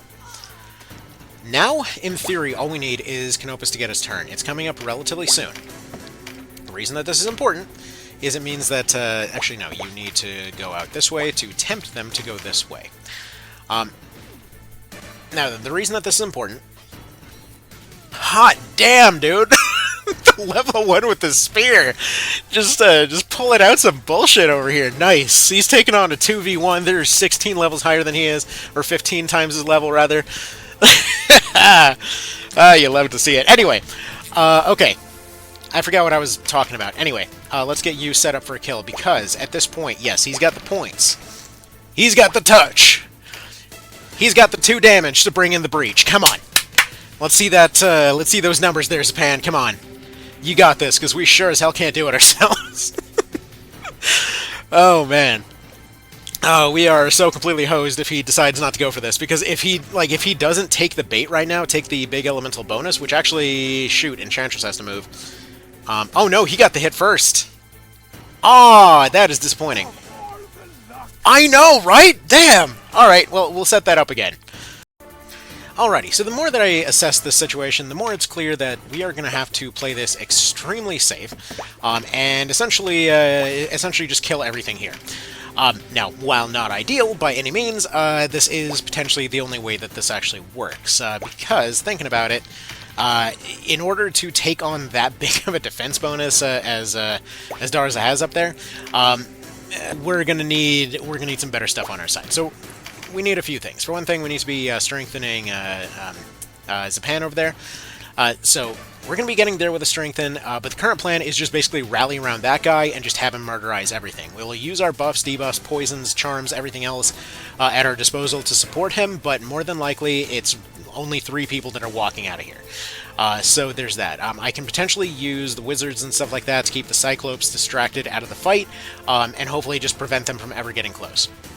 But everybody else needs to be focused entirely on keeping Zapan alive and keeping him supported. We also might have to actually back out of this and pick up a Brand of the Sacrifice to go and use on Darza, because holy shit, that guy hits, like, that guy just one-shots everything. So, yeah, and mostly that's just due to the fact that our best heavy hitters at the moment are wind elements. So, you know, there's that. Now, it would be ideal to, like, let's say, get a charm or something to that end, but at the moment, we don't have one, so yeah. We have some for other things, but nothing that's going to be terribly useful for us right now. Again, that's one of those big benefits that's going to come as soon as we manage to get ourselves into the Faramba Wildwood, because at that point, we can actually start seeing some stuff happen. Anyway, for these debuff spammers, though, they're just going to spam to their heart's content. We're going to have to speed up Canopus as much as we can. Realistically, while he picked up a physical card because it was convenient, he's got next to no chance to actually do much with that, so we've got that in hand as well. Alright, set up a breach if you can. Oh, nice. I mean, interesting. So you can actually crit with a physical punch naturally. That's cool. I didn't know you could do that. So yeah, physical punches can naturally crit. Good to know, good to know. I mean, I guess it makes sense, but, like, still, just, that's cool. I love that. I guess you learn something new every day, huh? Alright, so we keep him supported, and I'm thinking we might actually have to dedicate somebody to keeping Darza locked away somewhere. Because if we do that... here, let's see... Yeah, this guy would be the easier one of the two to take out. I might be dedicating my Rune Fencer to this. Yeah, because if he can get a breach off or something, that could give us something to work with. But we're going to be extremely limited in our options one way or another. So yeah, expect to see some casualties, which is kind of par for the course, I guess, huh? Alright, heal up this guy. Try to heal him up to full if you can. Maybe you can't, I don't know. But, either way, keep him distracted. We've got, okay, and he's just going to go for it. That works too, I guess. Kind of need you to be in a safer spot there, dude. But I suppose that works all the same. It seems like we're probably going to want to work in a MP Leaf early on, just to be able to give Canopus that Mighty Strike, guarantee the breach, kind of pull him towards us. Because as much as we do need him going in that other direction, if he's not going to do it, he's not going to do it, you know? Not to mention, apparently, a critical one-shot from these guys is enough to one-shot many of our people at this point. You know, to be expected, but not ideal. Alright. Yeah, we need to see what elements we've got on hand, because I'm pretty sure we don't have a lot of the stuff that I would like to have. But... he's going to set up the Mighty Strike right here, he's going to heal himself up, and he's going to try to funnel everyone down the stairs. Hopefully, if I took a peek at the thing right, this should mean that he maybe has the means to get in position to get our setup from last time happening a little bit earlier. Maybe. Because when it comes to Zapan, he shouldn't see too much of a difference from this guy's armor. Like, in our case, we've managed to reach that threshold where it's just, like, that armor is just too much for us to even physically handle with our heaviest hitter. Like, there's just absolutely zero shot of getting through that. Even with a breach, we do nothing. So, that just isn't going to be the trick here. So we have to use a pen for this. He has to be the one to land that shot. The odds of physical cards or whatever else landing there in just the right spaces are basically impossible. So instead we're going to go for other means. But we need to keep his health above 500 to survive the counter, if it happens. Although... Come on, Canopus, please let me please tell me you have a turn coming up here, because if he has a turn coming up... yeah, he's way down the list, though. You know, I really should not have activated that thing beforehand. Because right now, he could have set up the breach, he could have set up the big finisher, and that finisher plus 50% is, like...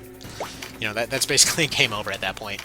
But if I can have Canopus nearby, he can hopefully eat the hit instead, because he would be a nice meteor number, you know? Alright. Here, yeah, heal you up. Your odds of survival are better. Nice! Sir, you are an absolute frickin' champion. I hope this guy survives. Which one are you? Which one are you? Soldier, tell me your name, because you deserve a prize. Claudian? Yeah, he's one of our knights from before. What in the actual fudgery are you doing, sir? Okay. So he just wasted his finisher. That's not great. But yeah, no, Claudian is currently the champion of this team with all of his 20% rolls.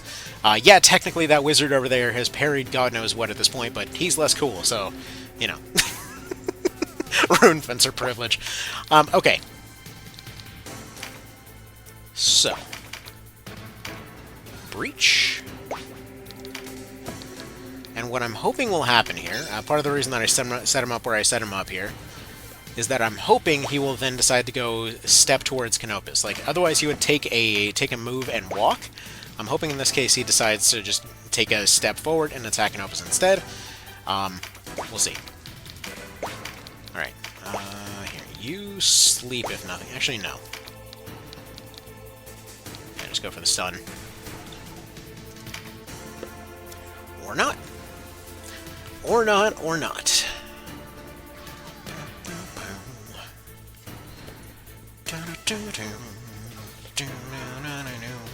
Alright. That's fine. Well, not ideal, it is fine. Because, yeah, if Voltaire gets into position, he should be able to raise Canopus right back up. And/or we can just go ahead and do that right now, actually, through this one. So, you heal her back up to full. Alright, there we go. And then she will stand by in case Canopus needs a heal. Because, yeah, the plan is for him to get attacked, I'm hoping, if this works out like I think it's going to work out, my hope is that we'll see Canopus get completely smushed here.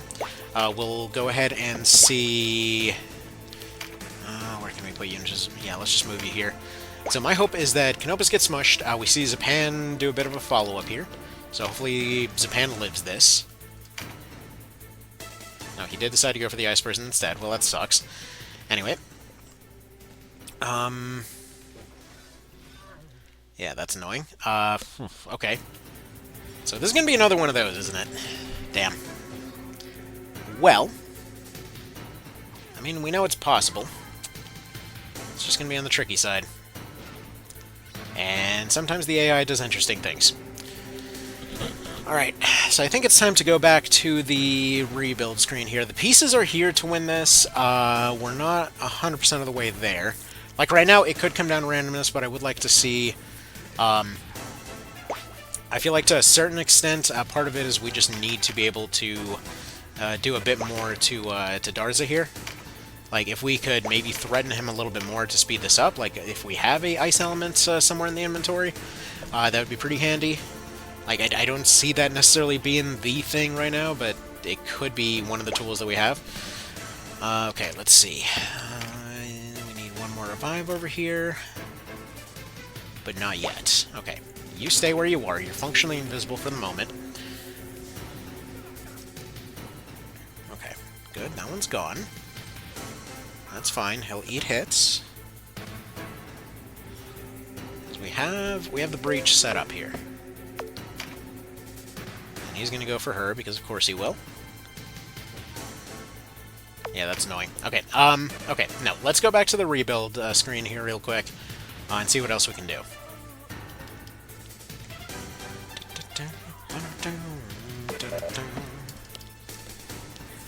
Because, yeah, if there's another element for Canopus, like, clearly he's not baiting out the attack light like I'd hope he would. So, what we need is either for him to miss, which is perfectly possible, or for him to switch to ice or something, which I'm sure we have something, but I don't know if it's ice. Alright, what do we actually have for you? Do we have an ice element? No, we have water, we have lightning. Is there any benefit to this? Lightning, no, because most of these guys are Our Earth, Water... He could get an advantage over that one guy, but I feel like our better option here might be the MP, actually. So, here, let's take this off of here. Let's replace this with this. And so now he's not even going to bother setting himself up with a Strengthen. He's going to go strictly for getting Zapan his Strengthen. And he's going to set up with a MP beforehand. So then this should allow for taking on, basically just baiting Zapan out to go attack the basic soldiers. And then from there, hopefully we can rally everyone around, do as many heals as we can, try to avoid casualties as much as we can, until eventually we can get all of the units eliminated one by one. It's not a perfect plan, but it's a plan. It's what we've got right now. And it will, again, probably result in the death of everybody on the team. So, you know, there's that. But again, all we need is a small handful to make it. I might even just not throw Denim out to the front right now, because we just need him to live. So he might just hang back and do what he needs to do. And, yeah, we'll go from there. Alright. So, Canopus, you go forward. You use your MP. And right. You'll just take whatever targets you can get. You're going to go forward, you're going to dodge. So plan is right now the Wizard and the Rune Fencer, as well as Sarah and Voltaire, will be out in the front, delaying as much as they can, throwing all heals towards Zapan. Zapan will hopefully live through this, and that'll allow us to get into a bit of a better position here. Hopefully at some point we can get some cards on him or something, but we'll kind of adjust as needed. Alright, you go ahead and Spell Strike this guy. And you're going to hang back with your sister for the moment. We're switching to sort of Convalary mode. I just gotta have our leader hang back the entire time. Alright. Oh, what was that? Okay, the music just decided to crap out for a second. Okay. Man, this would be like one of those cases where you'd assume the music would get annoying, but the dual theme just doesn't get annoying, is the thing. Okay. So, again, we can't really rely on getting physical cards on this guy. That probably, like, if there was a situation where, for example, we breached Darza, powered up Zapan, and then he, like, landed on a physical right next to the guy or something, he probably would calculate that as the way to go. But I don't see that happening right now. So, we'll just kind of go forward as we can. But right now, I plan to have Canopus go and critical this fighter in front of him, and then we'll, you know, adjust as needed. Alright, she's going to heal herself, and then go forward to hopefully assist Zapan at the earliest opportunity. You know what? Actually, come to think of it, we could use Charm to manipulate some stuff. If you potentially can get a Charm on this guy, we can basically guarantee that... Yeah, because friendly units won't attack charmed units, but I wonder if that still applies in this case. Or like, for example, say there's multiple units nearby. One of them's a neutral. Like, do neutrals still have that same restriction where they won't attack charmed units or not? I don't know. It's like it's one of those things that's like there's just never really been a reason to test it. All right, you do that, and then you take your MP boost over here. Alright, you're gonna go ahead and Mighty Impact. This is gonna draw Zapan closer to us, and then we can start working on the rest of this team. Your next thing is to pick up this crit over here. Hopefully to our benefit later. Actually, I wonder if that's what causes him to go that direction.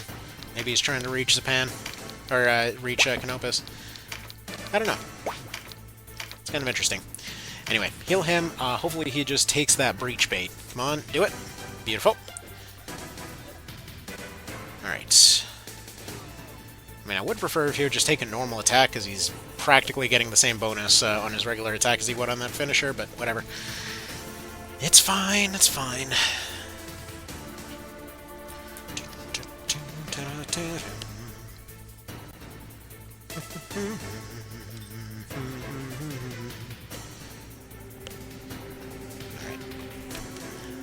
She takes her wax. Apparently the music in the background is just going to continue being wacky. Alright, come on, Zapan, live. I need you to live. I need these phalanxes to keep on rolling. stay where you are. Is there some way I can... See, I'm feeling like I need to move the knights up to block everybody else from coming down the stairs, right? And then essentially have Zapan section off these guys and deal with them. I don't know if that's really going to work, though. So that's probably stretching them out too far, and then we've got our own set of issues. And additionally, I should probably do something along the lines of going and getting 2 more people for this, rather than what we did so far. Also, we should probably be using poison more often, considering DPS is kind of our savior right now. Alright, we'll see if Canopus can kill off this Amazon real quick. There we go. Alright, you've got your nice area heal right here. In fact, actually, no. Speed up Mr. Dude Man. Go behind the corner, then heal him up a little bit, and then you also go behind the corner. They should bum rush everybody else. That's the hope anyway. You also heal him a little bit further, and then you also delay them a little bit further by going here and blocking off this awkward diagonal. You take 1 more heal on yourself, but you also take some steps off to this... Oh, I should have... No. I was going to say I should have pincered him, but that wouldn't have put him with his back towards Canopus. Or put her with her back towards Canopus. Okay. We got that there. Good. Those 2 are melting away. Like, this feels satisfying, but I wonder if this is really the approach.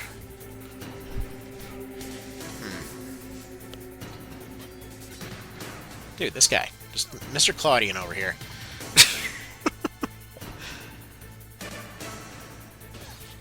That's to be expected. Anyway, that's a couple of their units down. We've got our main 3 doing decent. The Cyclopes are going to be a problem unless we can poison them. Like, realistically, poison wouldn't be enough by itself to handle them, so I probably should have been doing that right from the get-go. Alright. Yeah, Canopus is going to finish off that 1 here, but I want him potentially spamming out more stuff. We've got 2 more healers coming up. So you take this Magic Leaf. You continue spamming your finishers. You go over here. Oh, that's not great. Yeah, I really don't like them odds, but he would just waste a finisher on her, so swing it. Ah. That is depressing. Okay. Actually, there is still a way to make this happen. There's not, actually. Never mind. Alright, you heal Zapan.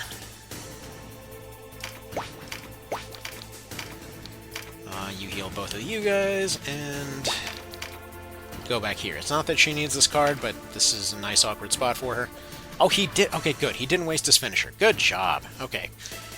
Maybe they won't. Maybe they do have a restriction on how often they can spam their finishers. Anyway, this means that we have a new target to go after here. So this means that we can get all of our healers going forward. We can probably get Sarah back up on her feet. Voltaire can pull back at this point, since we do have 2 revives. Good, good. Alright. That's less ideal because we kind of needed that poison there. It's alright. As long as the important ones live. As long as the important ones live. Depressing as that is. Alright. So next order of business. I want to deal with this guy, but we have the option to deal with the Cyclops right here now. No. No, it's not enough of a difference to care. Alright. You take this one. Yeah, you see what I mean by this point of those cards not really being too much of a thing anymore. It's like at this point they're just pretty much not worth picking up unless we manage to get that 1 golden moment, you know. Like friggin' 20 extra is not really going to do much for us. But what we can do is get several of our units back up on their feet and retreat them off in different directions. So she can go and heal. She might be able to throw out some debuffs right now. We've got one. Do we get the other? Yes, we do get the concentration. Okay, you go here. You go for the poison. Poison AoE right here. Beautiful. Alright. Alright, that's progress. That is Voltaire dead. Nothing we can do about that. But that's another soldier down. So we've got 3 generics over this way. We've got 3 generics over this way. Alright, keep Zapan living, and we're good. Because ultimately, if everybody else goes down, if everybody else is lost, but we just have... Actually, no, we have 4 generics this way. What am I talking about? Okay, beautiful. Do we get the breach? No breach. Alright, you go this way. Try to keep yourself safe. It's a lot of stuff for Zapan to chew through is the thing. So we might need those 2 extra units. I'm thinking we actually probably have to sell a ton of things. And then we... Okay, so yeah, we're going to sell a ton of stuff. Get 2 more units, ideally 4 more Spell Strike powders, and then just mass charm everything so that they fight each other, because they've got no healing is the thing. So, okay. 1 more shop visit and we can get this done then. As this is winnable. It just comes to tweaking a few things. Alright, let me go do that.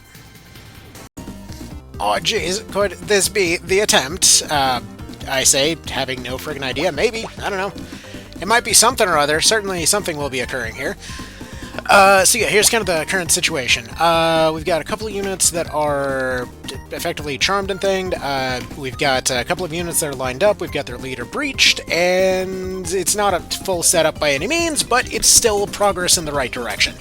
Mostly what I'm trying to test by this is, like, obviously, looking at her math, I would expect that, yeah, she would go for that one.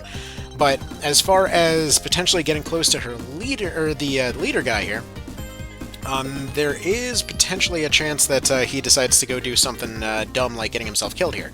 The interesting thing is, even without the breach, I was noticing that she was hitting like 66 on him, which is a lot more than I would have expected, actually. So if we can poison him and just get him breached, there's a pretty okay chance that he actually ends up getting targeted somewhat here. So I'm thinking we actually might be able to raw DPS this thing despite, you know, our circumstances here, just on account of poison and breach. Maybe. It should be possible, but I'm thinking the most likely scenario is actually if we can get him to turn his back. Oof, well there goes our cleric. Anyway, but no, I'm thinking the most likely scenario is if we could get him to turn his back here. Let's see if we can show this as an example. Do you want to get a natural crit? Okay, it is not worth risking it. There's like a 3% chance he crits that. We're feeling lucky, but not that lucky. Alright, you go that way, you go that way. Because the ideal here is just to kind of poison this guy and then just keep throwing numbers at everybody else until something good happens. Alright. Lots of poison everywhere, except for where I need it. Beautiful. Love that. I love that so much. Anyway. So yeah, hopefully we'll correct that in the future. Hopefully Casual will stop screwing us over with healing units that have turned into invisibility mode, but, oh well. Alright, because yeah, otherwise that guy would not have been targeted. I love that. I love that. Now, additionally, it's worth noting, we've given her some stuff so that her MP is maxed out, yet for some reason she constantly insists on just attacking normally. So that's fun. Like, that's just a fun little discovery to have there. So hopefully that won't be an issue. We'll find out as time goes on, but I'm hoping it won't be an issue. It might be an issue. I can only hope that it's not an issue. Right. So, how tempted will she be, like, after this soldier guy dies, because she's definitely going after that guy, how tempted will she be to go take out this leader, is the question. I was kind of worried she was going to get breached there for a second, and I'm hoping she doesn't immediately turn hostile because he counterattacked there. That would suck quite bad, actually. Oh, just watch. Nope. Alright, Cleric, come on, you know you want to join our team. No, she does not. Shame. Shame, shame. It's alright, we can still make this work. The nice thing is, pretty much anybody we breach is just deleted, so that's a thing. Unfortunately, again, until we have stuff like Vigorous Attack, it does make a difference for some situations. Like, for example, right here, where we'll set this guy up for a kill. hopefully she decides to go attack him and the leader. Yeah, there we go. Perfect. See, those are okay numbers. That's workable. So I'm thinking that might be the way to do this. We just keep baiting breach targets into him, and then yeah, maybe they just kind of keep doing that, you know. So, you know, it could work. It could work. I could see that happening. Maybe poison him a little bit too. All right. Kind of subpar there, but all right. But either way, it's a way to do it. I think it can work. Not amazingly well, but I think it can work. Maybe just kind of charm some units over here. The thing is, this fight can't last terribly long, is the other kind of aspect to this. So we got that going for us. So I'm thinking next target should probably be this cleric over here. We attack her from this direction. Ravenous is pretty speedy, so she's showing up pretty quick. Hopefully, she just decides not to move. I don't know why she would decide not to move, but hopefully we can make her not move, you know? Yes, you get out of here. And then, yeah. By the way, she won't join us after this. Like, if you might be wondering if we're gonna get any benefit out of her, like, just joining the team after this is over, and... No, I wish, but no. Unfortunately, that's not gonna be the case here. But what it does open up is the opportunity to get her later, on top of the fact that we might get some additional loot drops from this. I forget what this guy drops when you kill him, but it could be what we need. So, you know, it might be a tool of some description that we need, might be some debuff items. It's going to be a stack of something, like, we're probably going net negative on this, to be fair, but, like, maybe, you know? Alright. Unnecessary risk here, but we did poison the cleric. Hopefully the cleric decides not to move for some reason. Now, I'm thinking... Oh. No, I mean, that's... Alright. Huh.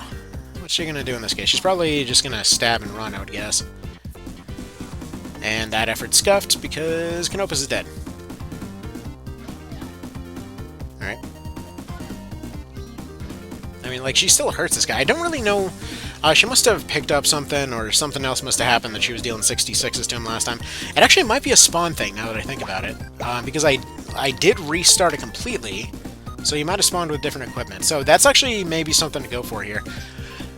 Let's see, what did she spawn with?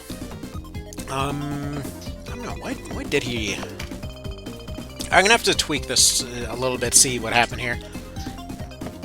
See if we can maybe get his defense lower. Alrighty, so quick little status update of sorts here. So at the moment, it's looking a little bit like such. So I did a little bit of swapping around on the team here because there's two more pieces that seem to be making this puzzle fit a little bit better. So one of the problems that I was having earlier on here with the last strat is that whenever Ravenous started getting into the thick of things, having Canopus breaching one target just simply wasn't enough, and the money wasn't there to get multiple breaching units. However, there was enough to to sort of make garage sale versions of Terenites. So just anybody with Fearful Impact will do the job at this point. Once we get Lament of the Dead down the road, this will definitely help for future versions of this. But this is enough to cause a couple of things to happen. So in order to be able to beat this guy, I'm thinking the most consistent way isn't actually to use Ravenous or Breach or anything along those lines. We're just going to poison the guy. Now, in this case, I had poison miss about 8 times in a row, so that didn't go so hot. But with all the rest of this chaos going on from these Terenites, by this phase, this should already basically be a win, for all intents and purposes. So, yeah, basically this is I would say, a lot easier than I was originally anticipating here. But yeah, basically all we got to do here is just keep putting fear on stuff. Ravenous will keep running around carving through things, and this is enough overall damage and everything else to see not only Ravenous busy, but to see all of their healers busy, and enough that we should be able to see Alfred slowly dying over the course of this fight, while again Ravenous cleans up. And this should hopefully give us enough loot bags to more or less make up for the expense in actually coming here, and then hopefully just having Ravenous on the team later on down the road will end up helping out a bit. Anyway, so getting back to a few more attempts at this, I will be back once it's a success. Alrighty, hello every folks! I guess technically there's no need for an introduction because this is like the end of the video, but for me it's an introduction. Also, we got him. So, okay, here's the deal. technically, I wasn't even expecting this this attempt to succeed. I was going and just kind of throwing random attempts at the wall and just trying to do the usual thing of it gets close to the end and we go ahead and leave it right there. I go and restart it as soon as I have some time to record in the morning, and all's well and good. And then, by total fluke, a completely failed attempt wound up being the successful attempt here. So let me go ahead and explain a couple things. For one thing, completely abandoned Ravenous. Why? Because of the same reason that this one was having issues. I kept hopping back and forth for a little over a week here, constantly trying out slightly different approaches, different combinations of units, different combinations of this, that, or the other. Literally, the last guy standing on here was friggin' Voltaire over here. That is a terrible circle, way to go. He was sitting there at like 10 health, and everybody else was on the ground. Now, the reason for this, and the reason that this was a failed attempt, was because they got a few crits off on a couple of my casters fairly early. However, there was a particular move that I didn't even think about that much at the time. What I was trying to do was use a pan to just kind of clear out the field, assuming that his AI was working differently, because every other time that I tried to get Zapan to go attack the leader of this map, he wasn't doing it. He would constantly find himself in this position where he's got an advantage. Like, I would go breach the guy, I would put the two right next to each other, nothing. Like, this frickin' guy would just refuse to do anything, right? And so, this time around, what I decided to do was, again, just try to breach as many units as possible, try to charm, try to poison, whatever else, because they have no recovery on this map. As to what this has to do with the Ravenous fight, it'll make sense in a moment. But I figured, these guys have no recovery, their leader has no recovery, we poison the guy and get him down to lower health so that hopefully Zapan just randomly finishes him off. During that time, he started getting awfully close and had a chance to kill Zapan, because he will typically hit him for about a 450, which will kill him if he's anywhere below 80% health. He was injured at the time, he was around here, and so I went and I moved Canopus over to try and breach the guy. That breach faded away pretty much immediately. I tried using this knight to then block him in place so that he couldn't move here. He decided to go do this jump over here off this tile in order to go after Zapan anyway. The thing was, though, that at the time he was standing right here. Now, because of this, he essentially saw this attack on the knight, took her out, and then decided, hey, guess what? I still got a free move available, I might as well gain some ground, and so he decides to go move himself over here. Now, the reason that this is significant is because Zapan was over here. We also had a soldier over here that was out of his attack range, and then we also had everybody else off screen over here. So all of the other attacking targets were out here. By total fluke, he lands himself right next to Zapan because he's trying to 1v1 the guy. Again, typical Tactics Ogre stuff. As soon as you start trying to 1v1 stuff, things go wrong. Anyway, so he finds himself with no other valid targets except for this guy, a finisher available, and if you're thinking, wait, what about that breach from earlier? Yeah, dude, it already expired by the time he got here. Like, this was pretty much 2 moves and it was already gone. Because I started noticing that I think there might be something level related that's determining the high and low kind of recovery time that's being rolled for these debuffs. Because as it stands, a lot of debuffs started falling off pretty much immediately. Like, I went and I poisoned this leader guy twice, it expired twice before it even got a chance to tick once. Same thing was happening in the Ravenous fight, that I would get maybe 2 or 3 ticks at most, out of like 4 or 5 poison attempts. So I was trying that over and over. There is a valid strategy, there is a very low chance of success for it to work for the Ravenous thing, which is just to repeatedly poison the guy and delay with everybody else, and assuming that 10 poison ticks go off, he's dead. The thing is, though, that it also requires shifting 2 units into Terenites in order to cause enough chaos for their healing to not actually target him. So it can work, it can be done. The problem is that he was just expiring, or rather all of our debuffs and stuff were expiring long before we needed them to. So ultimately, what ends up happening is that, that we had a combination of 2 factors. That it was him moving right here, on top of the fact that he got 1 finisher off, at which point Zapan saw the kill shot against the leader, and then finally decided to just take him out before I even got a chance to save. I didn't think he would even do it. He had another soldier that was right here.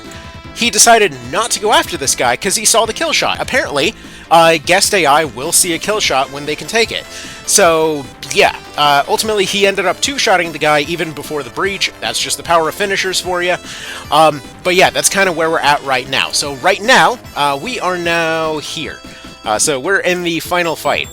We're in the final fight before the rest of the run becomes a cakewalk. So, we're at Gatalia right now. As you can probably imagine, we're not fighting this guy, because all of the rest of these guys have been falling off poison-wise. They've got more healing than, yeah, I don't think we're dealing with this much healing. However, at the same time, these guys actually got really nerfed in Reborn, so well... Okay, technically speaking, they've always been harmless, but in this particular thing, they decided not to carry shots, so... Yeah, like, hell, even self-destructing with shots would have been a pretty big threat. They just decided to plain not even bring them. Most of them don't even have... Hell, they pretty much all don't even have skills to help themselves. They're just basically a traveling troupe of doctors. So, yeah, there's effectively 2 of their archers versus our entire team. They cannot even threaten this team right now. And additionally, we've got Span on the team, so he can just kind of go and overpower them. So, in an unexpected twist, for once, we're actually not hyper-threatened in a fight. The only ones that are being threatened are being put off to the corner here so that the archers can be dealt with, and then that will be that. That's all there is left to this thing. So let me explain real quick. Why is it that after this point, we're basically home free? So the thing is, once we hit Farampa, as I've mentioned probably a million times at this point, at that point, we have access to everything we could ever need. Those elemental swaps that gave us so many advantages earlier on, we'll be able to use that for every single fight. The various stat cards that we can go pick up, easy peasy. But wait a minute, all those fights will still be a problem, won't they? Absolutely not! Because when it comes to every single one of those fights, they're basically on full easy mode at this point. It scales to whatever your level is, meaning that Farampa will scale itself down to level 1 for our level 1s. They can actually stack grind at this point.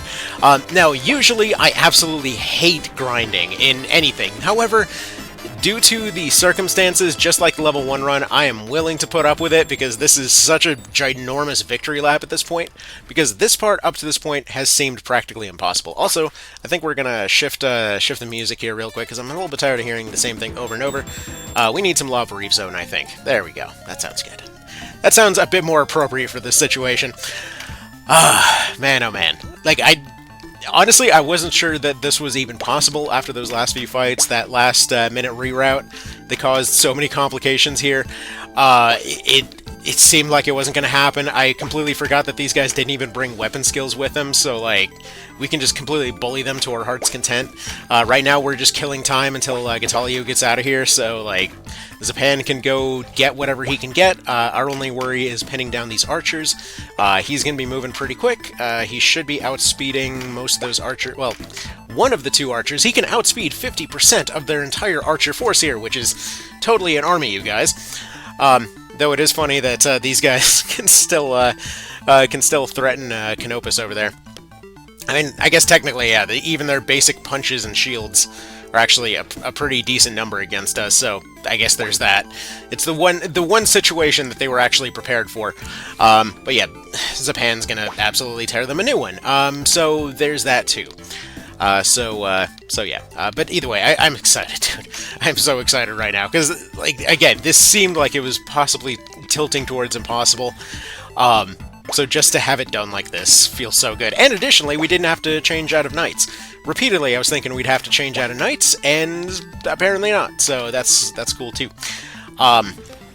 Because, yeah, those knights, despite the fact that we can go by more knight class marks, they're a very, very effective tool for us in terms of just going and tanking things and whatnot.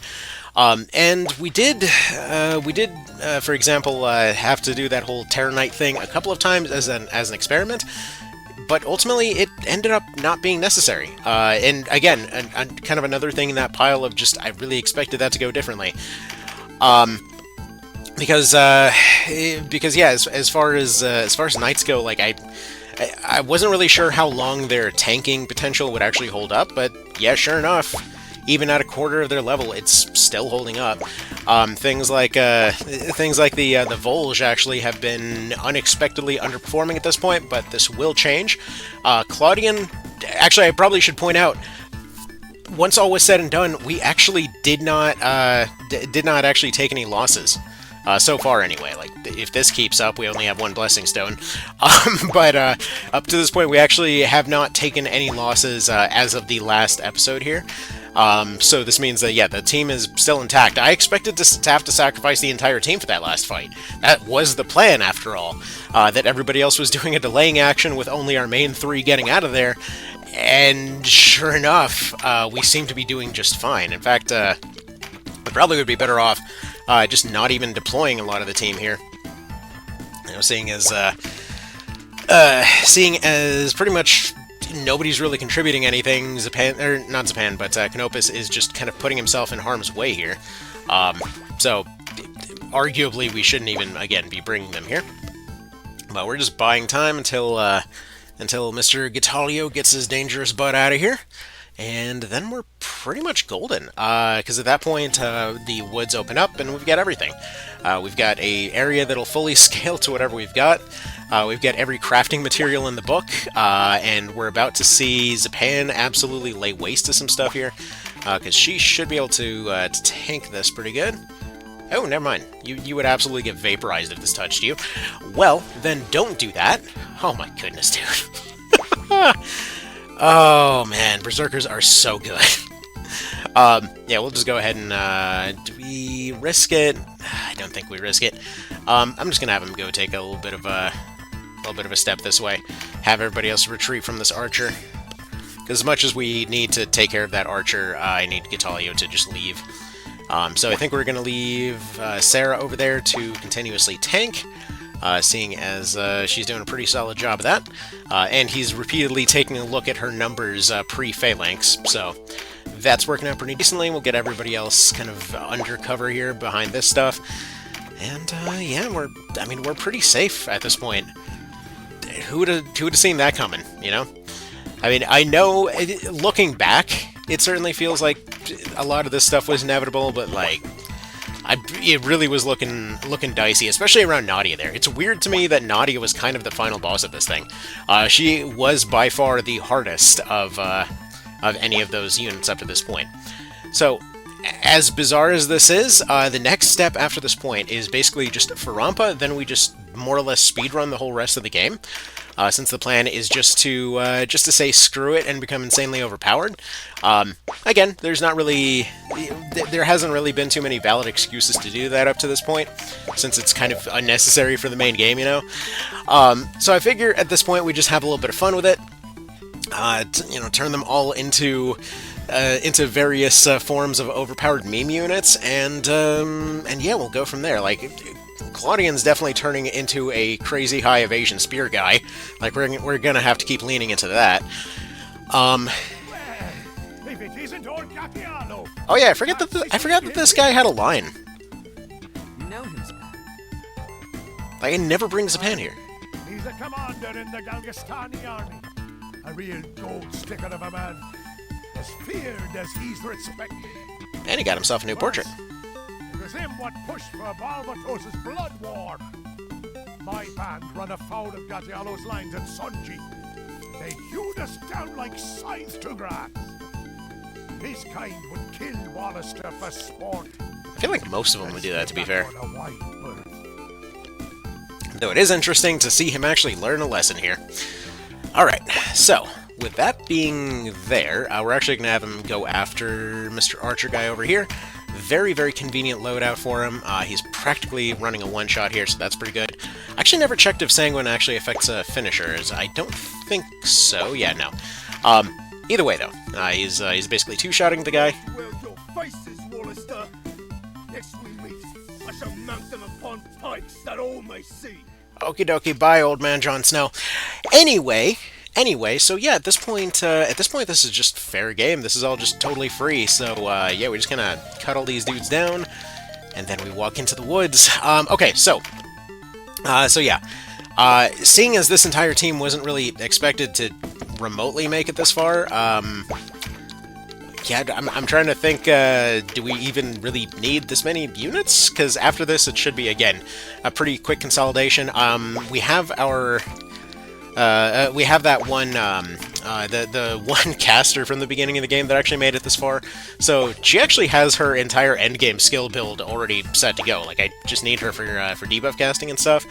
So far as I'm concerned, she can stick around in the long run. The level 1s can probably retire unless we need a little bit of fodder or something. So they can probably just kind of keep as they are. We'll probably swap them out for other classes if we need, let's say, different movement types or something. But they're probably sticking around as they are.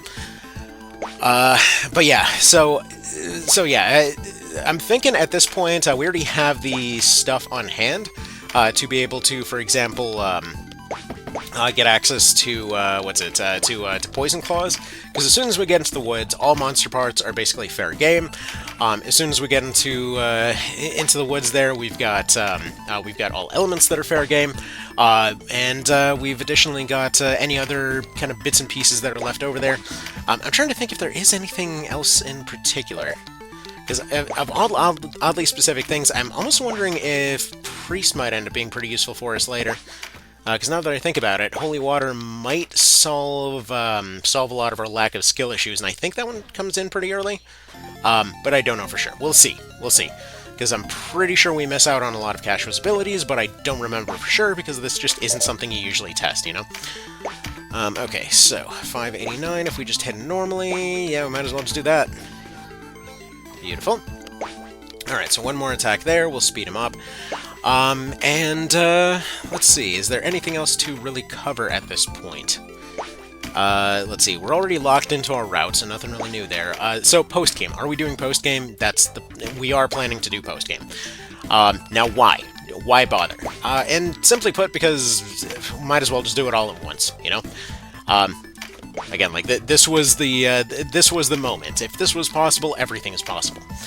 Because after this, we're gonna get access to a lot of new things as we continue on through the game, new skills through individual units and whatnot. That's what would have been the most useful thing going through stuff like neutral, because there's a way bigger spread of units that's available. However, I'm thinking this time through we probably won't need a lot of that, but we will be going for a few oddly specific recruits down the road. But anyways, let me go ahead and probably just wrap this up here real quick, and yeah, we'll just cut it until then.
Now, there is one thing that I'm noticing here that we actually will want to collect from this group, in that I think we can get an iron fan from this guy, which would be a little bit on the difficult to get side otherwise, so we're gonna at least try to get that.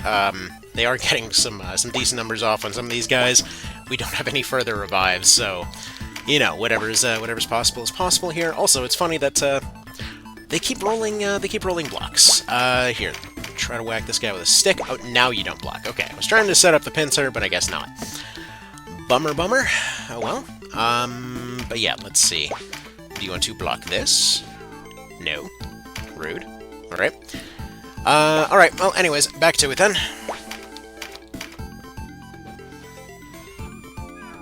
Beautiful.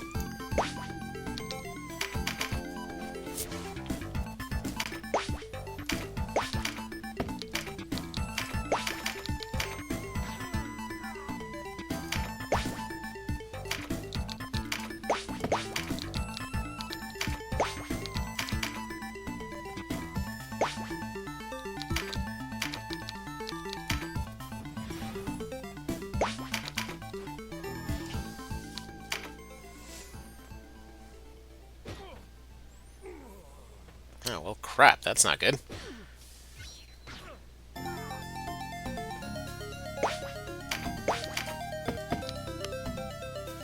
Well, I guess Dry Stan might actually end up dying here after all. What a tragedy. Like, talk about a way to absolutely faceplant at the finish line. I mean, unless Hope here can build up enough MP to somehow speed everything up, but that's somewhat unlikely. But that is the guy that we want to go after, and if we're being completely honest, that dude's kind of replaceable. But still, would be good to get that thing.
Ah, you love to see it. After all this time of doing no damage, we're just one-shotting stuff again.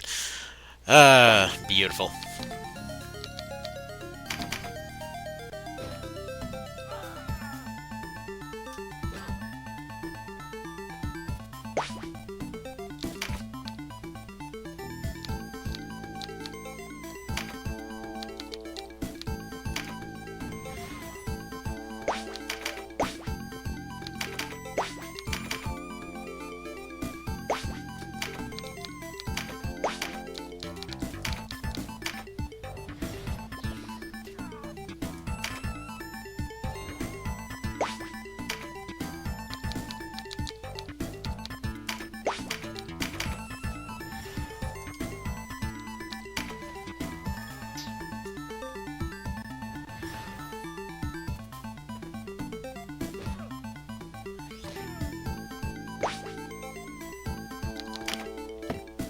So, one random thing that I find weirdly funny here. So, okay, figure this logic. So, if you, for example, get your units to go attack while there's a guest unit around, they will not trigger a pincer. Like, I kept trying to pincer Zapan and use Zapan to pincer in the last fight, but for whatever logic this made sense to someone. If an enemy unit is charmed and they do something, that is allowed to count. So like if for example they attack, you will pincer, but if you attack, they won't pincer. It's kind of interesting how that works out. Also, I'm still not sure why I'm still doing 0% however many hours into this thing. What can you do? Anyway, is this, I feel like this is the dude, isn't it? No, that's that guy. Is this guy the fan guy? No, that's that guy. Who the hell's got the Iron Fan, then? We already killed the Iron Fan guy. I know someone had an Iron Fan, although, weirdly enough, I think it was one of these two, so I'm almost wondering if, huh. I wonder if that means that, potentially, they look like they're using an Iron Fan when they're using a Caldia? No way. Right? I don't think that's right. I'm not sure. Anyway, I'll just continue flattening those two, go hit Winnoa real quick, and, yeah, should be good. Man, those numbers are beautiful. Just an absolute thing of beauty. And yeah.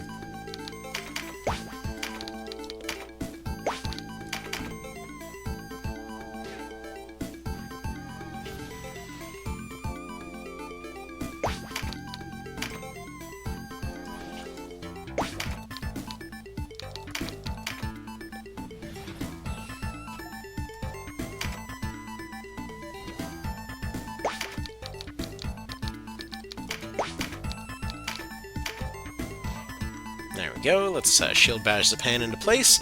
See if we can get some pincers going before getting the big smush going. Should be able to, because I think we've got at least a few units within walking range. Now we've got Dristan over there that's trying to bleed out. Hopefully we can prevent that from happening, because, yeah, I would like to see this entire team survive. You know, blocked and pincered. Man, they love parrying this time around. Alright, well, anyways, it is what it is. Canopus, how would you like to breach?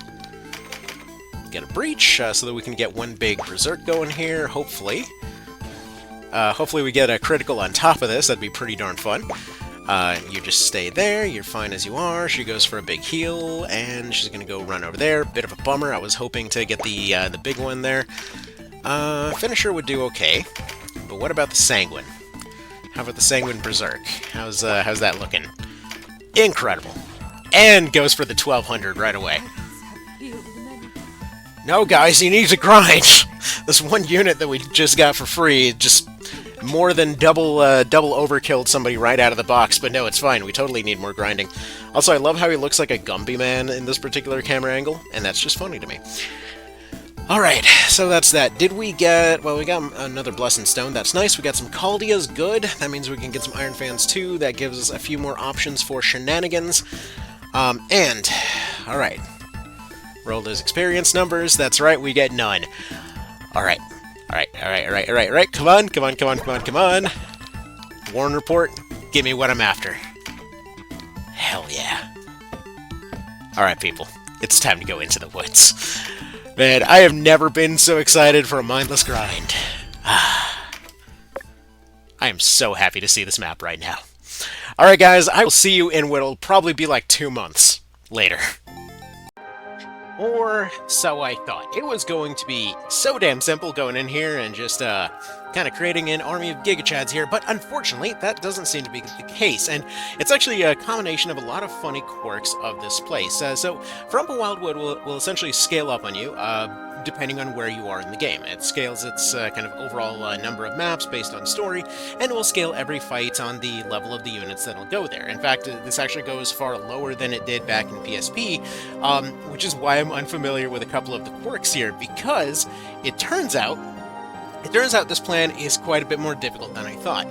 Not only is the actual drop rate on items, or rather on cards in particular, really low, actually basically like 1 vision levels of low throughout this place, but additionally it's worth noting that despite the fact that we can barely get our stats up that way, technically speaking we can get food items, and actually have gotten at least 1 to drop, which would, just like the level 1 run back in the PSP version, be a great way to get ahead. However, after about 7 hours in this place, I've gotten exactly 1. So that's a little bit problematic. Now, that being said, though, there is actually still a way forward. It's going to be a bit more tedious than I was hoping, and it's not the direction I was hoping to go, because my plan was to make an overpowered Canopus.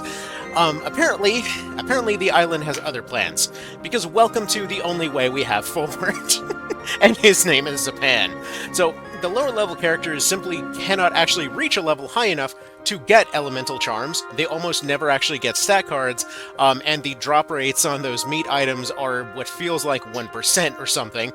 However, Zapan has access to an entirely different drop table, which takes forever to get through, but thankfully he's enough of an absolute kill wagon that there's at least a shot. It's not a very consistent shot, and it does basically require baiting out enemies until he can kind of poison and kill off all of them, as well as hoping to get encounters where, you know, hopefully he can get into a better position, as well as setting up a Sanguine Berserk before actually taking a swing, and then also hoping for poison to happen.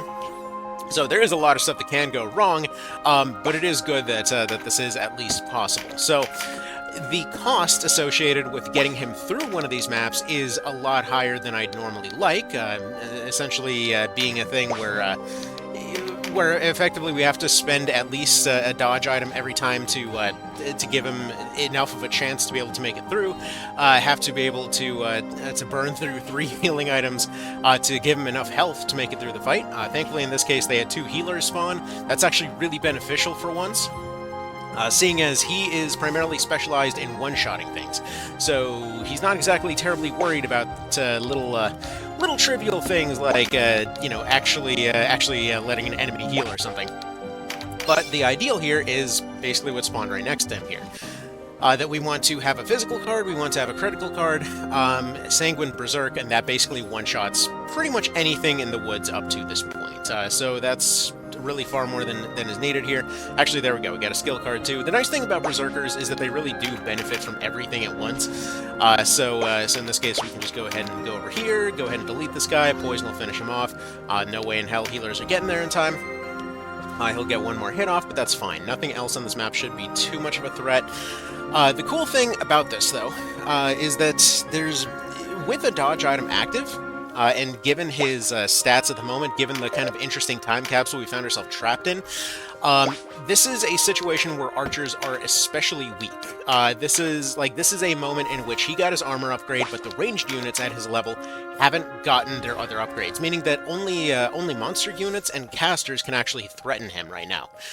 So that's very, very, very, very, very useful. So we'll be taking advantage of that as much as possible. Here, let's have him go over probably this way, so he's not necessarily getting attacked from multiple angles. Just have him wait one turn here. He's going to get hit in the back for sure. That's an interesting decision there, Random Priest. Very interesting decision. So yeah, he is our only way forward here. Those blocks kind of need to happen for things to actually occur here. Warrior units can threaten him, as you saw right there, but it's a different kind of threat here. So, like right here, I'm not. If I get the double kill on these two, I'm not worried about, let's say, a follow-up here. There we go. He didn't roll the poison though. That's a bit of a bummer. Okay, so Whip probably won't be able to hit him from here. We can actually pretty much guarantee that almost nothing hits him by going here. So it's only the caster that's got a shot on him at the moment. So yeah, this is kind of how it goes. We're going to slowly carve our way through these maps. Zapan is going to slowly get better with these Poison Claws of his. Unfortunately, he did just get double-rounded, so that sucks. But as you can see, this is going to be tedious, but it is going to be a way forward. Again, there's no retreats, there's no doing any of that, so we're not like killing a unit and backing out. Not doing any of that this time. So yeah, these are going to be going straight forward all the way here. This is doable. If you're wondering why I didn't use a crystallized flame to improve his resistance, generally speaking, I found that him dodging monster attacks was usually a good bit more useful. But either way, this is effectively the solo Zapan adventure at this point. Because yeah, as good as Canopus is and his ability to fly is, unfortunately, he doesn't really have much in the way of skills. He's got Mighty Strike and basically nothing else that he can get a hold of at this point. His Vartan class gets access to spells, but it's like spells and movements, but we don't even have access to that class anymore until something like New Game Plus. So that's exactly too beneficial for us right now. But yeah, a combination of these poisoned cat claws as well as a pan, that seems to be our way forward. I should probably mention also, as far as equipment upgrades are concerned, there are actually a number of things that are a bit more useful than you might be thinking. For example, you might have noticed that he has a dodge chance beyond his normal dodge chance here, and the good thing about this is that, yeah, stacking for evasion is actually not only viable, but actually really good in this instance. So that's going to be one nice benefit for us. For another, I mean, while the cat claws are obvious, just basic armor upgrades are, again, one of those things that causes just archers to not really have a chance right now until they get some of their other skills. So thankfully, as long as we don't run an elemental disadvantage versus an archer, we're effectively reaching kind of endgame versus wizards from the PSP version here. So that's very useful there. But I'm thinking, like, I'm going to continue stacking for, essentially just going for evasion. Right now, it's just hard armor. I have a bunch of pieces of armor set aside for when we don't need poison anymore, that I plan to use to give him a higher evasion chance. But yeah, we'll get to that when we get to it. As of right now, though, this is kind of where we're sitting. It's where everything's at for the moment. We're going to be in the woods for a very, very long time, but it's not the way that I was thinking this would go. I was really thinking we'd potentially not have to run into this particular scenario, but yeah, interesting that the drop table issue is actually going to be an issue. So, we'll deal, we'll adapt, and eventually we'll come out on top of this thing. I don't know how long it'll take. I don't know how long it'll take to set up Phase 2, but eventually we'll get there. So, thank you all for stopping by. I know it's one hell of a long thing here, but yeah, look forward to seeing how this is all going to shake out, and I will see y'all in the next one. All right, y'all take care. And yes, I know the video is 8 hours long. It kind of took me a little bit by surprise too. But it is what it is. This is a very long ride. All right, y'all take care. Bye. Though it is worth noting, the cool part about doing solo as a pan is you occasionally get cool moments like this. You gotta love it.